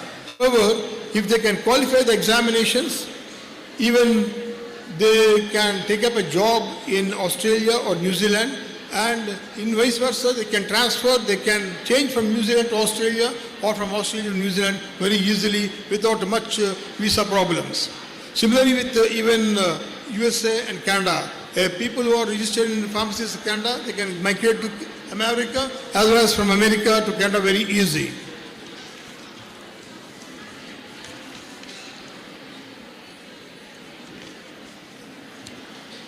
And normally the pharmacists are paid hourly. Normally they don't take salaries once in a month. Either weekly or once in 15 days they take the salary. And the range of the expertise fees they can take up starts from $35 to $40 per hour to $120. $120 per hour is the highest paid that is paid by many hospitals in America and Atlanta and Georgia state. Normally the least salary is about $40 only. And particularly Indians in America or in Europe, they prefer to work during this December and January, because the locals, they don't prefer to work during that season because of Christmas. In such cases, the Indians, they take up a job and they are twice paid. They get even $150 per hour. So that is a clear indication that the salary of a pharmacist ranges from $100,000 to $160,000 as the average salary per month. I hope I have given much information about the various opportunities available for pharmacy professionals particularly in Middle East and European countries and USA. Thank you very much.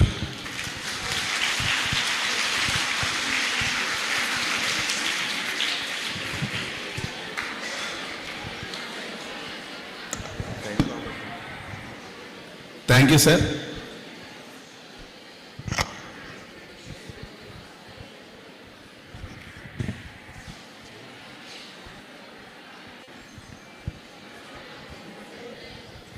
I request the chairpersons of the session to give the feedback about the session. Professor Gangarao garu.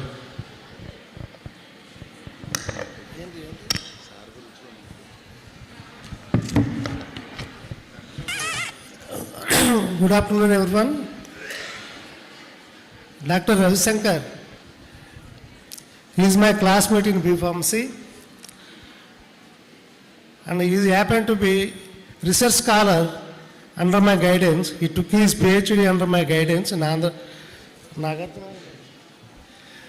So he has given a very wonderful talk about the pharmacists around the world, especially in Middle East countries, how the pharmacists and what their responsibilities and how they are paid in different countries. All this he has explained. And one of my experiences, while I am doing PhD in the UK, Glasgow, soon after I arrived there, the police wala called us.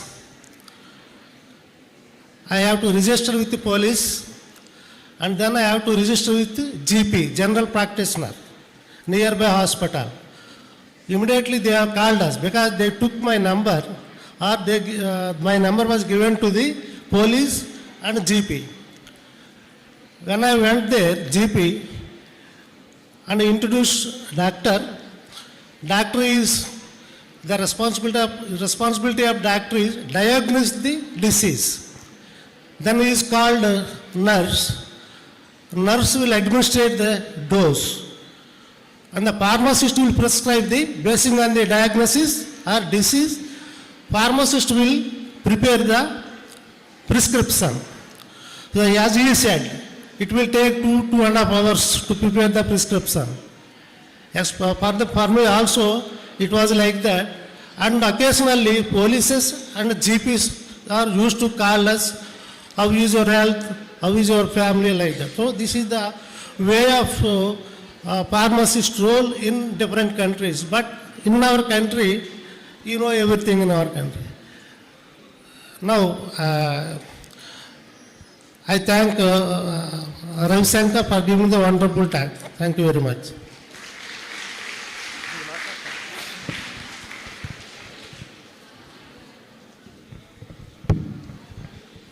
So good afternoon everyone. This is Dr. Nageswara Rao,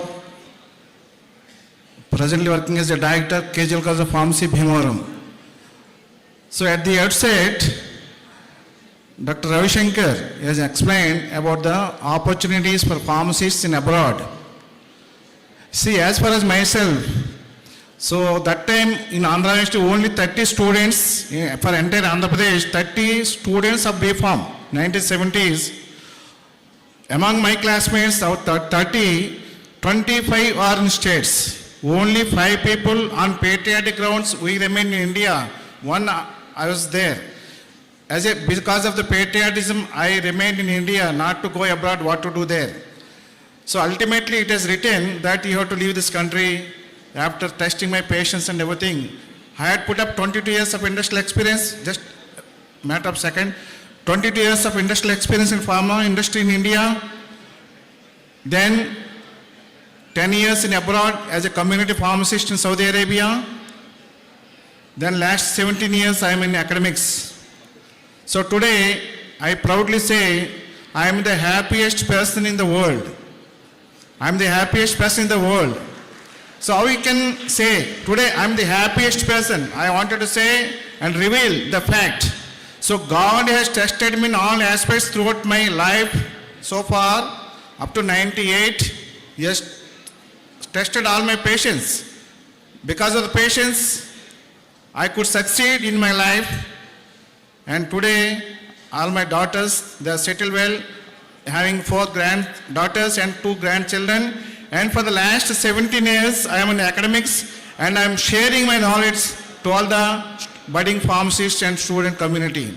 For the last 17 years, the expertise, what I heard, inherent qualities and the experience I gained through working in industry, I am sharing my knowledge to the present students. And for the last 17 years, and I am academics. 4 years I was in Vishnu College, and then last 13 years I am in KGL College of Pharmacy. Everybody knows I am the senior most, maybe from B.Pharm, M.Pharm and PhD from Andhra University only. I am proud to say I am the product of Andhra University, alumni of Andhra University. B.Pharm, M.Pharm as well as PhD from Andhra University only. Okay. Really proud. I feel proud. I am the product of Andhra University. Okay. Thank you very much. Dr. Ravi Shankar has given a brief elaboration about other countries. Pharmacists throughout the globe, they are having a very bright future. See, even anybody comes for the student admissions, engineering college, they give this one, campus placements. For pharmacy, no placements. I immediately say, you come with a paper, 100 rupees stamp paper, I will give it in writing on the paper. Pharmacist, provided you pass the examination with the best quality, job will come to your feet. Job will come to you. Not necessary to have campus placement, just boom. Just marketing strategy. One engineering college, they need it, but pharmacy is not required. So even if we wanted to give pharmacy, because pharmacy, when we studied about 50 years back, now present, that time only 30 seats in Andhra Pradesh, now about 10,000 seats in Andhra Pradesh. Okay, there is a lot of importance is there. Pharmacy, no job ledanna maata ledu. Pharmacy is evergreen field. So for the last 50 years we are seeing. Just now you are looking at best opportunities. See, this corona has taught us a very good lesson. I say it is not a disease, but it is a God's instinct to control the people. Okay? So pharmacy, because all our pharmacists are there, and right from morning I was hearing the lessons, seminars, very good information, but I advise all the students to take good away from this deliberations expressed by experts. Thank you very much for giving this opportunity. Once again, I congratulate VJ's management to conduct this type of events, and they could bring the Pharmacy Council president. So I say one thing, today morning also I said, because of one person, I sent a message to the Prime Minister of India, because of one person, this Dr. Mantu Patel, entire country is at stake. These are the words, message I tweeted to Prime Minister of India. And today morning also, Mantu Patel, I say, is a God's instinct. Because of him, 75 years old Pharmacy Act is revamped. Now it is going to be converted. Pharmacy Act, because of God's instinct, because of Muntu Patel, this Pharmacy Act being revamped and replaced by National Pharmacy Commission. Thank you very much for giving this opportunity. Thank you, sir. Sir, request the guests to felicitate Dr. K. Ravishankar Garu. Sir, request our Dean K. Srinivas Garu to come onto the dais and take part of felicitation of Ravishankar Garu.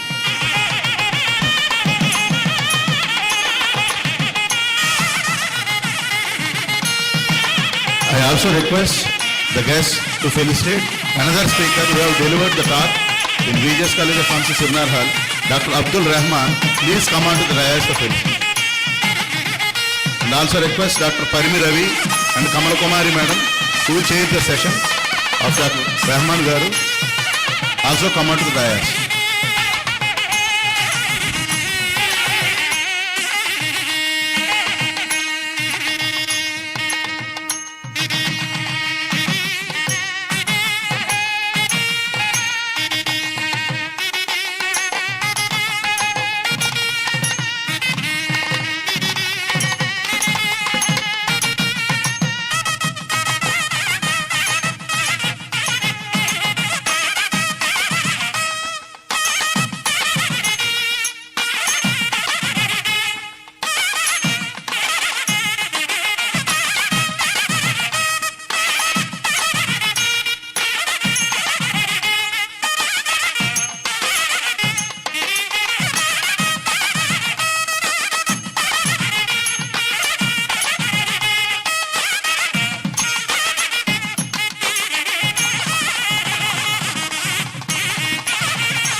To felicitate our Professor Gangarao Garu.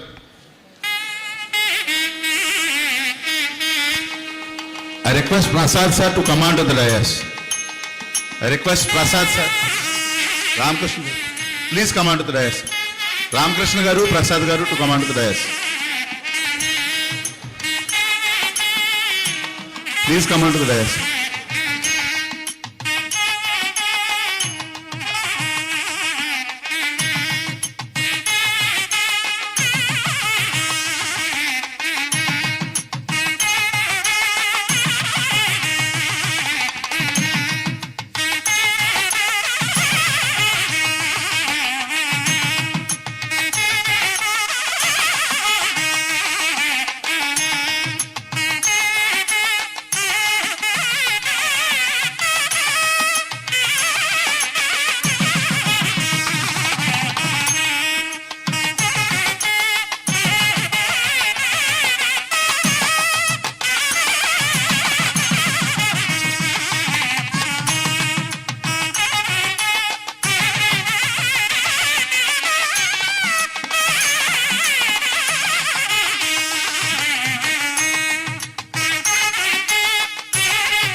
Dr. Parmi Ravi, who is Assistant Professor, Acharya Nagarjuna University.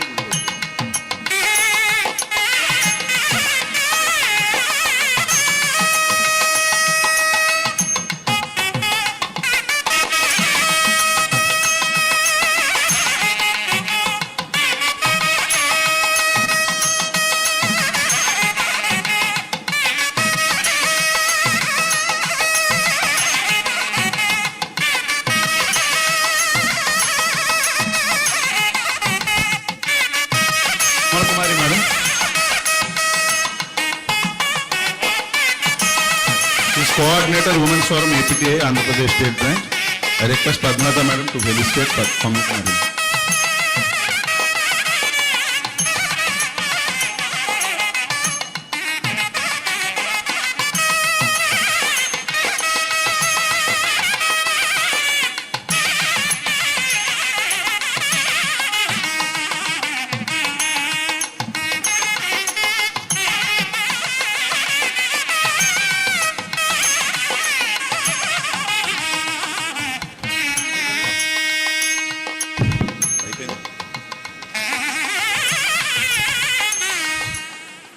That is all for this today's scientific session. So next event is the mega event and the prestigious event. So we are organizing the award ceremony function for 2022 and 2023. These awards are announced by Association of Pharmaceutical Teachers of India, Andhra Pradesh State Branch. So I request all the students, if you maintain silence, you please be here. If not, we have provided the LCD, so you can see what is happening here while charting also. So I request the students who are 100% interested and who have confidence of maintaining silence for 1 hour, or please be here. Rest all, please be vacate the conference hall and please sit in the ground floor so you can enjoy yourself. But this event what we are going to start is the prestigious event for the faculty members and the life members of APTA. So we have taken it as a challenge and we have taken it as a prestige to conduct this, organize this event. So now all the delegates and guests are coming to take part of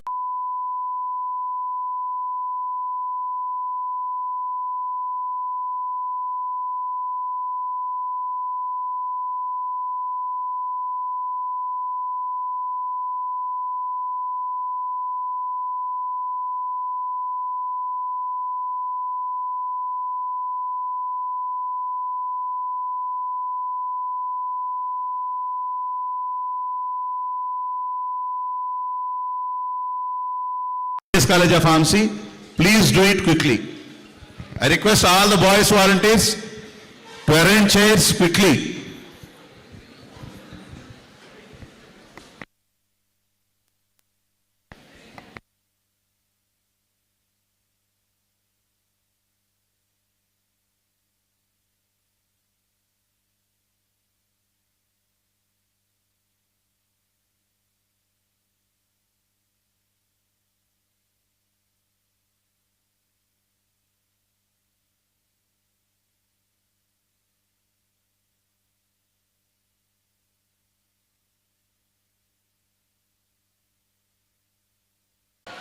Ladies and gentlemen, may I have your attention, please?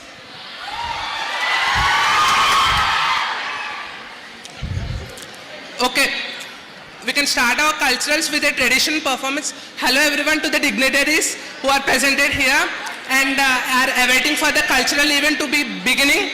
So let's welcome with a traditional performance by Harika from VGS.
गणेशाय धीमहि गुणशरीराय गुणमण्डिताय गणेशाय धीमहि गुणातीताय गुणाधीशाय गुणप्रविष्टाय धीमहि एकदन्ताय वक्रतुण्डाय गौरीतनयाय धीमहि गणेशानाय भालचन्द्राय श्रीगणेशाय धीमहि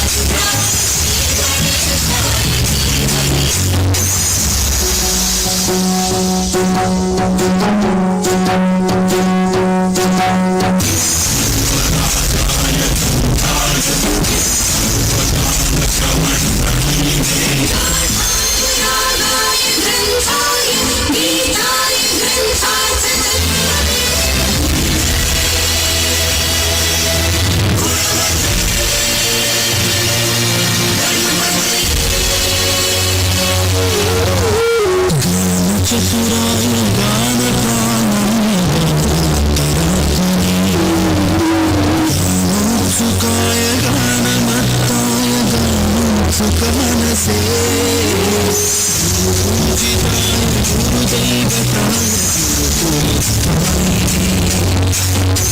गुरुविक्रमाय गुह्यप्रवराय गुरवे गुणगुरवे गुरुदैत्यगणक्षेत्रे गुरुधर्मसदाराध्याय गुरुपुत्रपरित्रात्रे गुरुपाखण्डखण्डकाय गीतसाराय गीततत्त्वाय गीतगोत्राय धीमहि गूढगल्पाय गीतमत्ताय गोजयप्रदाय धीमहि गुणातीताय गुणाधीशाय गुणप्रविष्टाय धीमहि एकदन्ताय वक्रतुण्डाय गौरीतनयाय धीमहि गजेशानाय भालचन्द्राय श्रीगणेशाय धीमहि एकदन्ताय वक्रतुण्डाय गौरीतनयाय धीमहि गजेशानाय भालचन्द्राय श्रीगणेशाय धीमहि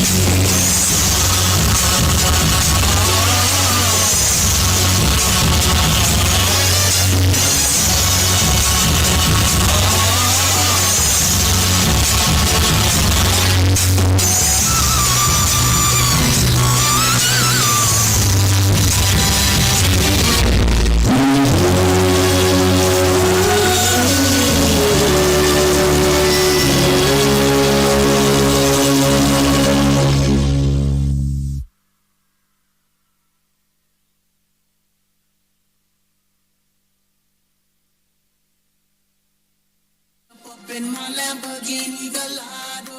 Maybe go to my place and just till you get full. Smack that, oh, smack that, all on the floor. Smack that, give me some more. Smack that, till you get full. Smack that, oh, up front style, ready to attack. I'm in the parking lot, slow with the lockdown. Convicts got the whole thing packed now. Step in the club and walk, move and jack now. I feel it, don't and crack now. Ooh, I see it, don't let back now.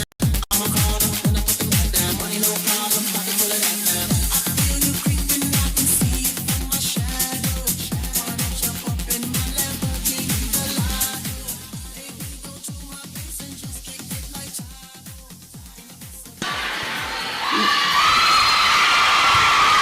Wow that was a lovely performance. ట్రెడిషనల్గా చాలా మంచి positive vibe ఇచ్చి ముందుకు నడిపించారు. మీకు కూడా అదే అనిపించిందా? ఓకే ఓకే ఓకే, మీ ఎంజాయ్మెంట్ నాకు అర్థమైంది. Next performance classical classical classical. ఇప్పుడు ఆ క్లాసికల్ పర్ఫార్మెన్స్ చూశారు కదా, నెక్స్ట్ క్లాసికల్ పర్ఫార్మెన్స్ మన ఎంటర్ చేసేయడానికి Nishtha from VJS. Give them a big round of applause.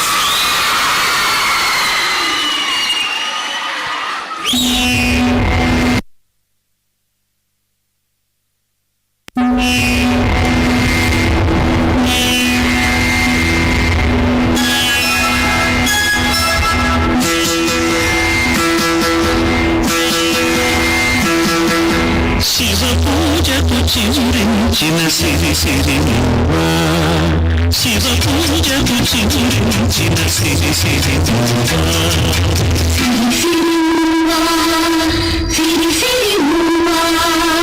మృదు మంజుల పదమంజరి పూచిన పువ్వా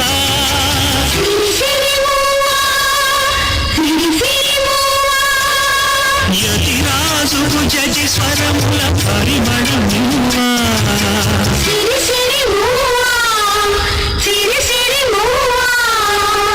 నటనాంజలితో నటపుని తరించనీవా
పడమర పడగలపై మెరిసే తారలకై పడమర పడగలపై మెరిసే తారలకై రాత్రిని మరించకే సంధ్యాసురుడు తూర్పు వేదికపై రేపువన రణకివై తూర్పు వేదికపై రేపువన రణకివై ఆర్తిని మురిపించే కాంతులు చిందడు ఈ కదలిక చైతన్యపు శ్రీకారం కాని ఈ కదలిక చైతన్యపు శ్రీకారం కాని ఎదురించిన హృదయడబడి ఓంకారం కాని శివ పూజకు చిగురించిన సిరి సిరి నువ్వా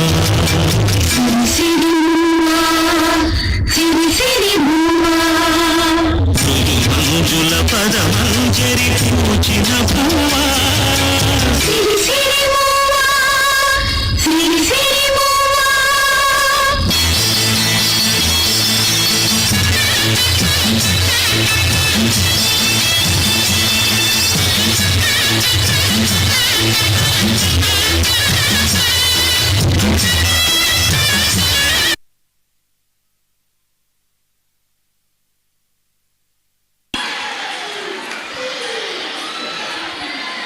ఇప్పటిదాకా మంచి డాన్స్ పర్ఫార్మెన్స్ చూశారు కదా.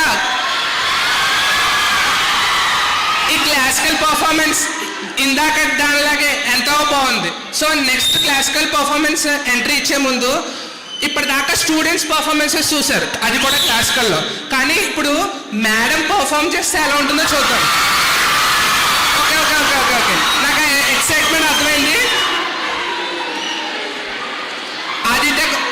ఆదిత్య కాలేజ్ నుంచి మేడంని ఇన్వైట్ చేసేద్దాం. Let's invite her with big round of applause.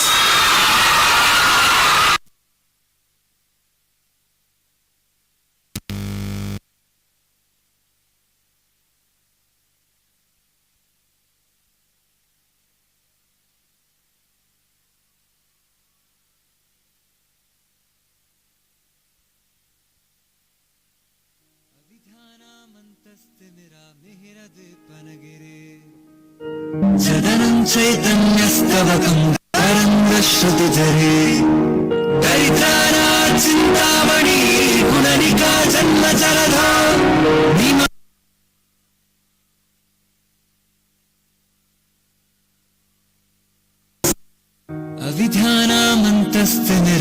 అవిధ్యానామంతస్థిమిరామిహిరదీపనగిరే సదనం చైతన్యస్తవకం తరంగశ్రుతిజరే దరిద్రానా చింతామణి గుణనికా జన్మ జలధా నిమజ్ఞానం భ్రంశామురైకు వరాహస్య భవతి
Wow, that was a lovely performance. ఒకసారి గట్టిగా చప్పట్లు కొట్టాలి. దిలీప్, ఇప్పటి వరకు వచ్చిన 3 ట్రెడిషనల్ పర్ఫార్మెన్సెస్ మనకి మంచి వెల్కమ్ చెప్పాయి. ఈవెంట్ మంచి వెల్కమ్ చెప్పాయి కదా. అవును, నీకు ఏమైనా కొత్తగా చూడాలనిపిస్తుందా? అడ్వెంచర్స్గా, ఇంట్రెస్టింగ్గా? అంత అడ్వెంచరస్గా, ఇంట్రెస్టింగ్గా చూడాల్సినవి ఏముంటాయి? నీకు ఏమైనా కొత్తగా పిరమిడ్స్ టైప్ చూడాలనిపిస్తుందా? అంటే యూ లైక్ బాయ్స్ ఫార్మేషన్స్? అవును, చూస్తావా? ఎందుకో. Are you ready? Welcome pyramids. Give them a big round of applause.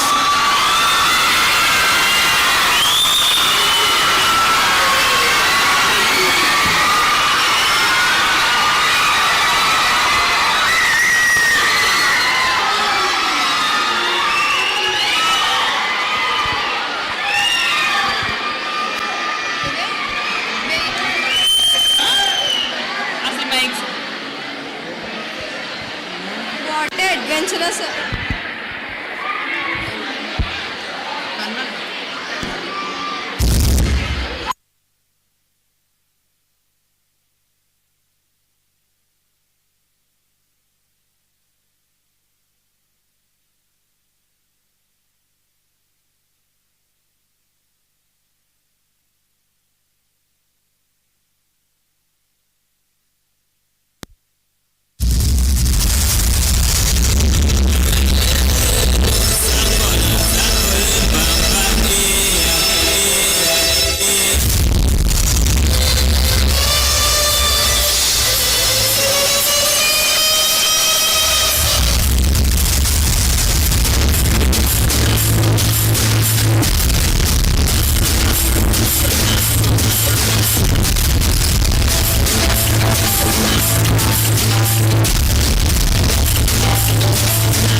అంతే కదా?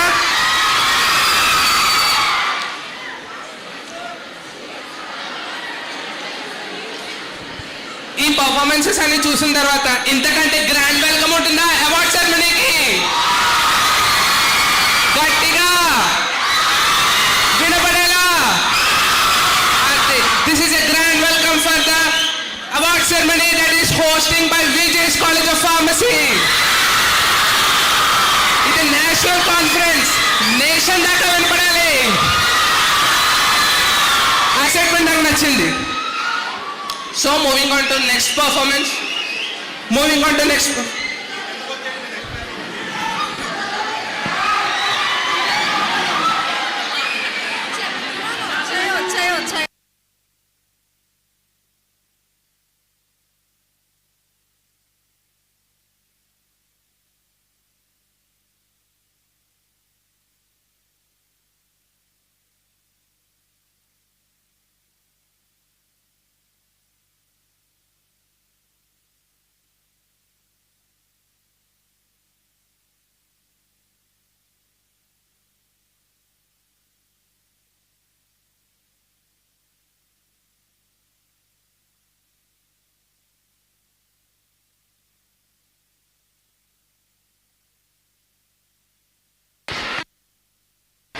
Hello.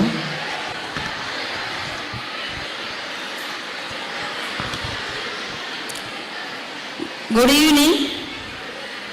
Myself, Dr. B. Jyoti, Professor, Department of Pharmacology, Seven Hills College of Pharmacy, Tirupati, and also APDA AC member, AP State Branch. Good evening to the PCI office bearers, principals of various pharmacy colleges, teaching faculty, and APTA office bearers, and dear student delegates. We, the team of APTA, extends a warm welcome to all of you to this prestigious, most awaited ceremony of APTA Awards for the year 2022 and 2023. Before entering into the ceremony, a small intro about APTA.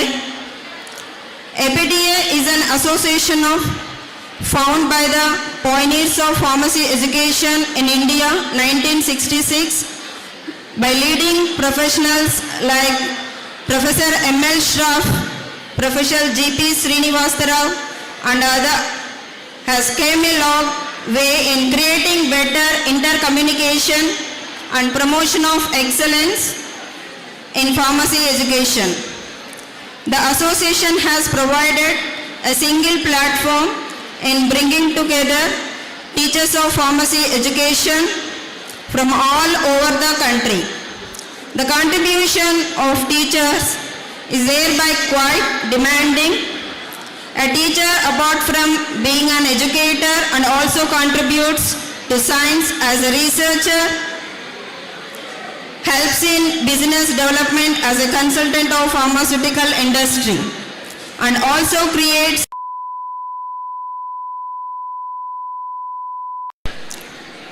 so now I would like to play video on the achievements of APTA AP State Branch for the year 2022 and 2023.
trainer.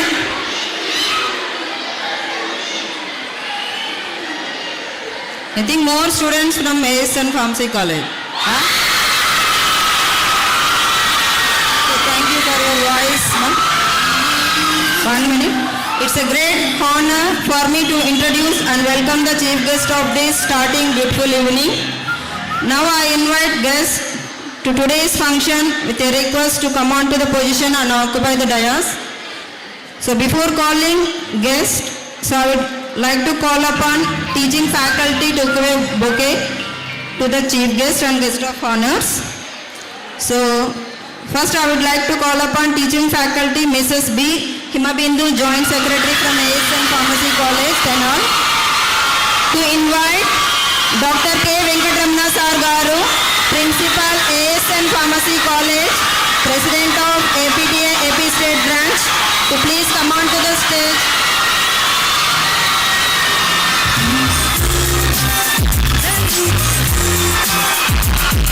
Next, I would like to call upon teaching faculty Mr. G. Nandagopal, Associate Professor, ASN Pharmacy College, Tenali, to give a bouquet for Dr. D. Narendra Sir Garu. Now I would like to invite Dr. D. Narendra Sir Garu, Principal of VJS College of Pharmacy, Secretary of APTA AP State Branch.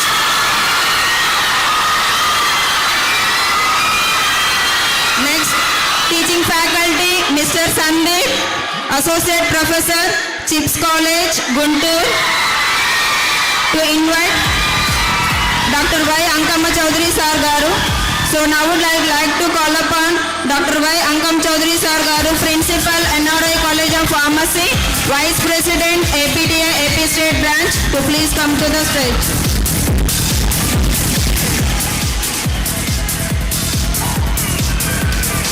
Next, I would like to call upon teaching faculty Mrs. S. Alekia, Associate Professor, ASN Pharmacy College, Tenali, to invite Dr. A. Lakshman Rao Sir Garu.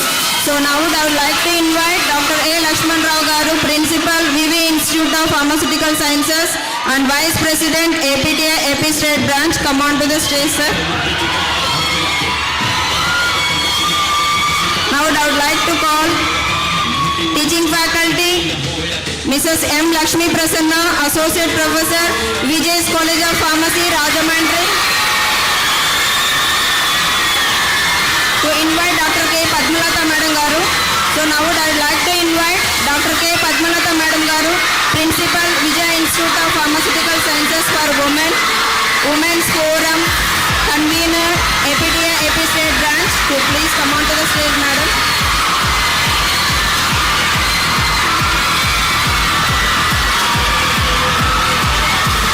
Next, I would like to call Mrs. M. Spandana, Teaching Faculty, Associate Professor, VJ College of Pharmacy, Rajamandri, to invite Dr. N.V.V.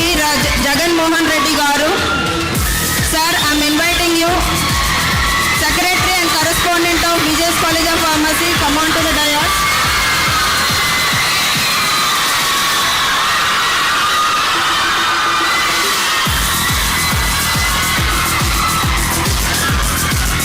Next, I would like to call teaching faculty Mrs. V. Swati, Associate Professor, Vijay College of Pharmacy, Rajamandri, to invite Dr. Deependra Singh Garu. Sir, I am inviting you, Dr. Deependra Singh Garu, Member Center Council, PCI, and Vice President Central Region, APTA, to come on to the stage, sir. Next, teaching faculty G. Sirisha, Associate Professor, Vijay College of Pharmacy, Rajamandri, to invite Dr. M. Venkatramana Garu, sir. Sir, I am inviting you, Member Central Council, PCI, and Vice President Southern Region, APTI, to come on to the stage, sir.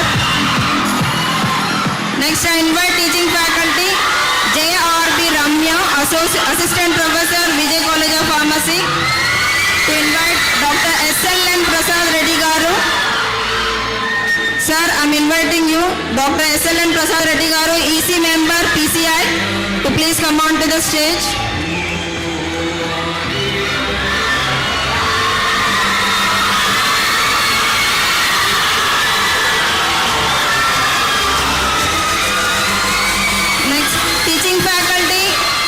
Lakshmi Priya, Associate Professor, Vijay College of Pharmacy, Rajahmundry, to invite today's chief guest, Dr. M. Motu Patel garu. Sir, I would like to invite our chief guest, Dr. M. Motu Patel garu, President, Pharmacy Council of India, to please come on to the stage, sir.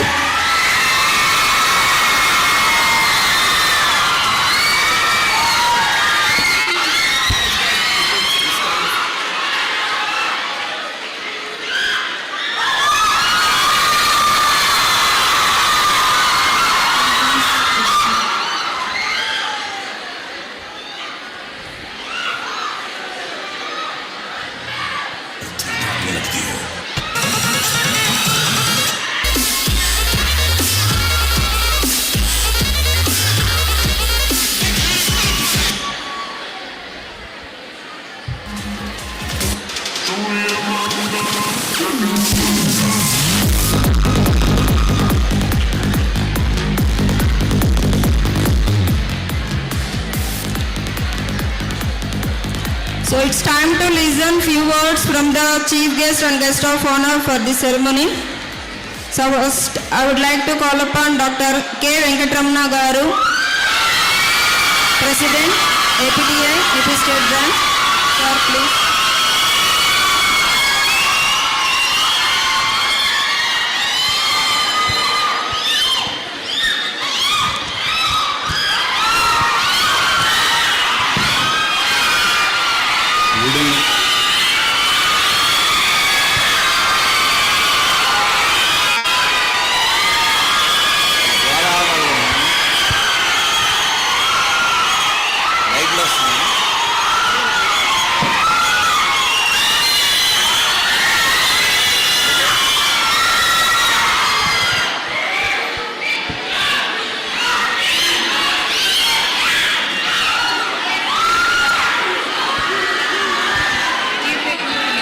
Good evening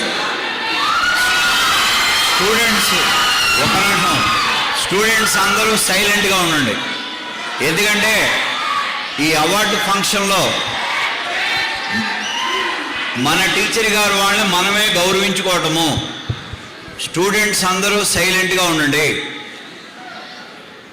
ఈ award function మన teacher గారు వాళ్ళని మనమే గౌరవించే programme ఇది.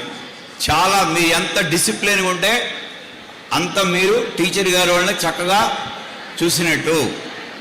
Teacher గారు అంటే respect ఉన్నట్టు. Good evening. Today APTA award ceremony 2022 and 2023 on behalf of APTA AP State Branch as a President, myself and along with my office bearers of APTA. Good evening one and all. First, I congratulate all the awardees of 2022 and 2023 members. అందరికీ కూడా పేరు పేరున ప్రతి ఒక్కరికి ధన్యవాదాలు తెలియజేస్తున్నాను. Today's this mega event invited the chief guest Dr.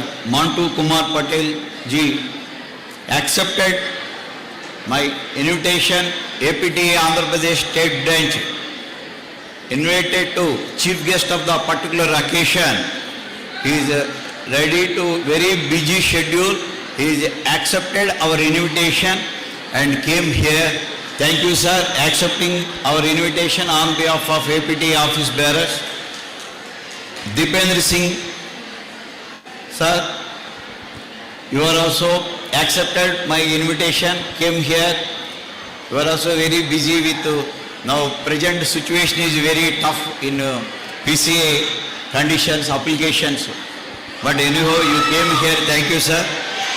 And our Southern Zone Vice President and EC member of PCA, Dr. Venkatramana garu, Prasad Reddy garu, and my office bearers, Dr. Y. Angamma Chaudhary garu, Vice President, Dr. A. Lakshmanda garu, Vice President, and convener of the Women's Forum, Dr. Padmanatha Madam garu, and convener of the 2 days national conference, and secretary of the APTA AP State Branch, Dr. D. Narendra garu. Last but not the least, the providing the facilities, venue, and all the facilities provided by the chairman of the VJS group of institution, Dr. Jagannath Reddy garu. I special thanks to you, sir. I am asking to you one day, you are immediately accepted and conducting this award program in this institution. Thank you very much, sir. And I thanks to the faculty of the VJS College of Pharmacy and non-teaching staff and students. The first more than 1.5 months, this program arrangements in the conference as well as the award function. One more, I thanks to the, already you observed our APTA journey started from July 11th, induction program at Vikas Institute of Pharmaceutical Sciences, Rajahmundry, under the leadership of Dr. TV Narayan garu, National President, conducting the induction program, start the journey in Rajahmundry. Again, this award function also conducting Rajahmundry. From July 11th to last program recently completed in January 28th in APTA, conducting associate with various colleges. So many programs we conducted, you people all are observed in our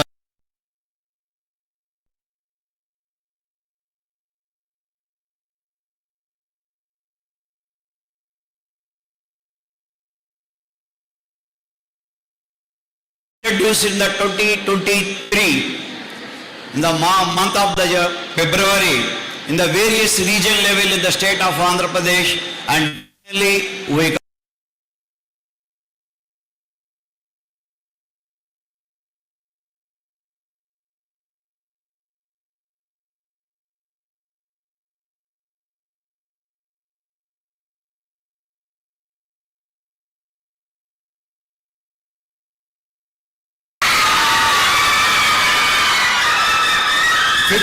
years journey of the 56 years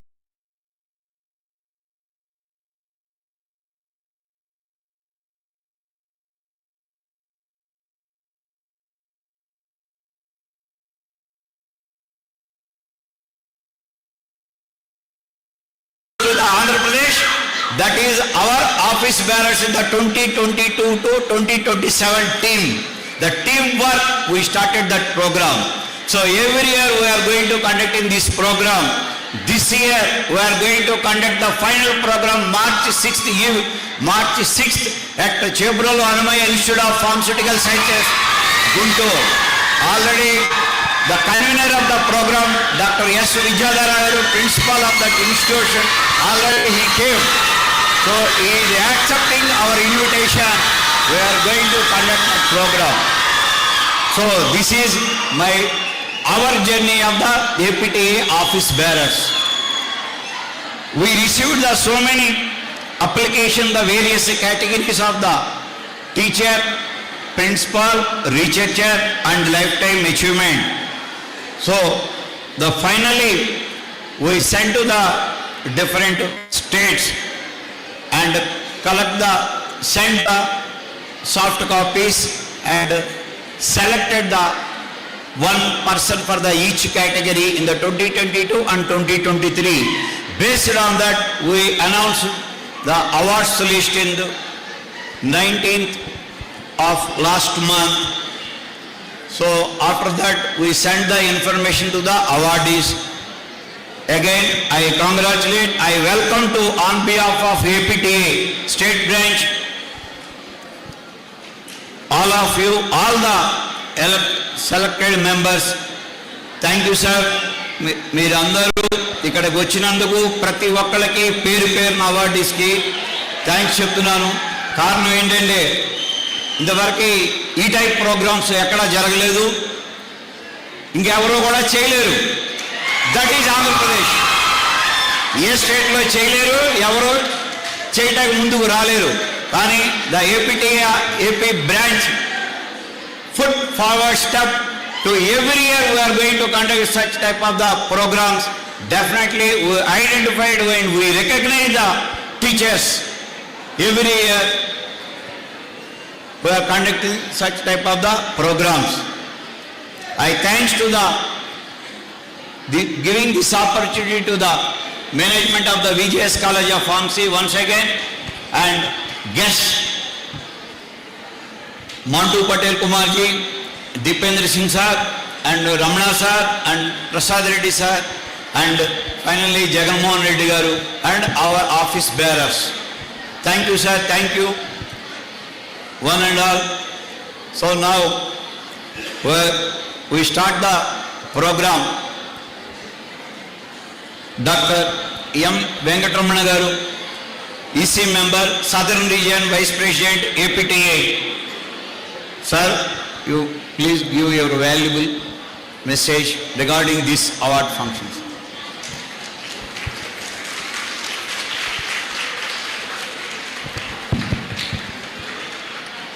Good evening to Dr. K. Venkatramana garu, President, APTA, AP State, all office bearers, today's Chief Guest Dr. Mantu Kumar Patel ji, Honorable President, Pharmacy Council of India, my best friend Dr. Deependra Singh, ERC Chairman, Pharmacy Council of India, and Central Vice President, APTA, Jaganmohan Reddy garu, Chairman, Vijay College of Pharmacy, all the senior principals, teachers, management, students, and all the award winners. Good evening to all of you. Really, it is very proud moment for me to be a part of this APTA AP award ceremony. Really, right from the beginning, after the elections, they have been utilized each and every moment to educate, to upgrade our teachers in various areas. As Ramana sir said, this is a very great opportunity to all our AP teachers, and this is the first time in our combined states or across the country, the statewide award ceremony in such a great celebrations. Really, I congratulate Dr. Venkatramana as well as his entire team for organizing such a beautiful event at this present evening. Coming towards APTA, earlier there was no much awareness to this APTA awareness programs as well as upgradations, because all of us knew that APTA is very, very poor in financial support. So really, I am very proud to see that with limited financial assistance, this APTA office bearers has come forward to organize this mega event. No doubt that I knew that what's happening back on the screen. They are spending the money from their pockets in certain cases. And lucky to see that most of the principals are coming forward to give an opportunity for our APTA to organize various programs at their colleges. Really, I am very much thankful to all the principals, and I hope that in future also all the principals will give us an opportunity to carry out our APTA programs in our state. And coming towards our Honorable President, Dr. Mantu Patel ji, just 2 minutes I want to tell about his contribution towards the teaching fraternity. Right from the beginning, when he has entered into the council as a Central Council member, later on executive member, and finally he has occupied the chair of Pharmacy Council, apex body chair as a president. Right from the beginning, he has brought a lot of reforms in our Pharmacy Council to see our teachers in a better position. Always he used to ask me, Ramnaji, what about the salaries in your state? What about salaries in your south? Are the teachers comfortable? What best we can do for our teachers? Recently, he has come out with a clear-cut guidelines to support our teachers from Pharmacy Council of India. He is coming out with the different programs like faculty development programs, as well as research programs, research assistance. So a lot of programs he has been designed to support our teachers in our pharmacy profession. Really, I am proud of you, sir, for taking care of our pharmacy teachers. There were so many issues from our teachers. Last year we have received almost 1,000 to 2,000 complaints to our PCA about our salaries as well as relieving issues. So Montu Patel sir, he has kept quiet. In all the meetings I used to address him that, so these are problems taking place in various institutions. He kept quiet and finally he has come out with a beautiful agenda that he has removed all this earlier software and asked everybody to fill, and now each and every teacher is having their user ID password in their hand. So hereafter we expect that there will be no any kind of complaints from our teachers. So really sir, and we are very proud of you for being our honorable president from PCI and supporting our teachers. Coming towards our APTA, sir, as you are extending your kind heart towards our various colleges as well as to our teachers, please extend your support to our APTA also when we are organizing such a beautiful programs. Because as you are also aware that APTA financially it is very poor and we don't have sufficient funds to carry out the various programs. So at least you please allocate certain budget to our APTA programs, what best can be done from our Pharmacy Council of India.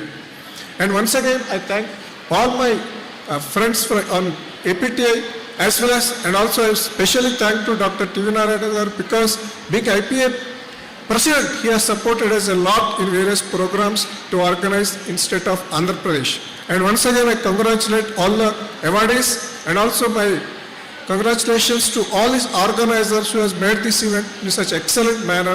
Thank you so much.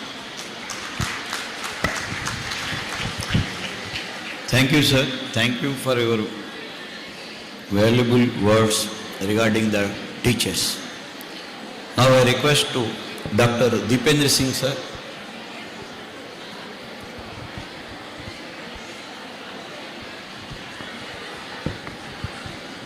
A very warm good evening to all of you. It is very difficult when you are having a so enthusiastic audience like you to say words or to talk very wise. So thank you APTI Andhra Pradesh branch for organizing such a mega event, and I have seen the journey through your video that continuously this branch is working for the upliftment of skills of teachers, and they are continuously organizing program for the teachers. And friends, if teachers are updated, definitely students are going to be benefited out of that. So thank you for organizing such a nice event. Chief guest of today's function, Dr. Montu M. Patel, respectful President of Pharmacy Council of India, my personal friend, Dr. Ramna, EC member PCI, Dr. Prasad Reddy, member CC, other office bearers of the APTI state branch, one of the senior professional, pharmacy professional, Dr. Narayana is sitting there. Under his leadership, we have seen we have grown. He is working very hard for the profession in different manners. Maybe he is belonging to IPA, but still he is supporting APTI. So thank you for that. And so many professional teachers who are sitting in front of me, and most important and most very important dear students who are so enthusiastic that it is always thrilling me, and I am sitting in something, sometime I am thoughtless where I am. So thank you for being enthusiastic in this teachers event.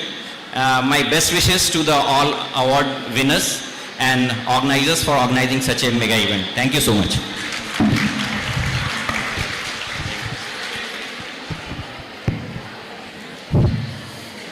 Thank you, sir. Now I request to our beloved President, Pharmacy Council of India, Dr. Montu Kumar Patel.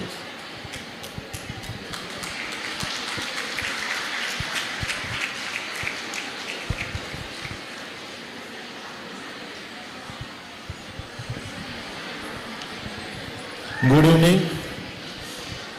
Namaskar.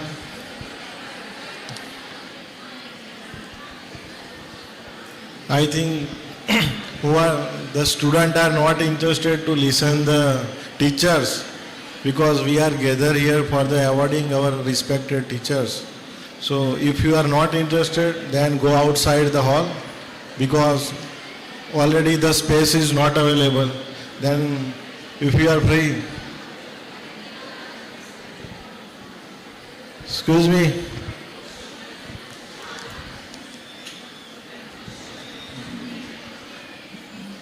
because first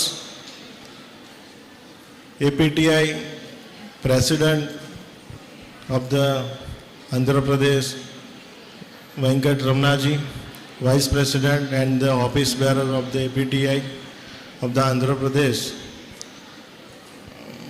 I think good arrangement and the hospitality for the teachers and the students, and also for arranging beautiful function for to honor the teachers and give a respect and give a award to the teachers for their contribution to the pharmacy profession. So this type of program may be continuous. We have to work out throughout the year because teachers are most respectful person in our pharmacy profession. I think because when I took a charge as a PCI president, first we work for the teaching profession. How can we improve teacher's salary, teacher respect in the pharmacy institution? Because when I studied the B.Pharm, M.Pharm and the PhD, I know the teacher's situation, how can they survive in their job, because salary are limited, resources are limited, they have to run their family in a limited salary, because the management people are give full salary in the account, but back of the door they encash in the cash to the management return. So this is the practically problem I see in my eyes. So this type of problems observed in all over India. His salary was given to the teachers and then returned back to the management. So when I took a charge as a PCI president, we started work for the how can we block the system to give a return back salary to the teacher. So this type I personally applied a logic in our new software. You have to, because many institutions have no teachers, because all people are every time the SIF was filling within 2 days, 1 day, because simply they have to enter all the details and fill the form and submit the SIF, and the payment was done. And then after PCI inspector came, inspect the pharmacy institution, same inspector is also teacher and principal is also teacher, but they have already, as a principal, they have a very good setup with the management. Only principal salary was increased, but junior teacher's salary was, I think they have no increment in their salary. So I also work for the junior teachers who are not a principal but below the assistant professor or professor. So we have to work for, because this mass is major in the pharmacy profession. Because principal is only 7,000. Rest of the teachers are the professor, assistant professor and lab assistant, whatever in our guidelines. So majorly our policy effect to all teachers. So this time I put up a center registration number. You have to enter all your details. You got a center registration number, you have to first apply in your portal to the institution portal. Then institution can approve your application, because in last year SIR, management filled the teachers' detail, all the details, and they can easily not relieving the teachers, not accepting the new institution. So this time, if the management will not relieve, software will relieve. After 30 days, software will relieve automatically teacher in the job. If they raise a request to remove from the portal from any institution, after 30 days it will be automatically removed. No need to approve the management. So because I seen many complaints in my mail, if the management are not relieving, my salary was also not given to the in account. So many complaints, teachers, but I cannot address all the complaints. So that's why we develop the system, and now the system will work, and teacher will get a recognized, also get a good salary, because in India nowadays the teacher is not available. Many institutions, you search in the all WhatsApp group, every day advertisement comes in the WhatsApp group, teachers is required, principal is required. So from many years, how can they run an institute? So I think last 2 years, many new teachers are recruited in the pharmacy institution. Also, some teachers got a good salary, promotion, cadre ratio, because we are also decreased seat in last year to faculty cadre ratio. So I think whatever the work of the Pharmacy Council India, first good education, but how can we give a good education? Because if the teacher is not satisfied his job, his salary, then teacher cannot deliver his proper duty or brain to the student. So that's why we are continuous developing our system, how whatever the benefit we will give from the Pharmacy Council India maximum. And also we are, in morning I already said teachers faculty development program. I think we are 1 lakh budget, 3 lakh budget for the 2-day conference for the teacher training, 1 lakh budget for the industry training with the Indian Pharmaceutical Alliance. We are already MOU with the Indian Pharmaceutical Alliance. They are give the training in the industry like Sun Pharma, Torrent Pharma, Dr. Reddy's lab. So 1 month industry training we are giving. The teachers are, when we launch the application, I think 35 teachers are get training in the faculty development program. Now we are increasing our budget up to the 100 and 200 teachers. But I think teachers are not available, go to the training in the pharma industry. So who are they sitting here teacher? When we are launching, already we launched, but when we started a new session for the faculty development program, you can apply on the portal. So you can got a training from the pharma industry for 1 month. Another, how can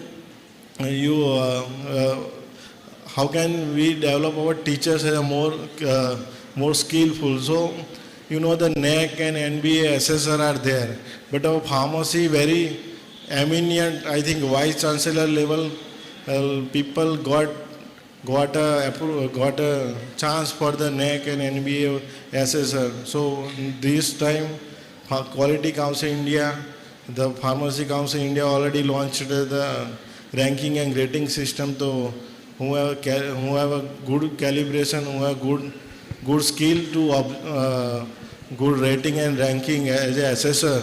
So you can apply also in this time to Pharmacy Council India or Quality Council India for become an assessor of the ranking and rating system.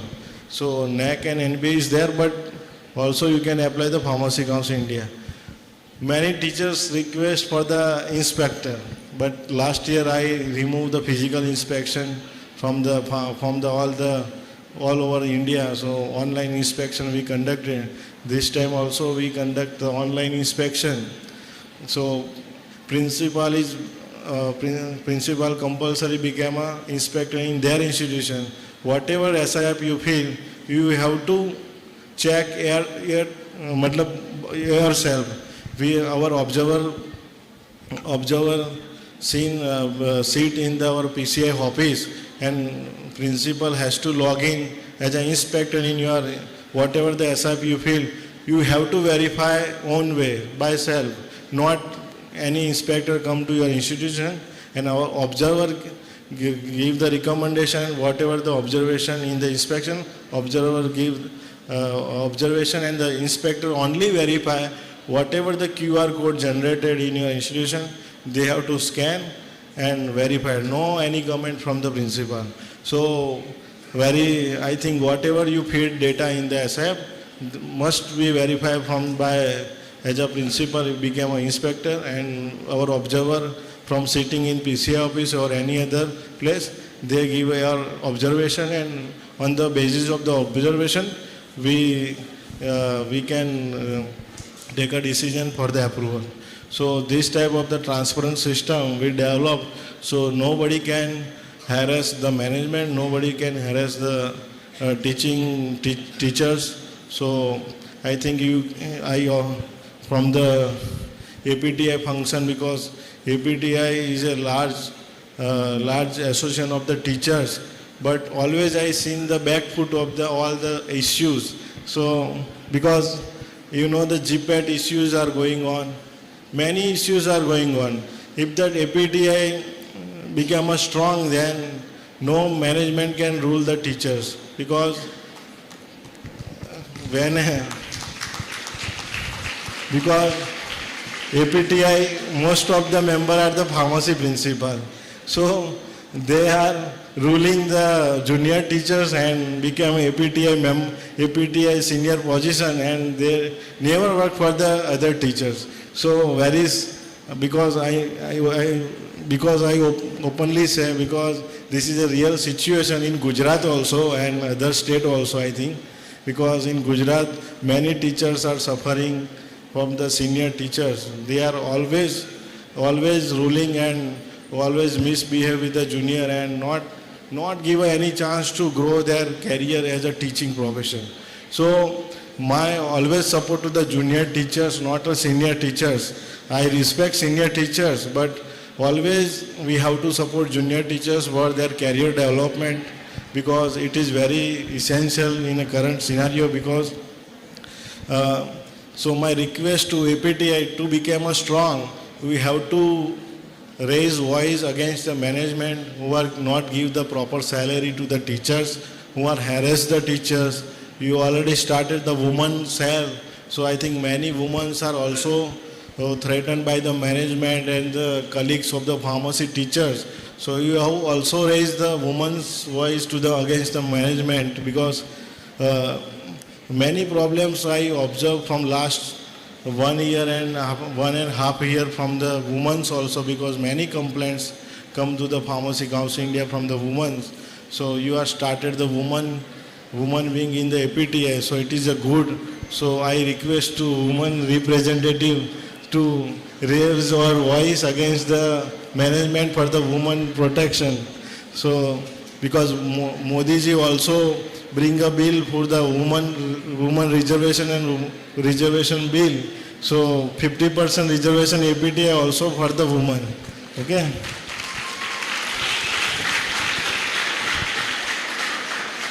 Because morning I seen in the Vijay College of Pharmacy,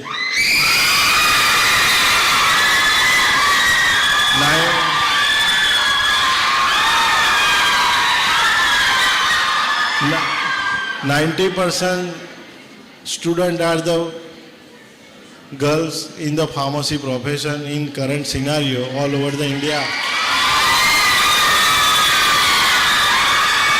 So in future, we have to not rent your license to nearby chemist shop.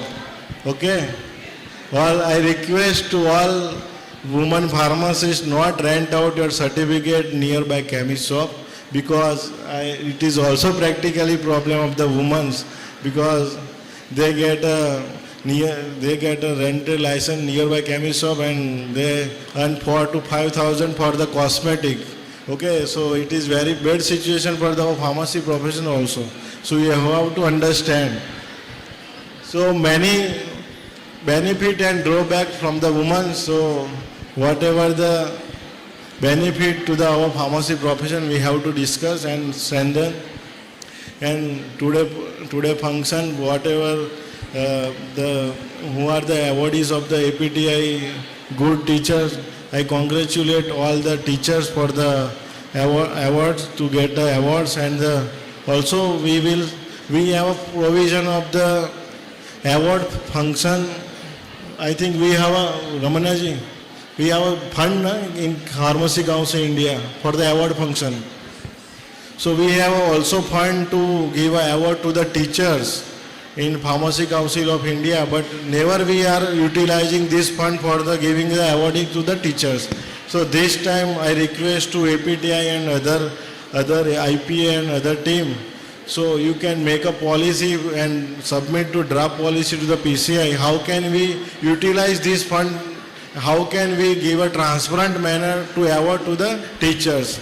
So I think this 6 March we can award all the teachers. On the ML Shroff birth anniversary, we can start the award to all the teachers all over the India who are the good teachers, ideal teachers and the eminent teacher. So this time from the APTI Andhra Pradesh branch, we can declare to give the award to the all over India good teachers from the Pharmacy Council India. And thank you for calling me and inviting me from the Pharmacy Council India as a chief guest. So thank you for interacting all the teachers, students and the APTI office bearer. Whatever the problem we can resolve, we can sit together, we can discuss and we will resolve for the strengthening of our pharmacy profession. Thank you. Jai Hind, Jai Bharat.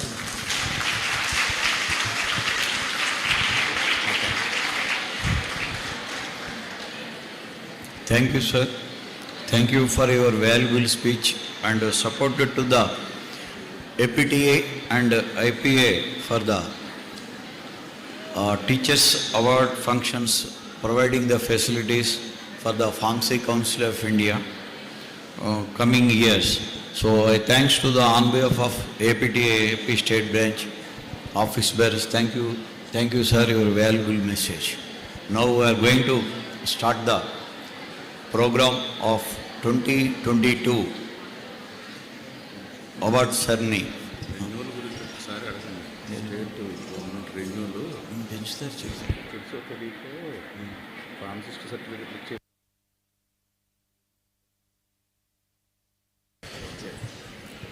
Dear Chief Guest, sir, Ramana, sir, so one request from APTA Life members, that is teachers, regarding the renewal of their pharmacist registration in State Pharmacy Council. Knowingly or unknowingly, after their graduation or post-graduation, they have given their certificates for rent. Earlier, it was not online. When it became online, the renewal process have been stopped for the candidates. There are mistakes that humans can do. If you give a chance for renewal, if you give one opportunity, as you are giving one or two opportunities to the managements to resolve the problems you have identified during inspection, please give one chance to the teachers who are presently working in organizations, that is colleges or educational institutions. We are facing a lot of struggle in State Pharmacy Council, not only in Andhra. Everywhere I have friends and I am getting the phone calls from my friends. Majority of these faculty members who are here, they are not having the renewal license yet. It's fact. So, what I want to request you is, on behalf of majority of the faculty, majority of the principals are not having the valid state pharmacy license yet. So, our state registrar sir is here, EC member sir is here. So, you came all the way from Delhi. I am observing since 24 hours. You are so much busy. Please give us a chance for renewal. This is the only chance that we are asking from our side.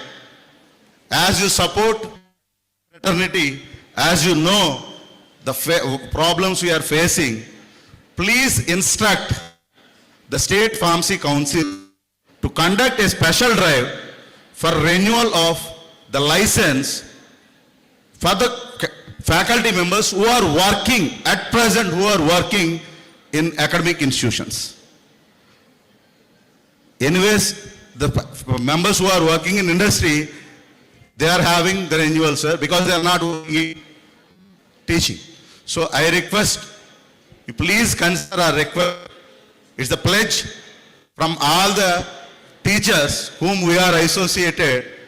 So please give us an opportunity to renew our license for the transparency.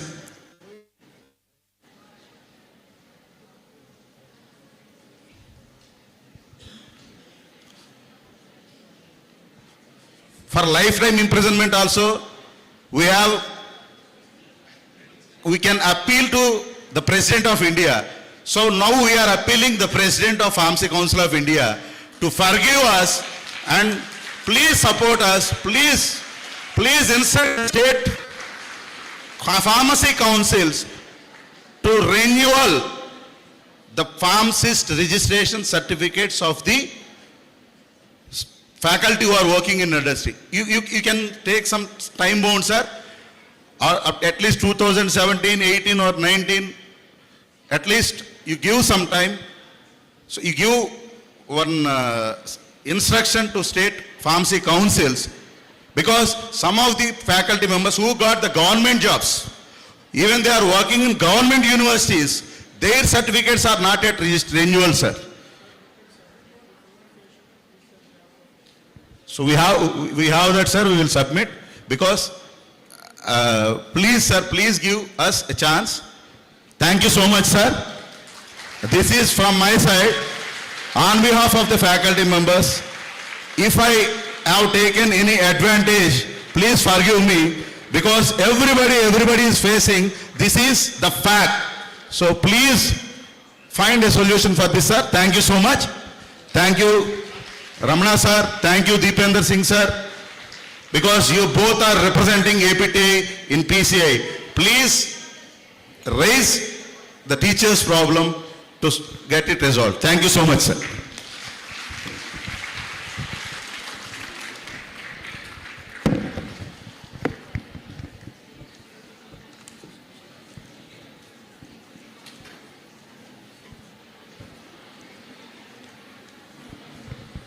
Hello.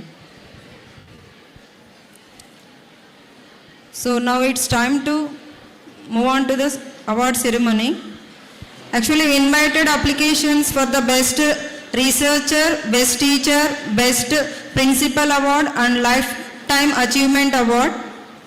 Apart from these awards, in above categories, we would like to honor the eminent pharmacy professions for their contribution to our pharmacy profession in our state of Andhra Pradesh.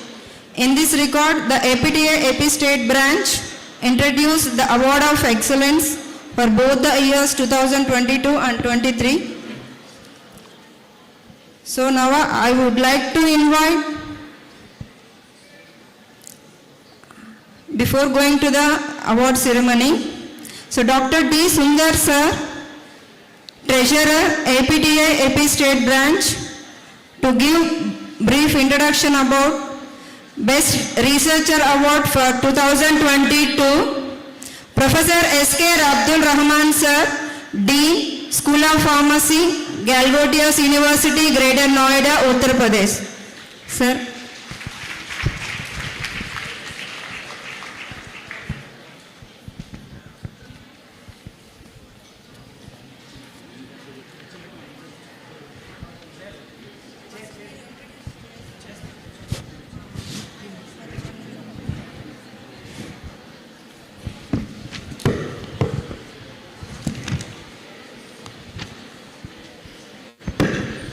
So, good evening all. It's my immense pleasure to address on this prestigious occasion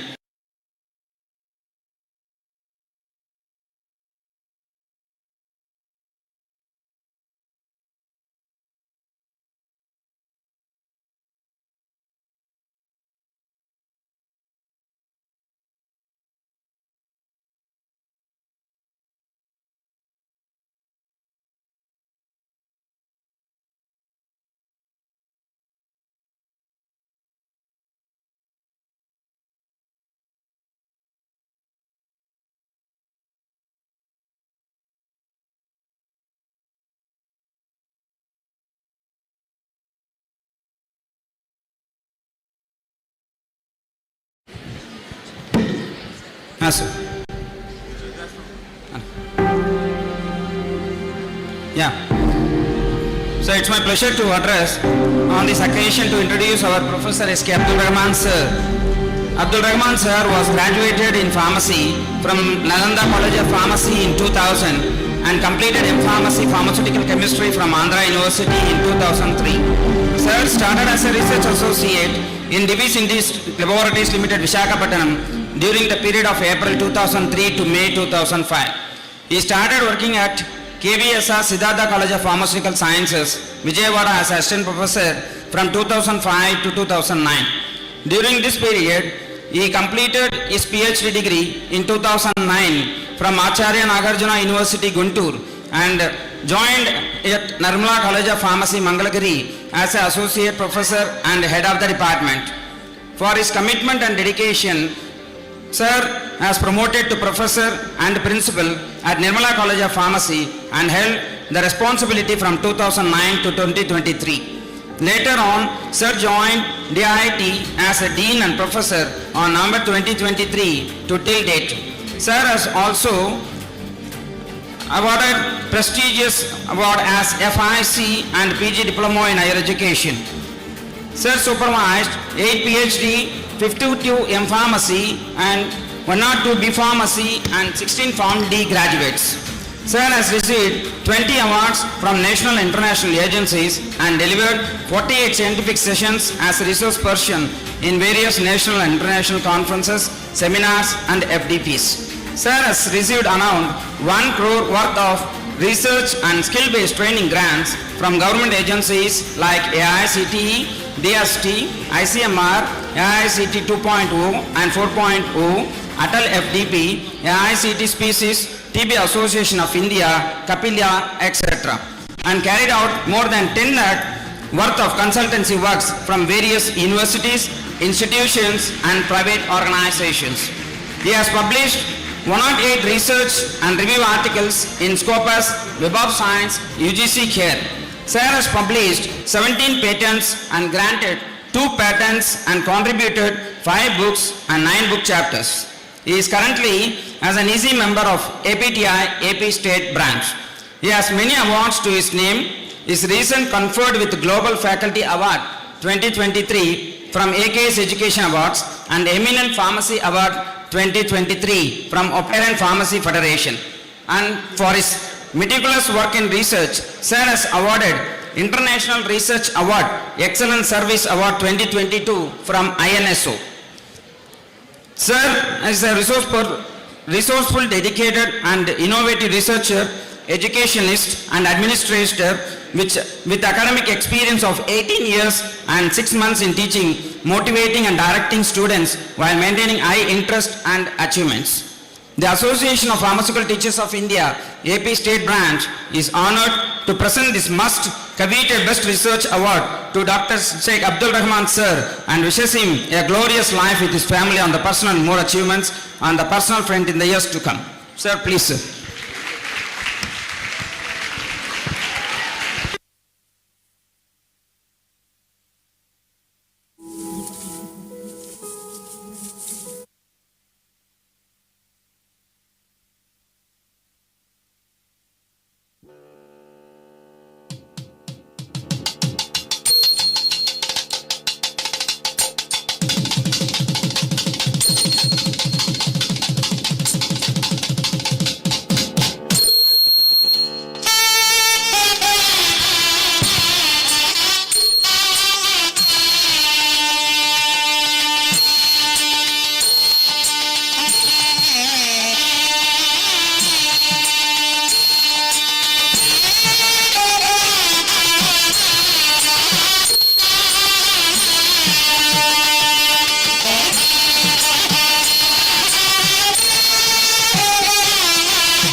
Sir, congratulations, Professor S.K. Abdul Rahman, sir. Next, 2022 Best Teacher Award.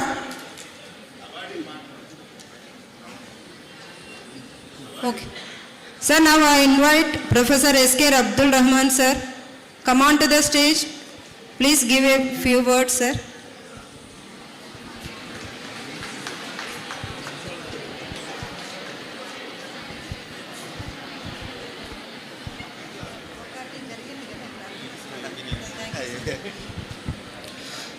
Respected dignitaries on the dais, chief guest of the today's function, Sri Mount Kumar Patel ji, EC members of Pharmacy Council of India, the APTI office bearers, and IPA President TV Narayan sir,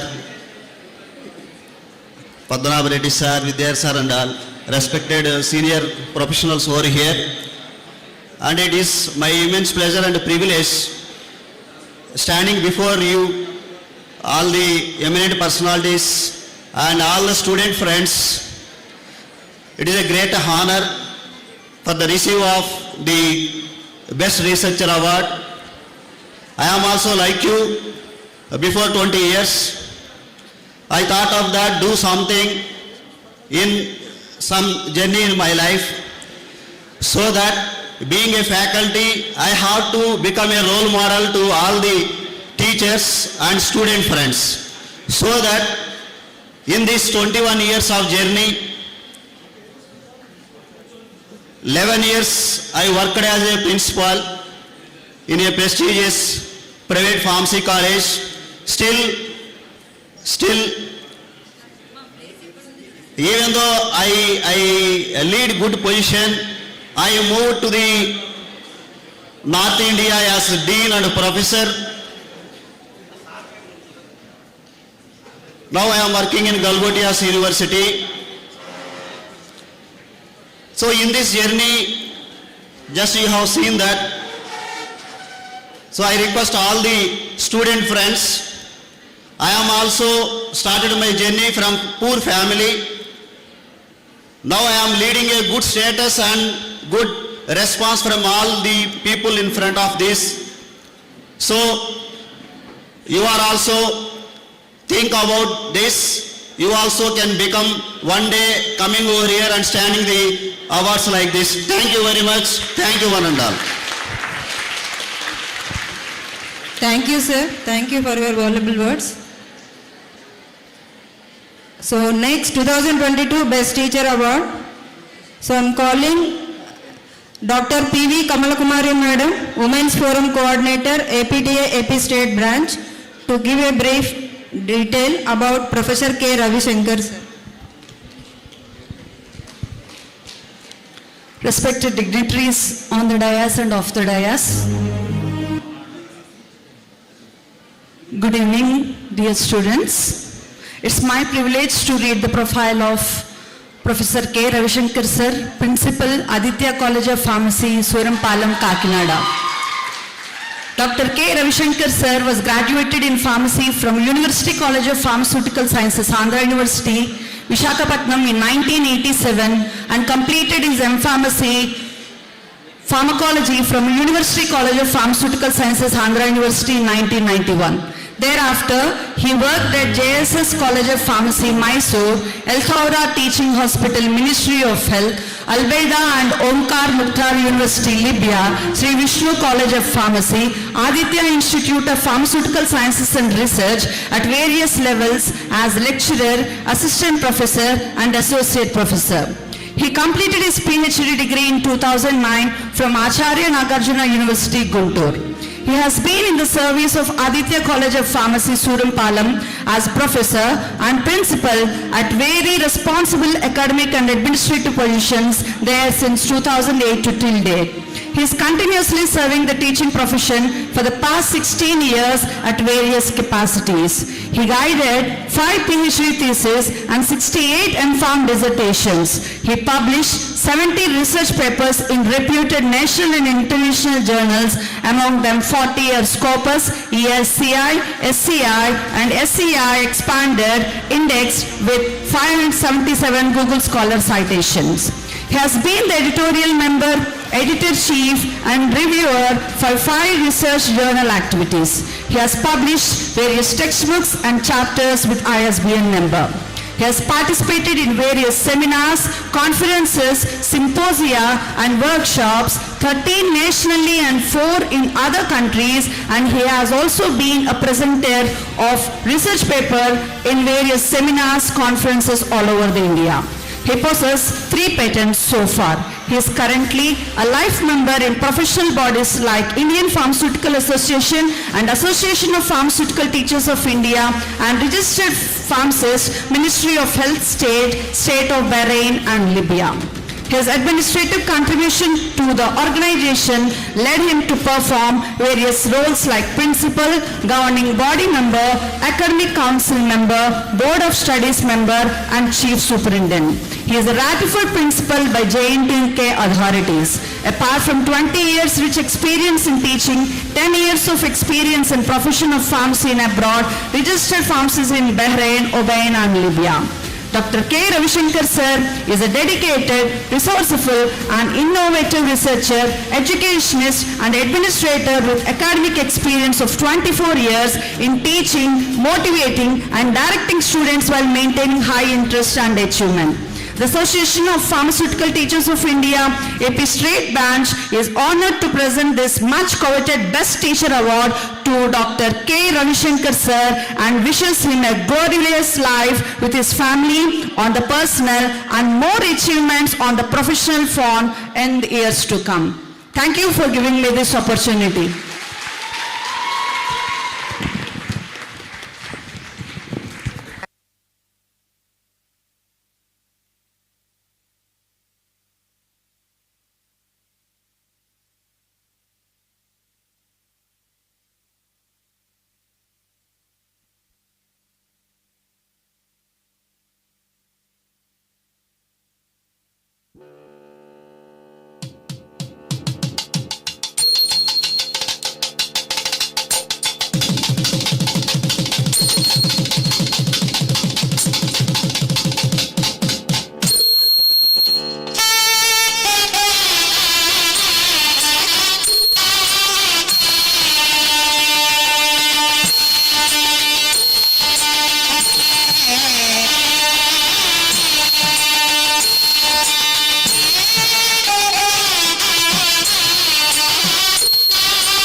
Hello. Sir, congratulations. Please give your valuable words, sir.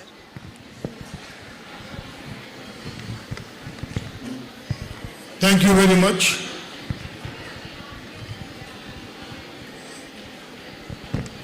It gives me very immense pleasure to be with you all this evening, and it's a great privilege for me to take this prestigious award from APTI. In fact, I started my career as lecturer in Jesus College of Pharmacy, Mysore, under B.G. Nagavai. I worked there for 4 years. Due to financial problems, I had to leave the job and took up an assignment as a pharmacist in Ministry of Health, Bahrain. I worked there for 5 years. Later, I worked as a product specialist in Oman for Johnson & Johnson Company for 2 years, and also as a pharmacist, clinical pharmacist in Omar Mukhtar, Al-Waidat, Al-Tawra Hospital, Italian hospital in Libya for 2 years. I came back to India and took up an assignment with the Sri Vishnu College of Pharmacy for 1 year and I was offered as an associate professor in Aditya Group of Institutions, and already 19 years completed, I am still with the same organization. My father is also a teacher, but not ordinary teacher. He is a very great geologist. He had his education in UK, Oxford University.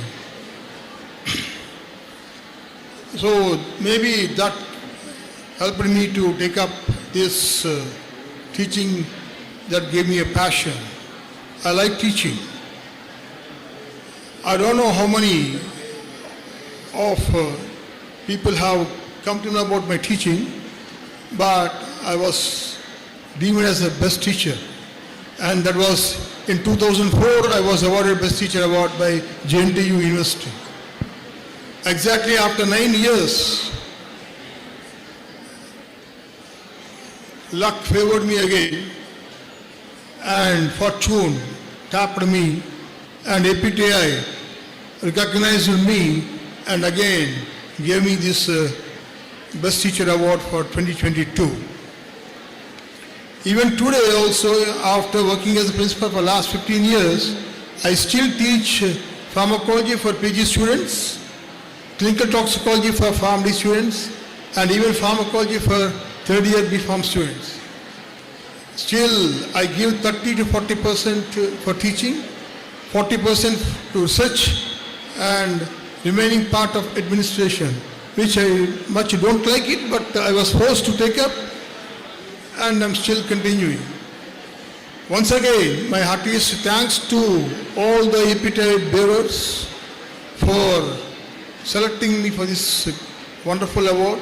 At the outset, I would like to convey my heartiest thanks to all my teaching fraternity. Thank you very much.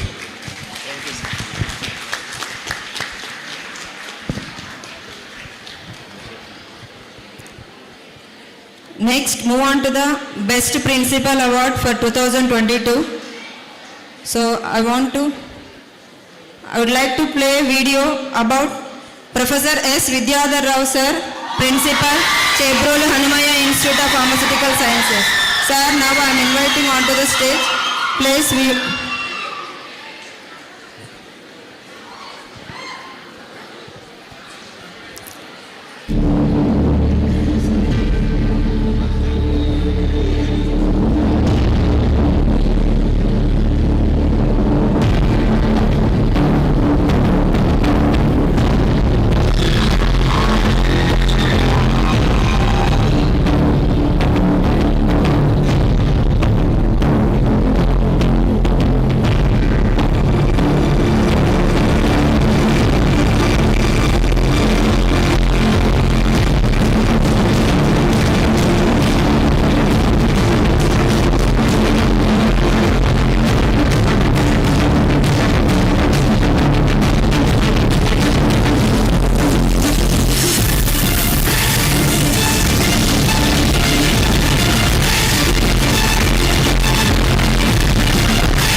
evening.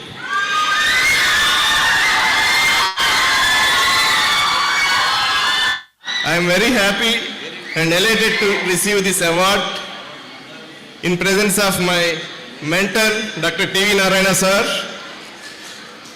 and my brothers, Dr. Venkatramana, Ankam Chaudhary, Narendra, and many more principals and well-wishers. I am highly thankful to all the organizers for awarding me Best Principal for the year 2022. I am also very happy to receive this award in presence of my heartiest strength, that is my students who are here on this August occasion.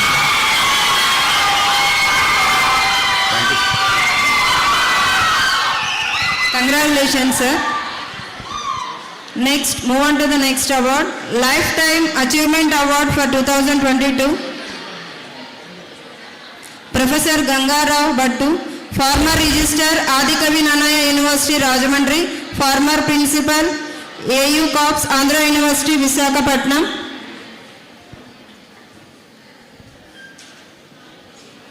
Sir, I welcome you onto the stage to receive the award.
Sir, congratulations, sir. Please give your words. Good evening, everyone. President of the today's function, Dr. K.V. Raman Garu. Chief guest of the today's function, PCI President Mantu Patel Garu. Executive Council members of PCI, Executive members of APTI Andhra Pradesh branch, various principals of the colleges, Professor T.V. Narayana, National President IPA, and my dear students. At the outset, I would like to thank APTI Andhra Pradesh branch and the jury who have selected me for the Lifetime Achievement Award for the year 2022. In this regard, I also would like to tell thanks to Narendra. Actually, I denied to apply, but he encouraged me to apply for this. As such, by the help of jury, I got this award. Thank you very much, sir.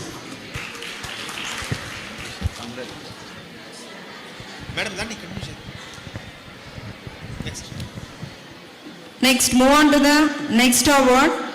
Award of Excellence for 2022 for Dr. T.V. Narayana Sir, President IPA, President AP Private Pharmacy Colleges and Management Association, Andhra Pradesh. First, I will call upon Dr. P.V. Kamalakumari, Madam, Women's Forum Coordinator, APTA AP State Branch, to give brief note about Dr. T.V. Narayana Sir. Thank you, ma'am.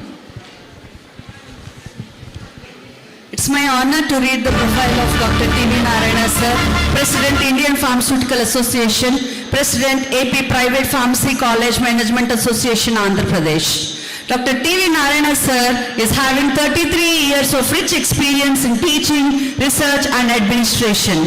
He is an iconic figure in the field of pharmacy profession, particularly pharmacy education, with a rare blend of academic excellence, entrepreneurship, organizational and management skills, including leadership qualities and above all, an everlasting enthusiasm to serve the field of pharmacy and pharmacy education. He was the state and national merit scholarship holder and the winner of B.V. Patel Trust Memorial Scholarship for securing first seat in B.Pharm in Andhra University in 1980. Dr. T.V. Narayana Sir, elected unanimously as President of Indian Pharmaceutical Association for the term 2018 to 21 and elected unanimously General Secretary of Indian Pharmaceutical Congress Association 2019 to 2022 for the consecutive third term. He was the first Indian to elect unanimously as President of SEAR Farm Forum, a WHO forum of Southeast Asian region for the term 2022. He is also Board of Director of Asian Association of Schools of Pharmacy 2019. He is a member of DTAB, Ministry of Health and Family Welfare, Government of India. He played major role in bringing the prestigious FIP World Congress 2011 and 61st IPSF Students World Congress 2015 to India for the first time and played major role in organizing several conferences, conventions, workshops, seminars and various capacities to teachers, students and pharma professionals successfully. He has organized the 68th APC 2016 at Visakhapatnam as LOC Secretary, Core Committee Member of FIP 2011 World Pharmacy Congress at Hyderabad, Joint Secretary of the 63rd IPC Bangalore 2011, LOC Secretary of 5th IPA Annual Convention Bangalore 2013, LOC Secretary of 17th APTI Annual Convention at Rajahmundry 2014. He has organized 4 international conventions, 21 national workshops, 10 student congresses, workshops and training programs to community pharmacists, hospital pharmacists and more 100 seminars, workshops in various places throughout the country. He has participated in more than 100 conferences as resource person and chaired more than 50 scientific sessions at national and 12 sessions at international level. Dr. T.V. Narayana Sir has attended many conferences held at both national and international level and presented more than 100 scientific papers at various conferences of WHO, FIP, FAPA, AASP held at Glasgow, UK, Netherlands, Portugal, Turkey, Australia, Switzerland, China, Philippines, Japan, Egypt, South Korea, Taiwan, Thailand, Sri Lanka, Malaysia, Singapore and Dubai. He officially represented the IPA in academic pharmacy section meetings and global pharmacy education task force meeting at Beijing, Portugal, Amsterdam, Istanbul and Nanjing. Dr. T.V. Narayana Sir's relentless efforts in the field of pharmacy education have brought him several accolades and laurels. He has received many prestigious awards. Those are International FAPA, Ishirate Award 2020 in Pharmacy Education category by Federation of Asian Pharmacists Association, ML Corona Memorial Award 2020 by IPA, the prestigious IPA Eminent Pharmacist of the Year 2016 award, IPA Fellowship in 2005, Fellowship of Association of Biotechnology and Pharmacy in 2008, Sirimuva Award in 2010, Sikshak Bhushan Award in 2009, Best Alumni of AU in 2006, etc. Dr. T.V. Narayana Sir's iconic figure in the field of pharmacy profession across the world, particularly pharmacy education, with a rare blend of academic excellence, entrepreneurship, organization and management skills, leadership qualities, having 33 years of rich experience in teaching, research and administration. The Association of Pharmaceutical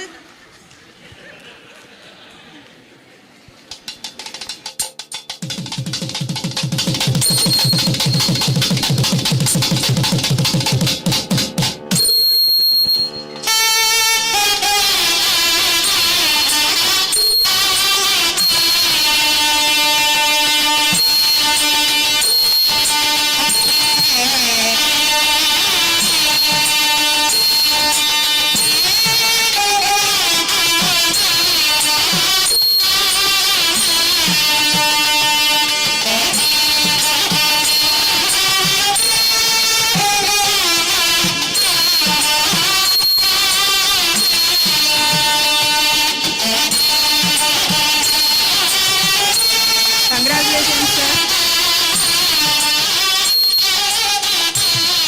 Sir, please give a few words, sir.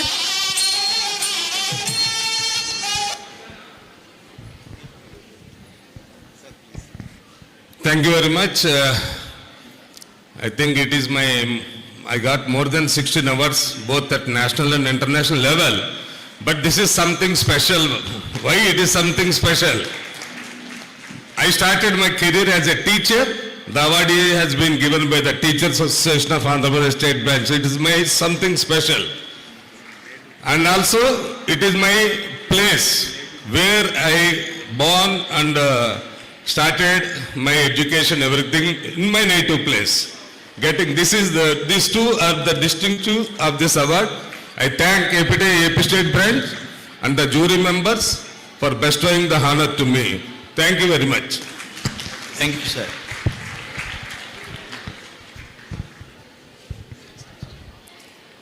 So move on to the next academic year 2023. So Best Researcher Award, Professor K. Ishwar Kumar Sir, Chairman BOS, Assistant Principal AU Corps Andhra University, Visakhapatnam.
sir, come on to the stage to receive the award.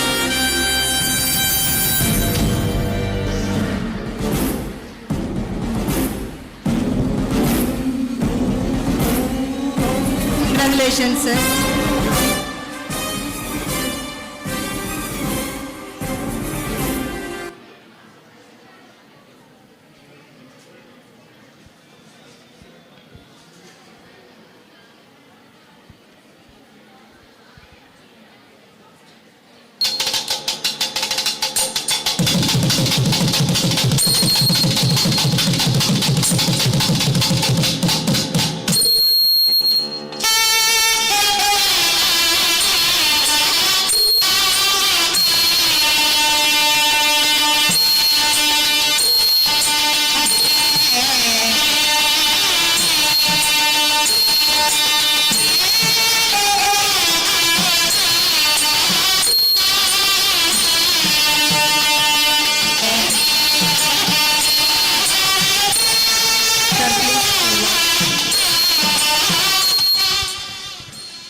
Thank you, sir. I thank APTA, AP State Branch, and also the organizers of VJ College of Pharmacy. Thank you very much. I dedicate this award to my teachers and all my research scholars. Thank you. Thank you.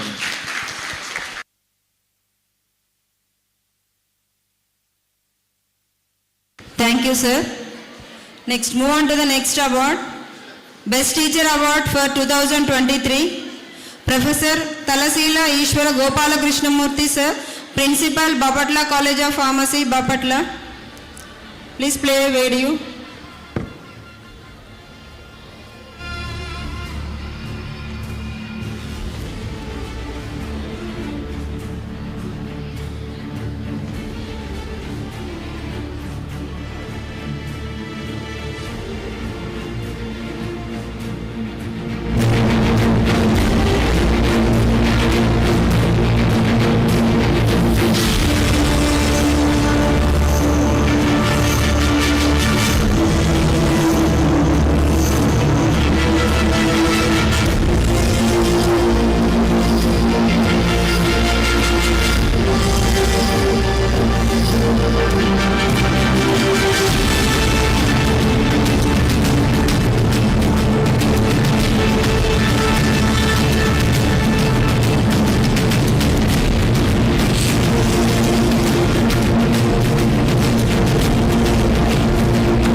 Congratulations, sir.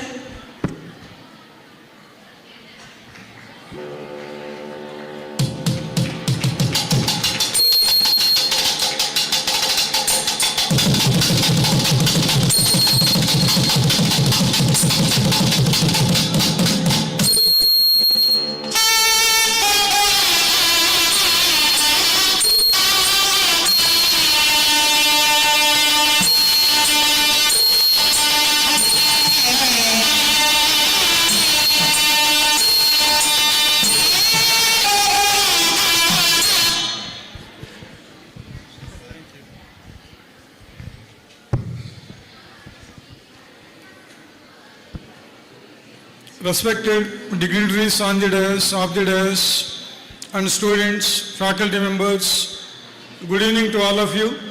At the outset, I wish to thank the APTA, AP State Branch for giving me this reputed and prestigious award.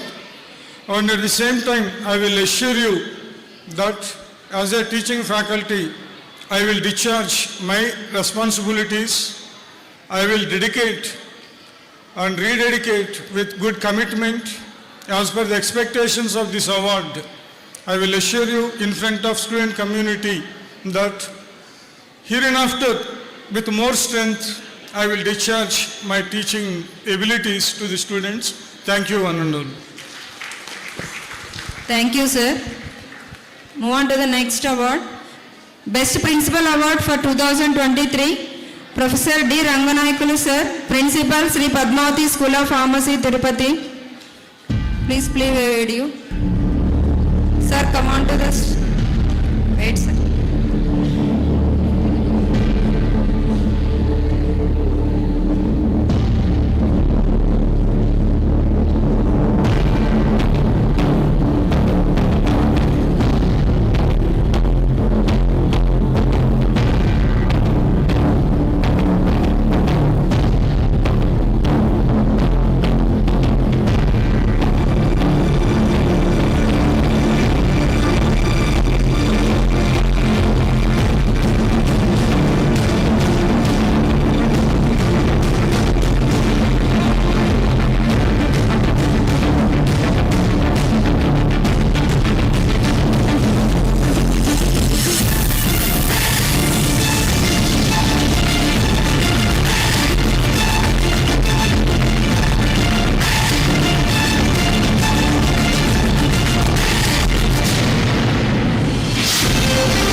Sir, few words from you.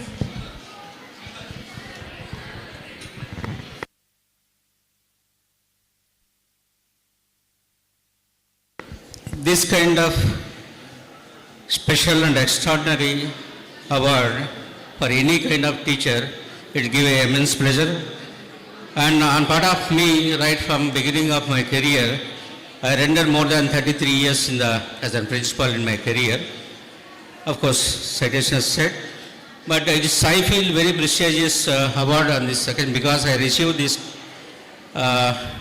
extraordinary trophy from the APTEC, where I bow my head towards my teacher community, that too in pari of our regulators, PCI President and all members. And my special thanks, the platform provided host, my fellow friend Mr. Jagan, and all my fellow colleagues who had given this encouragement to extend my service for more than 32 plus years as a principal. I would like to say one thing. Of course, you are all given kind of responsibility, alarm to pursue some more extent. That's what I bow my head toward the teacher community and APTG. I congratulate all the team and thanks for this provision. Thank you very much. Thank you. Thank you, sir. Move on to the next award. Lifetime Achievement Award 2023, Professor Ramarao Nadinla sir, Principal, Chalapati Institute of Pharmaceutical Sciences Autonomous, Dean Acharya Nagarjuna University, Guntur. Please play a video.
Congratulations, sir.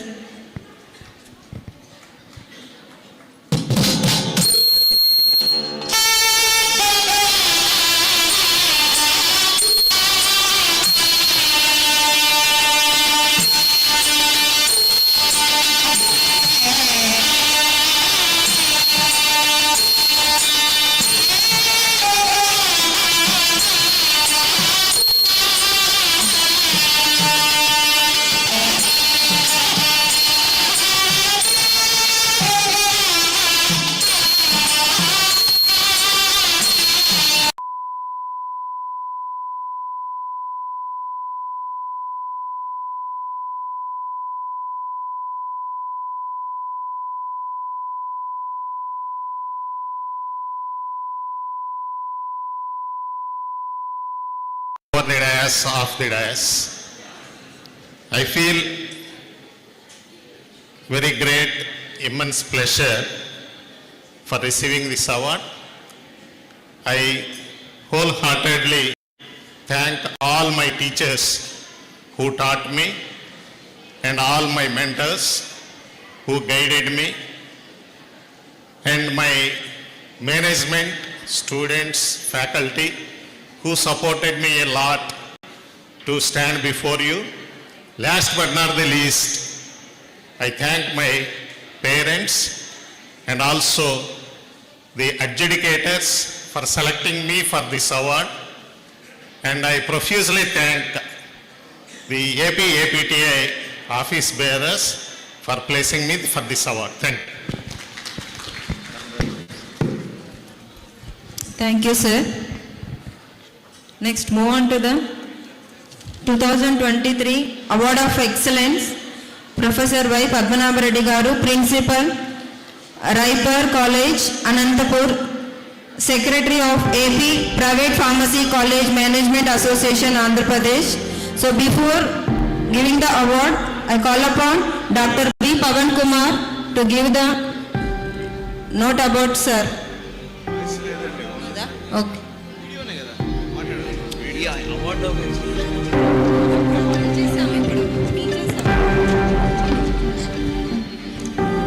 Dignitaries on the dais and off the dais. So very good evening to all of you. So on this lovely evening, I am here to read the citation of my teacher and principal, Dr. Y. Padmanabha Reddy sir. So Dr. Y. Padmanabha Reddy sir was graduated in pharmacy from Andhra University in 1985 and completed M.Pharmacy in pharmaceutical analysis from Andhra University in 1987. He completed his PhD degree in 2006 from Andhra University. He worked as head at IVC section SDGC Madanapalli, Andhra Pradesh from 1987 to 1988. He worked as principal in 1998 to 2001 for P. Ramireddy Memorial College of Pharmacy, Kadapa. Later he worked as principal in Nirmala College of Pharmacy, Kadapa from 2001 to 2002. Now he is working in Raghavendra Institute of Pharmaceutical Education and Research from 2002 to till date. Played a key role in making the Raipur as first standalone autonomous pharmacy institution in India. He guided 15 PhD theses and around 52 master projects dissertations. He authored 2 textbooks with ISBN. He participated in various seminars, workshops, conferences. He received Best Principal and Director Award in 2014. So currently he is a life member in various professional bodies like Indian Pharmaceutical Association, Association of Pharmaceutical Teachers of India, IPGA and ISPOR.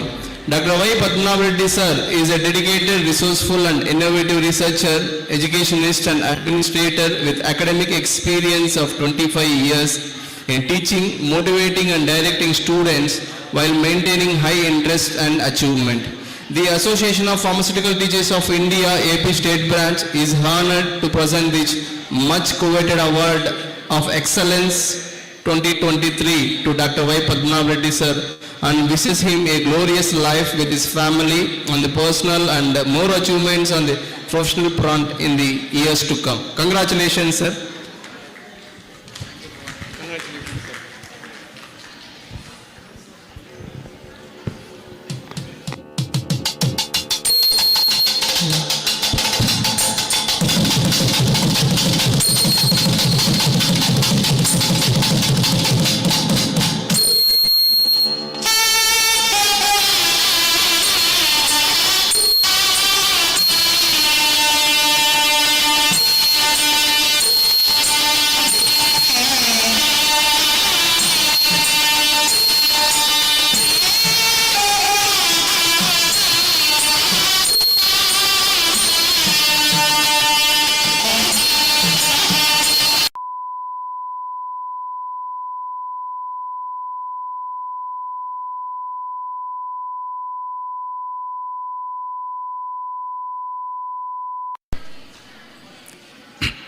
respected dignitaries on the dais of the dais. I am the last person to receive this award during this award session by APTI AP State Branch. I thank AP branch of APTI for recognizing and honoring with this award. I dedicate this award to my teachers from Andhra University, from where I did my graduation, post-graduation and also PhD. And also my mentors, particularly, who have guided me during my profession as first teacher, then principal, and then entrepreneur as director of Raghavendra Institute of Pharmaceutical Education and Research. I once again thank the APTI AP branch, the office bearers, as well as the other members of the pharmacy fraternity or the pharmacy teachers for supporting me with this award. So my best wishes and also congratulations to all the awardees who have received the various awards during this session. Thank you.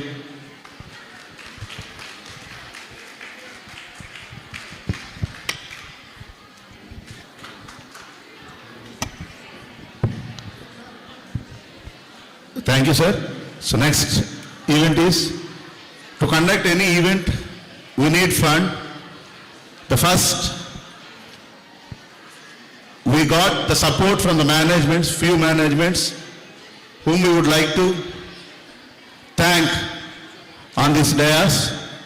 So first I call upon Dr. S. Vidyadhara Garu on behalf of the management of Cheprulu Hanumayya Institute of Pharmaceutical Sciences, Gunturu, for having the institutional membership.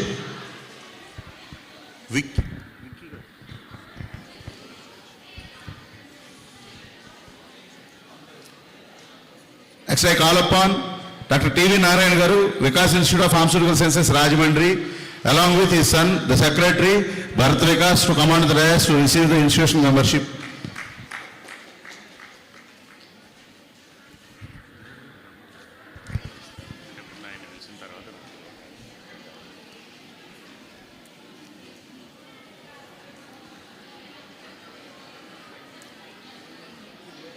I welcome Vidyadhara sir to come on to the dais. I request Kavala Nageswara Garu on behalf of KGRL College of Pharmacy, Bhimavaram.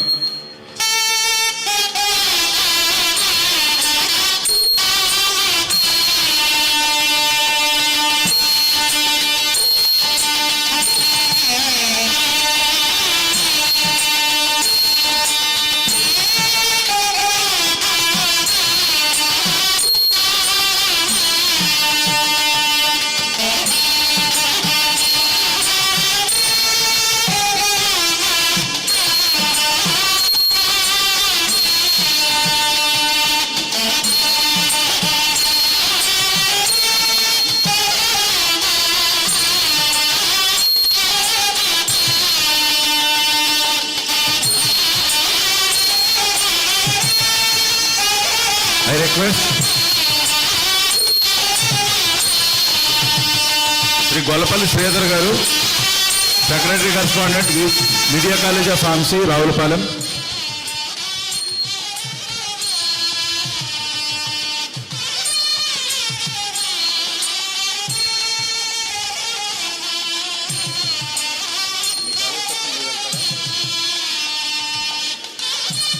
Nageswara Garu,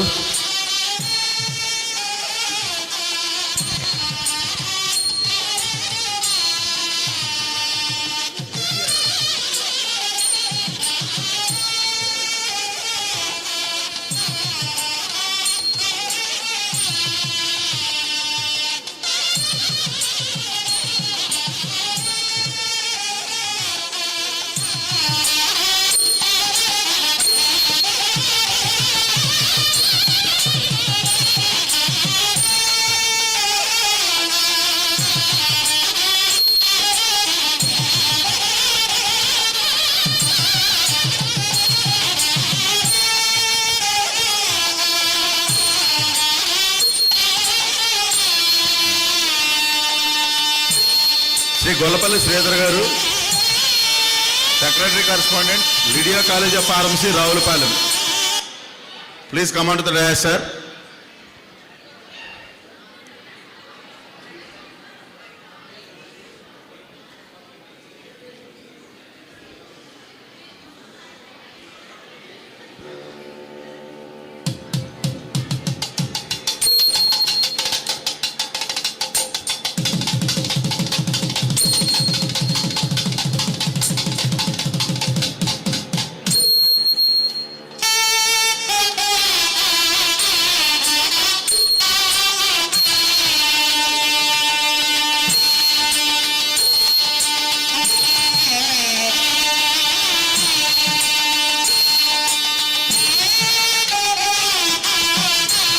doctor A Lakshmanarao garu, on behalf of BB institute of pharmaceutical sciences, గొడవలేరు.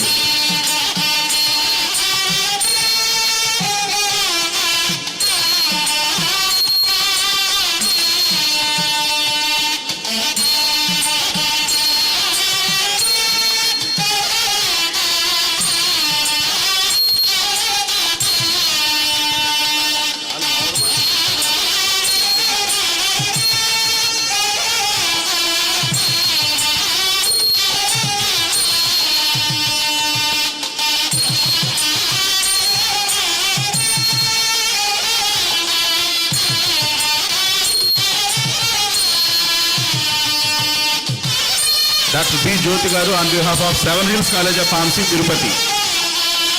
Seven hills college of pharmacy, Tirupati.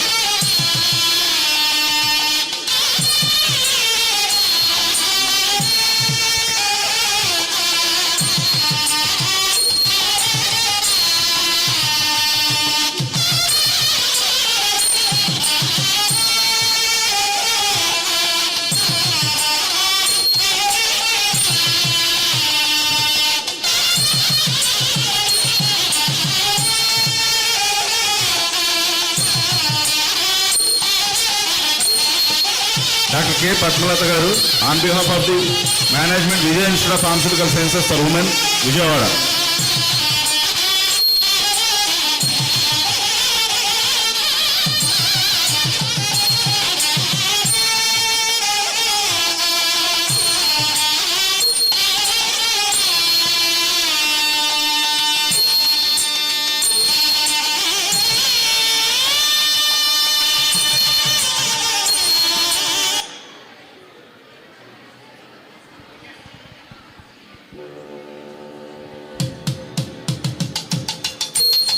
Doctor M Venkataramana garu, on behalf of the management, Vagdevi college of pharmacy, Gurazala.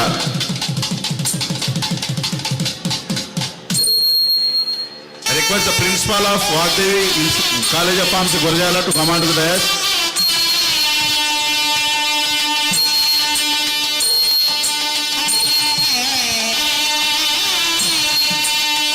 Any person from Avanti?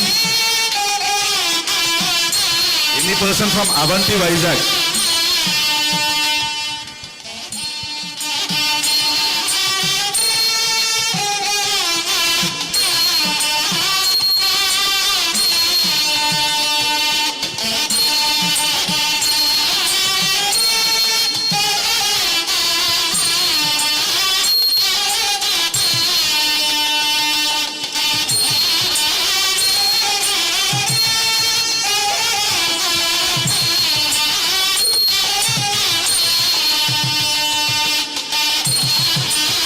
Dr. K. Venkatramana garu, on behalf of the management, ASN College of Pharmacy, Tenali. Along with Himabindu madam.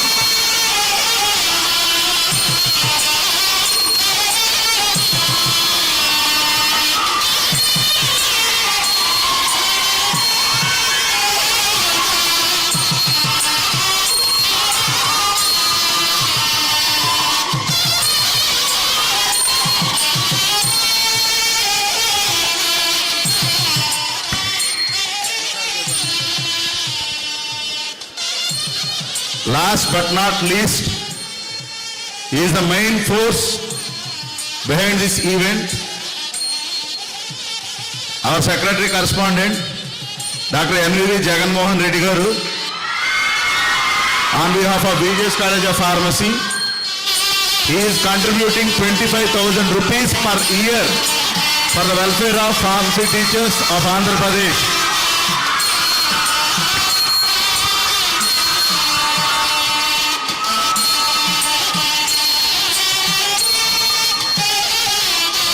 Sir, please wait, sir.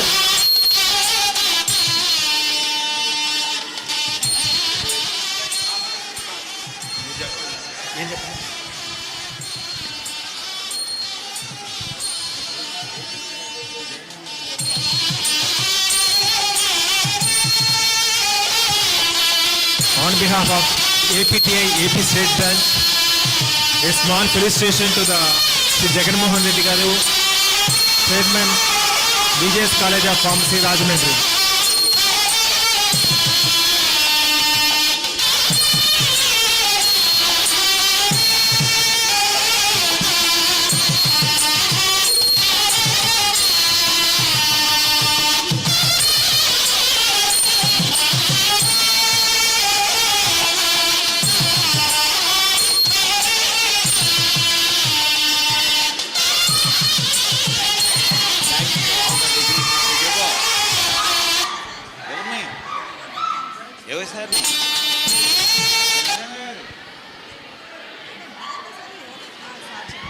Now I am inviting Dr. Narendra sir to give vote of thanks. On behalf of the APTI Andhra Pradesh State Branch, as a secretary, I thank all the managements, principal, faculty members, life members of APTI for supporting this conference. I thank all the delegates for your financial support by registering in this APTI conference. So we thank our mentor, Dr. M. Venkatramana garu, our president, Dr. K. Venkatramana garu, our vice president, Dr. Y. Ankam Chaudhary garu, Dr. A. Lakshman Rao garu, convener of Women's Forum, Dr. K. Padmanatha madam, and other APTI office bearers of Andhra Pradesh State Branch. We particularly thank Dr. N. Nadenla Ramarao garu for his generous support, and Dr. S. Vidyadhara garu, Dr. T.V. Narayana garu. Since the inception of this APTI Andhra Pradesh State Branch, we are following his guidelines for conducting various events throughout the state and giving vibration in each and every part of the state about the brand APTI. So I thank all of us, because without a teamwork, it is not possible to conduct any event. I thank all the EC members and other coordinators for cooperating with us in organizing such a wonderful and mega event.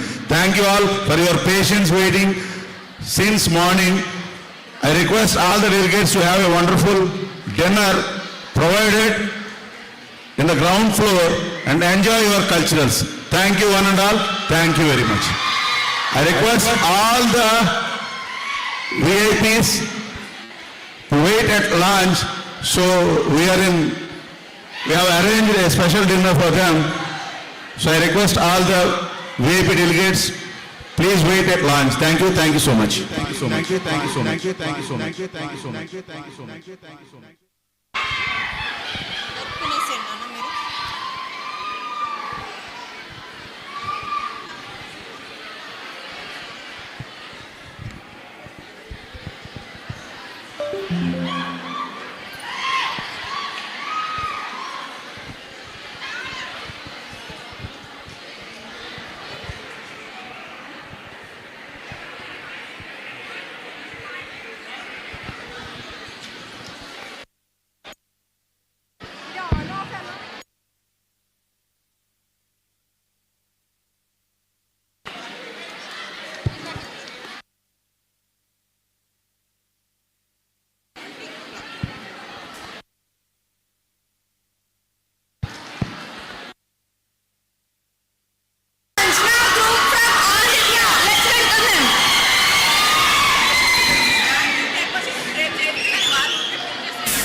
Kamaria, Kamaria,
track మధ్య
చిన్నగా చిన్నగా చిన్నగా మది కన్నులు విప్పిన కన్నెగా నీ మగసిరికి వేస్తానా vote నా సొగసిరితో వేస్తా ఓటు మెల్లగా మెల్లగా మెల్లగా మరుమల్లెల మబ్బుల జల్లుగా నీ మాపులలో వేసై నీ ఓటు సిగ్గులతో వేసయ్యావు నా ప్రేమ దేశాన్ని ప్రతిరోజు పాలించి నా రాణి వాసాన్ని రేపగలు రక్షించి నీ గుండెలకి వేస్తానా ఓటు గుడి హారతిని వేస్తా ఓటు అప్పని ప్రియని కట్ట ఎంత కమ్మగా ఉంది రాయప్ప వయ్యనాల వెల్లువా వాటేస్తుంటే వార్యవా పురుషుల్లోనా పొంగవా పులకింతిస్తే ఆగవా అప్పని ప్రియని కట్ట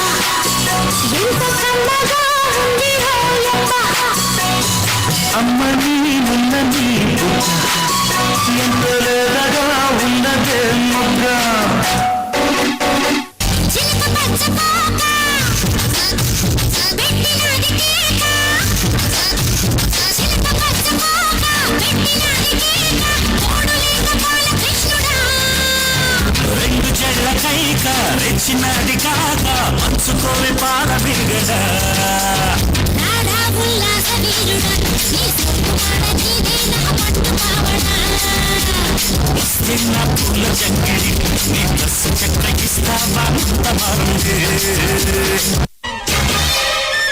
ఒంటరి ఒంటరి వయస్సు తుంటరి తుంటరి మనసు జంటని వెతికే వేళ ఇది తొందర తొందర పడపోయి అల్లరి అల్లరి మోగుడా దిక్కులు తిరిగి పైన చూస్తే అడుగుల తాడ కింద చూస్తే వెన్నెల ధార చక్కగొచ్చి హత్తుకుపోరా పంచుడిని పంచుకుపోరా అమ్మో అప్సర ముస్తాబదిలింది ఆంటీ కూతుర అమ్మో అప్సర ముస్తాబదిలింది ముహూర్తం తరున్నది సహాసని పందిరన్నది అక్కల్ పుత్రుడా హల్లో అల్లుడా మనసే కుదిరింది వడ్డానం పొందకన్నది వెడ్డింగ్ సిద్ధమైనది పెళ్లి దాకా చేరుకున్న అందాల పిల్లగారు బాగున్నారు భర్తలా మారనున్న బంగారు బావగారు బాగున్నారు చుక్కవారివా ఇప్పుడు కంపానివా కళ్ళ చుక్క వారివా కళ్ళ జోడు వారివా కొంచెం బీట్ మార్చండి బాబా అంటే అమలాపురం అంటే ఆహాపురం అంటే Ichchapuram చిలకొట్టి లాగుతారు ఆంధ్రాజ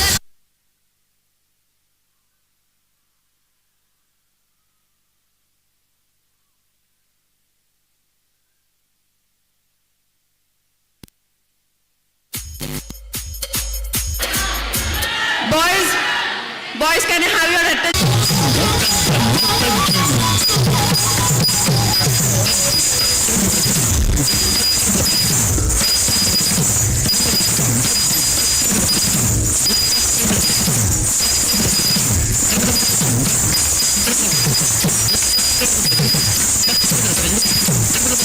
భామనే సత్యభామనే సత్యభామనే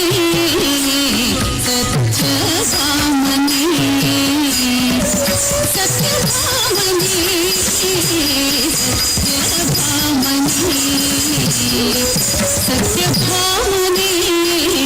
సత్యభామనే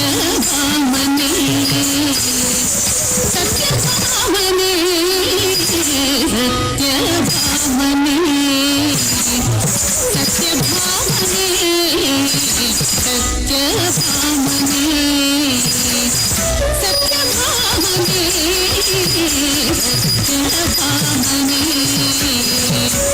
సత్యభామనే సత్యభామనే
Thank you.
No words.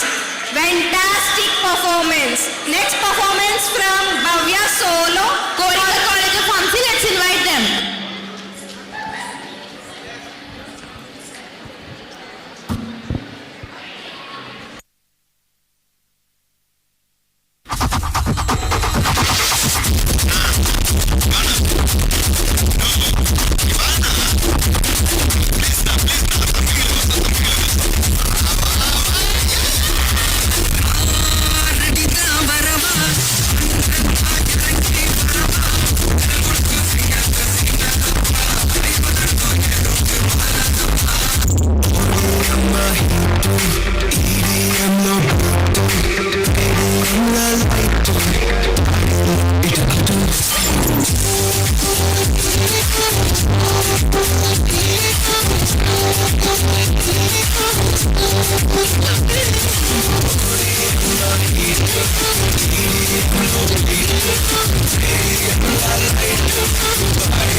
నాకేంటో పాటు సంథింగ్ కంప్లీట్ అవ్వట్లేదు. కంప్లీట్ అవ్వాలి ఎన్ని పార్టీస్ ప్యాక్ చేసా కూడా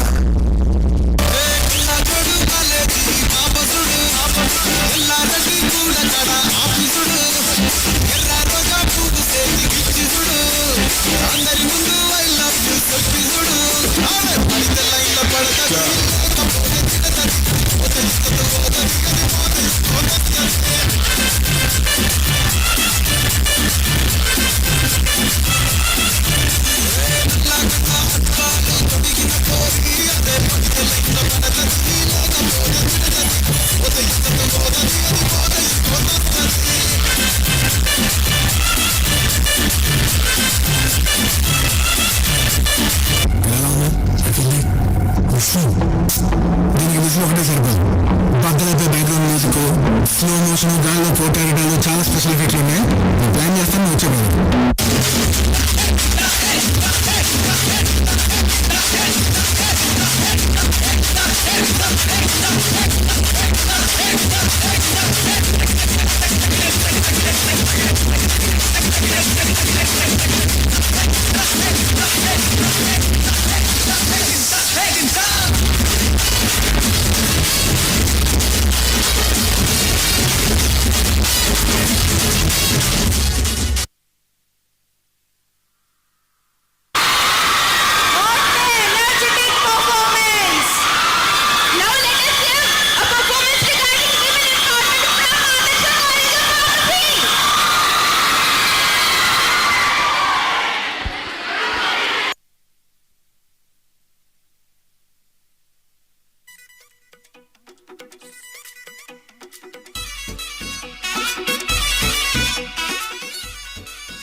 కళ్ళతోటి కాటే వేసావే నువ్వు సుండిగా చూసి దిల్లు టైటే చేసావే మంత్రాలేవో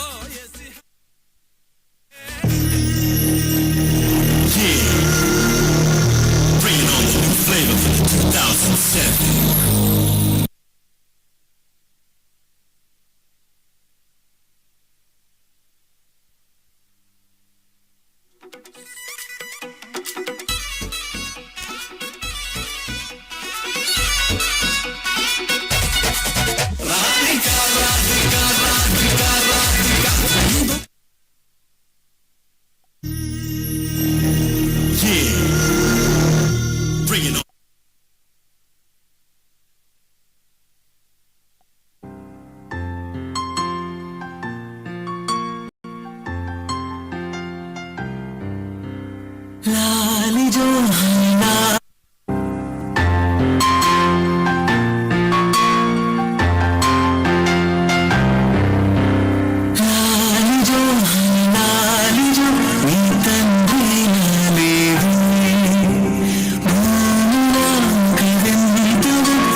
ఏంటి అలా చూస్తున్నారు?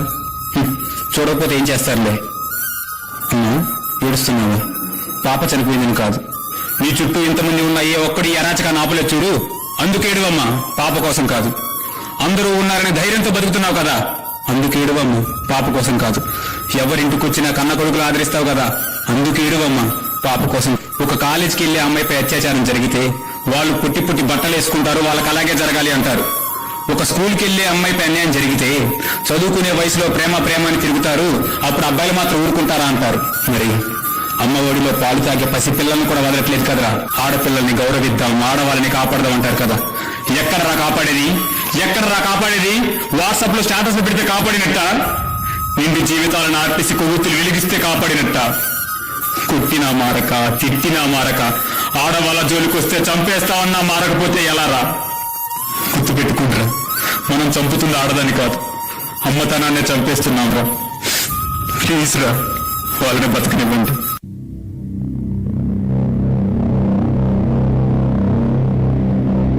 పుట్టగానే ఏడ్చినప్పుడు తెలియలేదు చచ్చే వరకు ఏడుస్తూ ఉంటానని.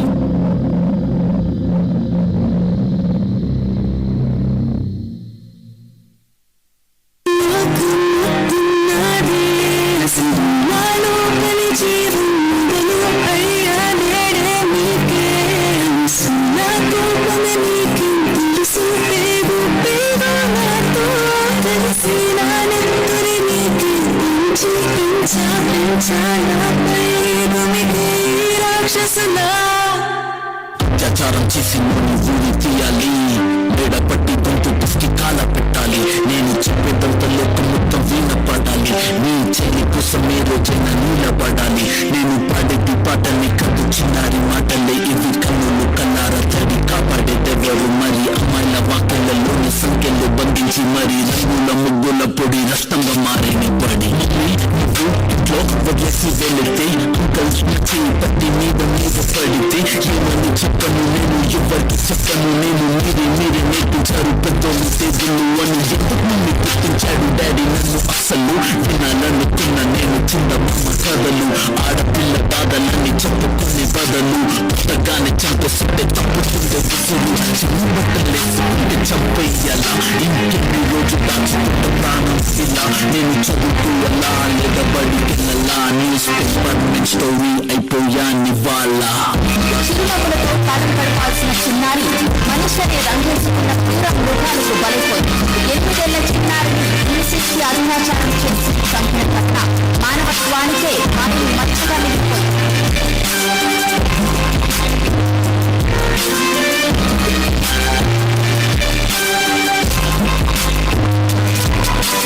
విలేజ్ పిల్లాని కాలేజీకి వెళ్ళాను, డిస్టింక్షన్ కొట్టేసి డిస్ట్రిక్ట్ లో దాటాను. సిటీకి రాగానే సిటీలు కొట్టారు, నల్లగున్నానని నేను నవ్వుల పాలయ్యాను. తల మీద చీవిసి దీవించి గురువులు నడు మీద చీవిసి కోరారు పరుపులు. చిక్క పిల్లలాగా నేను తీశాను పరుగులు, చనిపోయిన కూడా మీద పడ్డారు పురుగులు. ఏదో సాగుతామని క్లాసెస్ కి వెళ్తే ఓ వ్యక్తిలో వంటున్నా వెంట పడనే. చిన్న చూపు చూసి నా చున్నీ లాగాడు, యాసిడ్ దాడుల్లో నా పేరెక్కించాడు.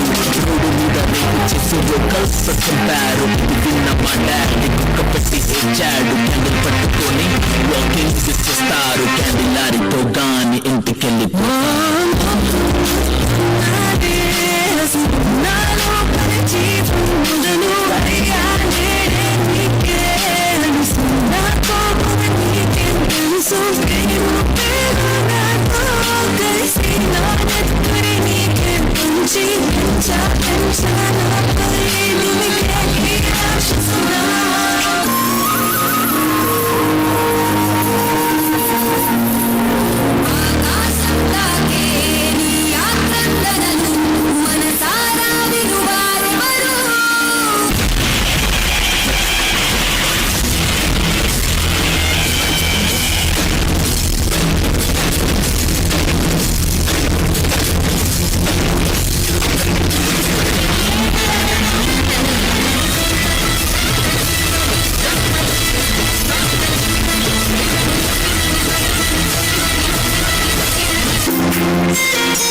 పంచావి ప్రేమ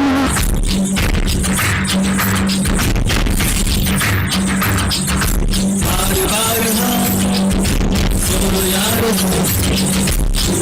जीत हो कि हार हो बार बार हाँ बोलो यार हाँ अपनी जीत हो कि हार हो कोई हमसे जीत न पावे चले चलो बीत जावे जो टकरावे चले चलो भले बोल अंधेरा छावे चले महुआ महुआ లోకానికి తెలుసా నీ విలువ మहुआ మहुआ నీ సహనానికి సరిహద్దులు కలవా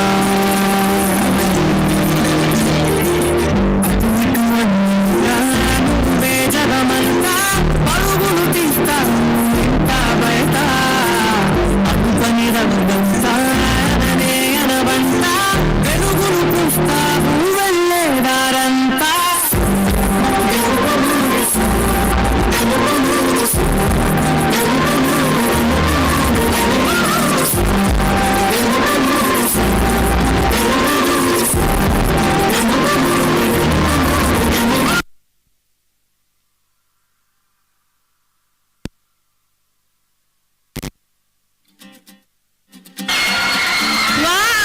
బయట జరిగేవన్నీ బాగా చూపించారు కదా మనకి సచ్ ఇంపాక్ట్ఫుల్ పర్ఫార్మెన్స్ ఇది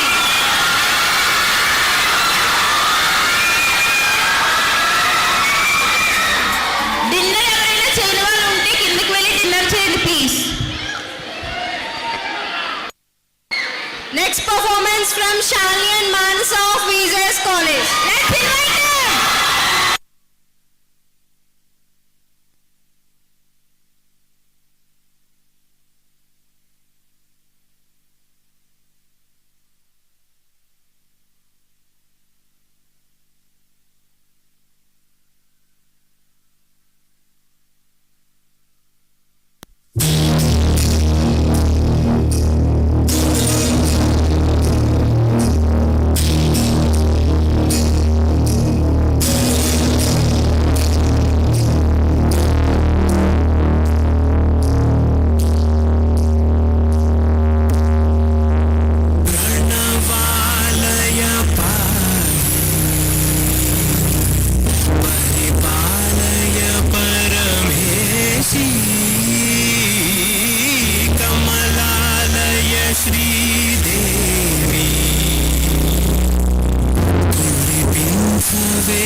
చూపించడానికి వచ్చేస్తున్నారు Hemapriya group from PGS. Let's invite him.